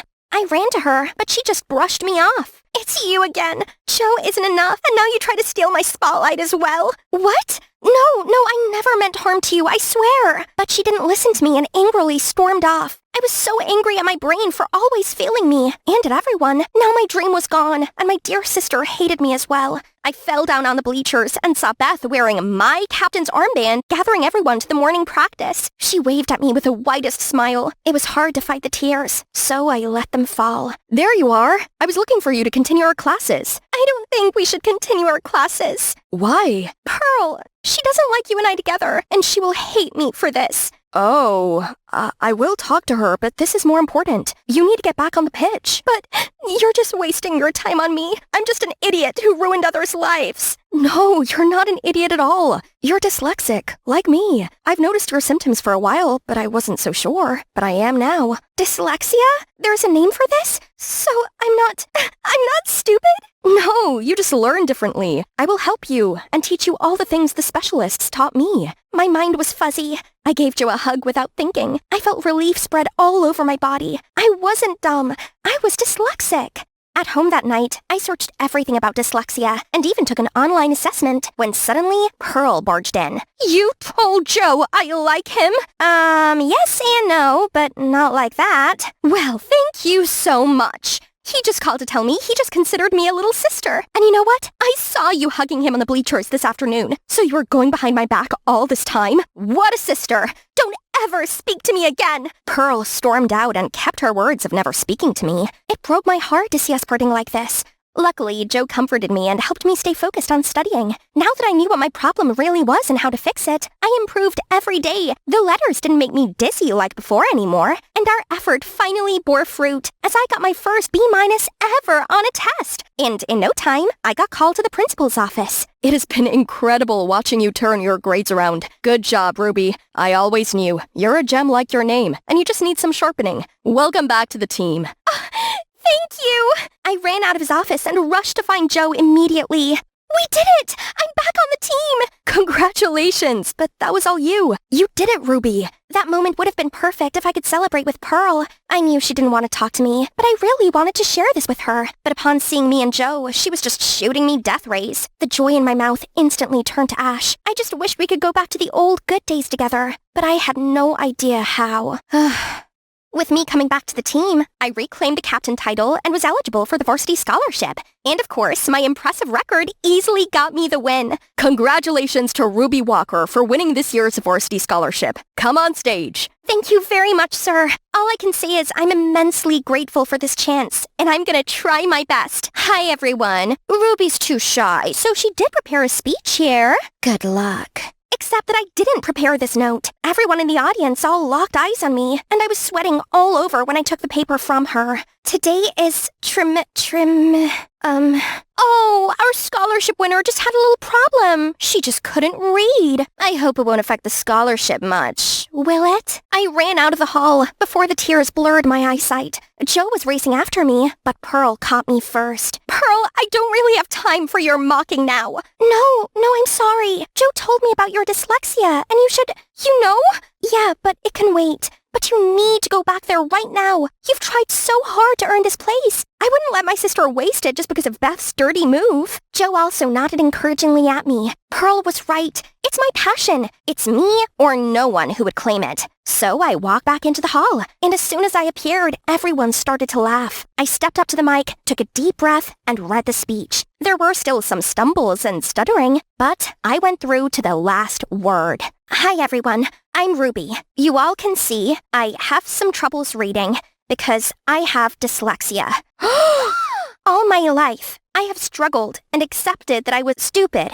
Until now, I know I'm not. I still haven't figured out how to read big words, but I am not ashamed of my struggles anymore, and no one should bear the troubles I've had. Dyslexic people like me need others to help us, to acknowledge our difficulties, and to be given a chance like any others. We're not dumb. We just need a different way to learn. Thank you. The hall was completely silent for a while before standing up for an ovation. I walked away from the podium to see the scowling look on Beth's face. I went backstage, where Pearl gave me a warm hug. I'm so proud of you. And I'm sorry, I should have helped you, but instead I've been horrible or even cruel to you. Yeah, you've been forgiven. So now could you please just stay quiet? I just want to hold my little sister longer. I missed this hug. I missed Pearl. My Pearl. It's good to have my sister back. And just like that, my life was back to normal. Of course, with some changes. There's something I need to tell you, Ruby. I'm sorry for the Joe thing. I let jealousy take over me and said bad things to you, but I realized he and I would never become a thing. But you would. Huh?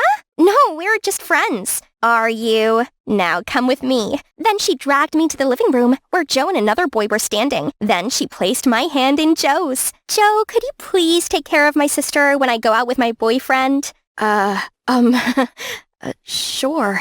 I entered the apartment to see 4 sets of eyes gawping at me. Hang on, I know Ned and Philip from my math class. And the girl currently giving me a snooty look while twirling her hair around her finger was Jessica. Well, I didn't actually know her, but her wealthy and snobbish reputation preceded her. Then lastly was that emo kid. What was his name again? Deciding to break the uncomfortable silence, I said, "Oh, hey, so guess you guys are also in detention?" No one replied, though they surely heard me. Whoa, okay. This atmosphere was tense, and I thought I'd always been the awkward one. Honestly, I don't even know why I'm being made to do this weird detention. All I did was accidentally and poorly throw the dodgeball in the gym teacher's face. Then, when I was about to apologize, my tongue slipped. But, aren't you supposed to be the toughest since you're the gym teacher? I mumbled, Naturally, she was livid, so I ended up in the principal's office, and he handed me a piece of paper with an apartment address on it and said, "Go here for your detention. You'll stay here until you've learned your lesson." Huh? What type of unspecific instructions were those? Before I could ask him any more, he shooed me out of his office.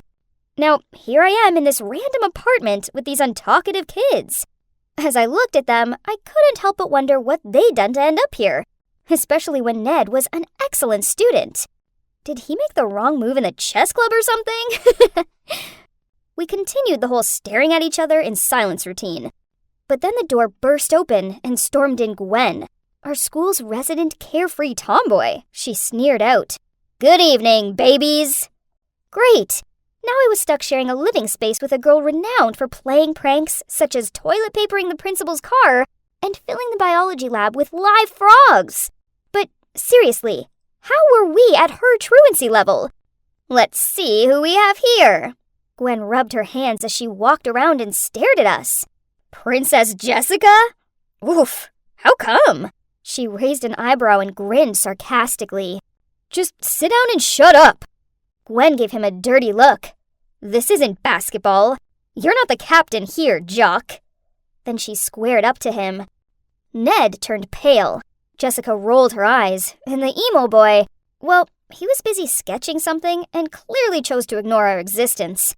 We'd only been here for less than an hour, and the last thing we needed was a fist fight, so I stepped in between them. Pulling a wry face, Gwen said, "What's this? Little Miss Friendly?" Look, we're all stuck here and we don't know for how long, so let's at least try to be civil. Let's try talking it out. So, I'm Ashley, and I'm here because of a misunderstanding with a gym teacher and a dodgeball.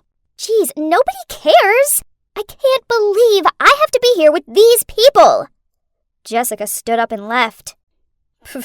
I'm with Miss Popular on this one. Ned sneered before he also left. And the emo boy too. Then Gwen rasped and disappeared.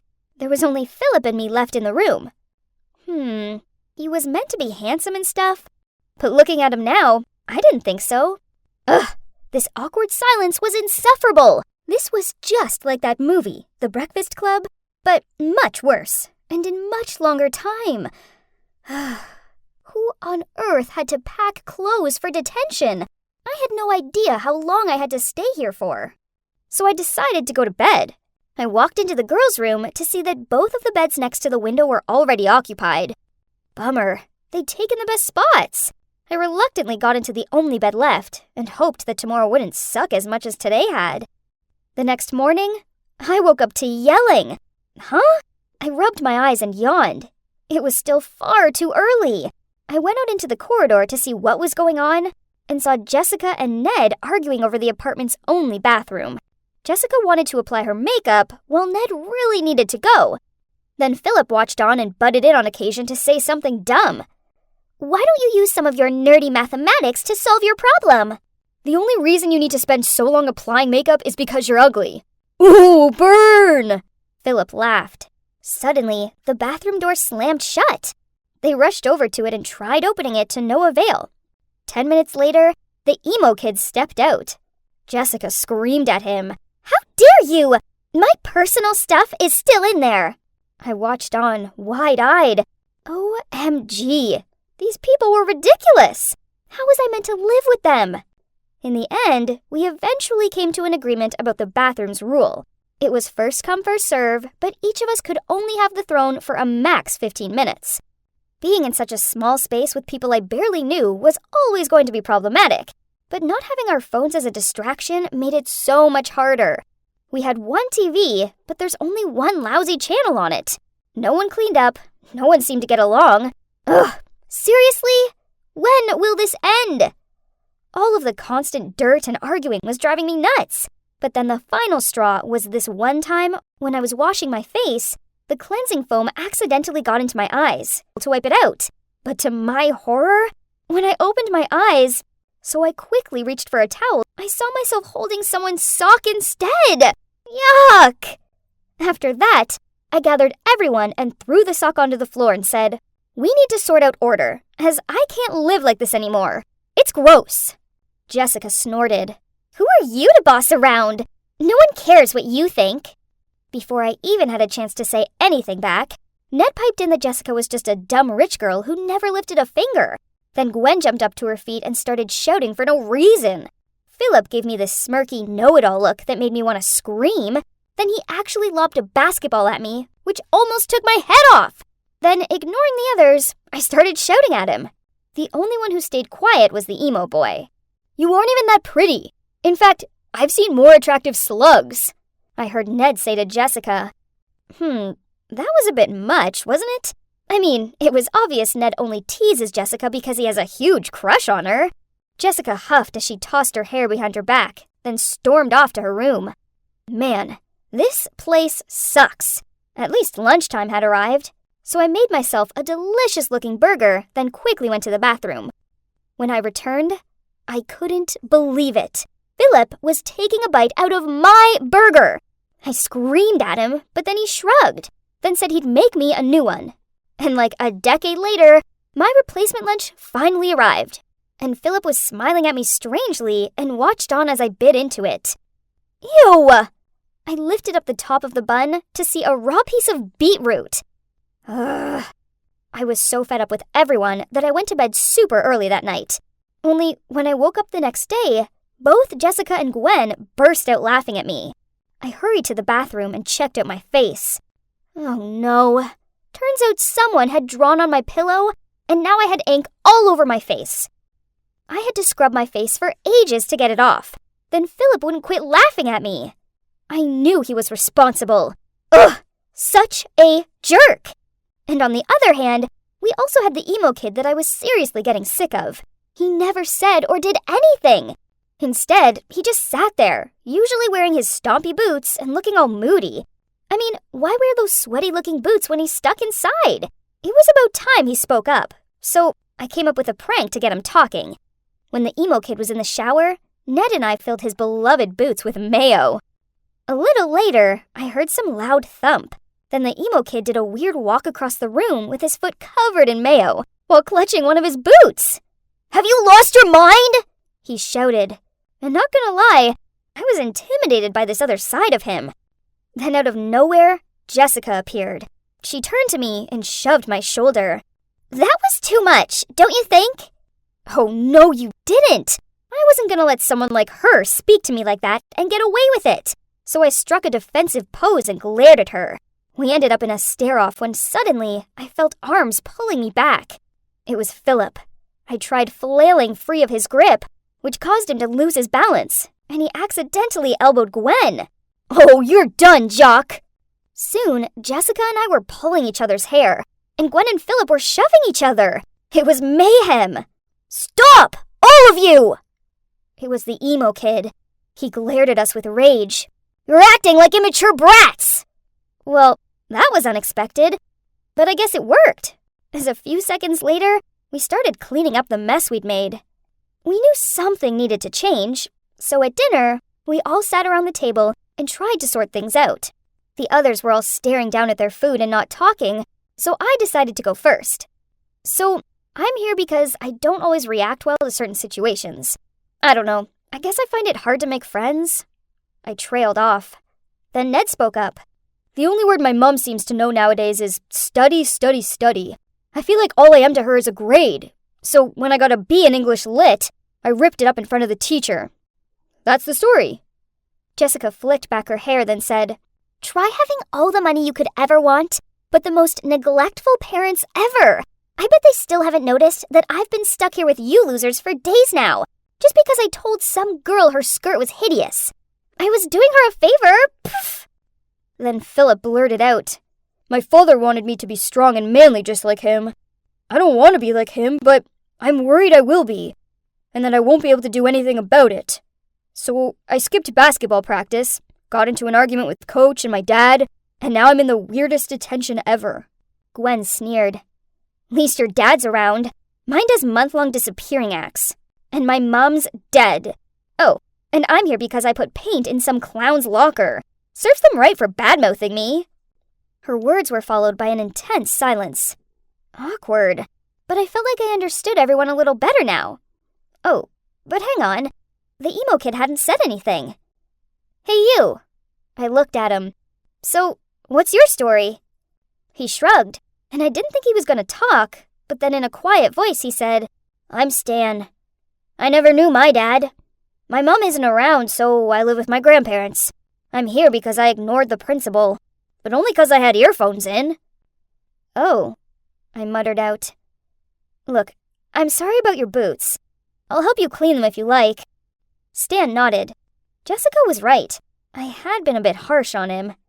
Then Ned gave this awkward smile and said, Jessica, I know I've been a jerk to you, but it's only because I like you. Jessica didn't do so much as flinch. She still kept studying her nails. Probably because having boys smitten over her was already a part of her daily routine. Well, I might like someone too. Phil stretched his arms behind his chair. I guess I like winding her up. He looked directly at me. I felt myself blushing, and I had this weird fluttering feeling in my stomach. But why? My heart started racing. Now what was I meant to do?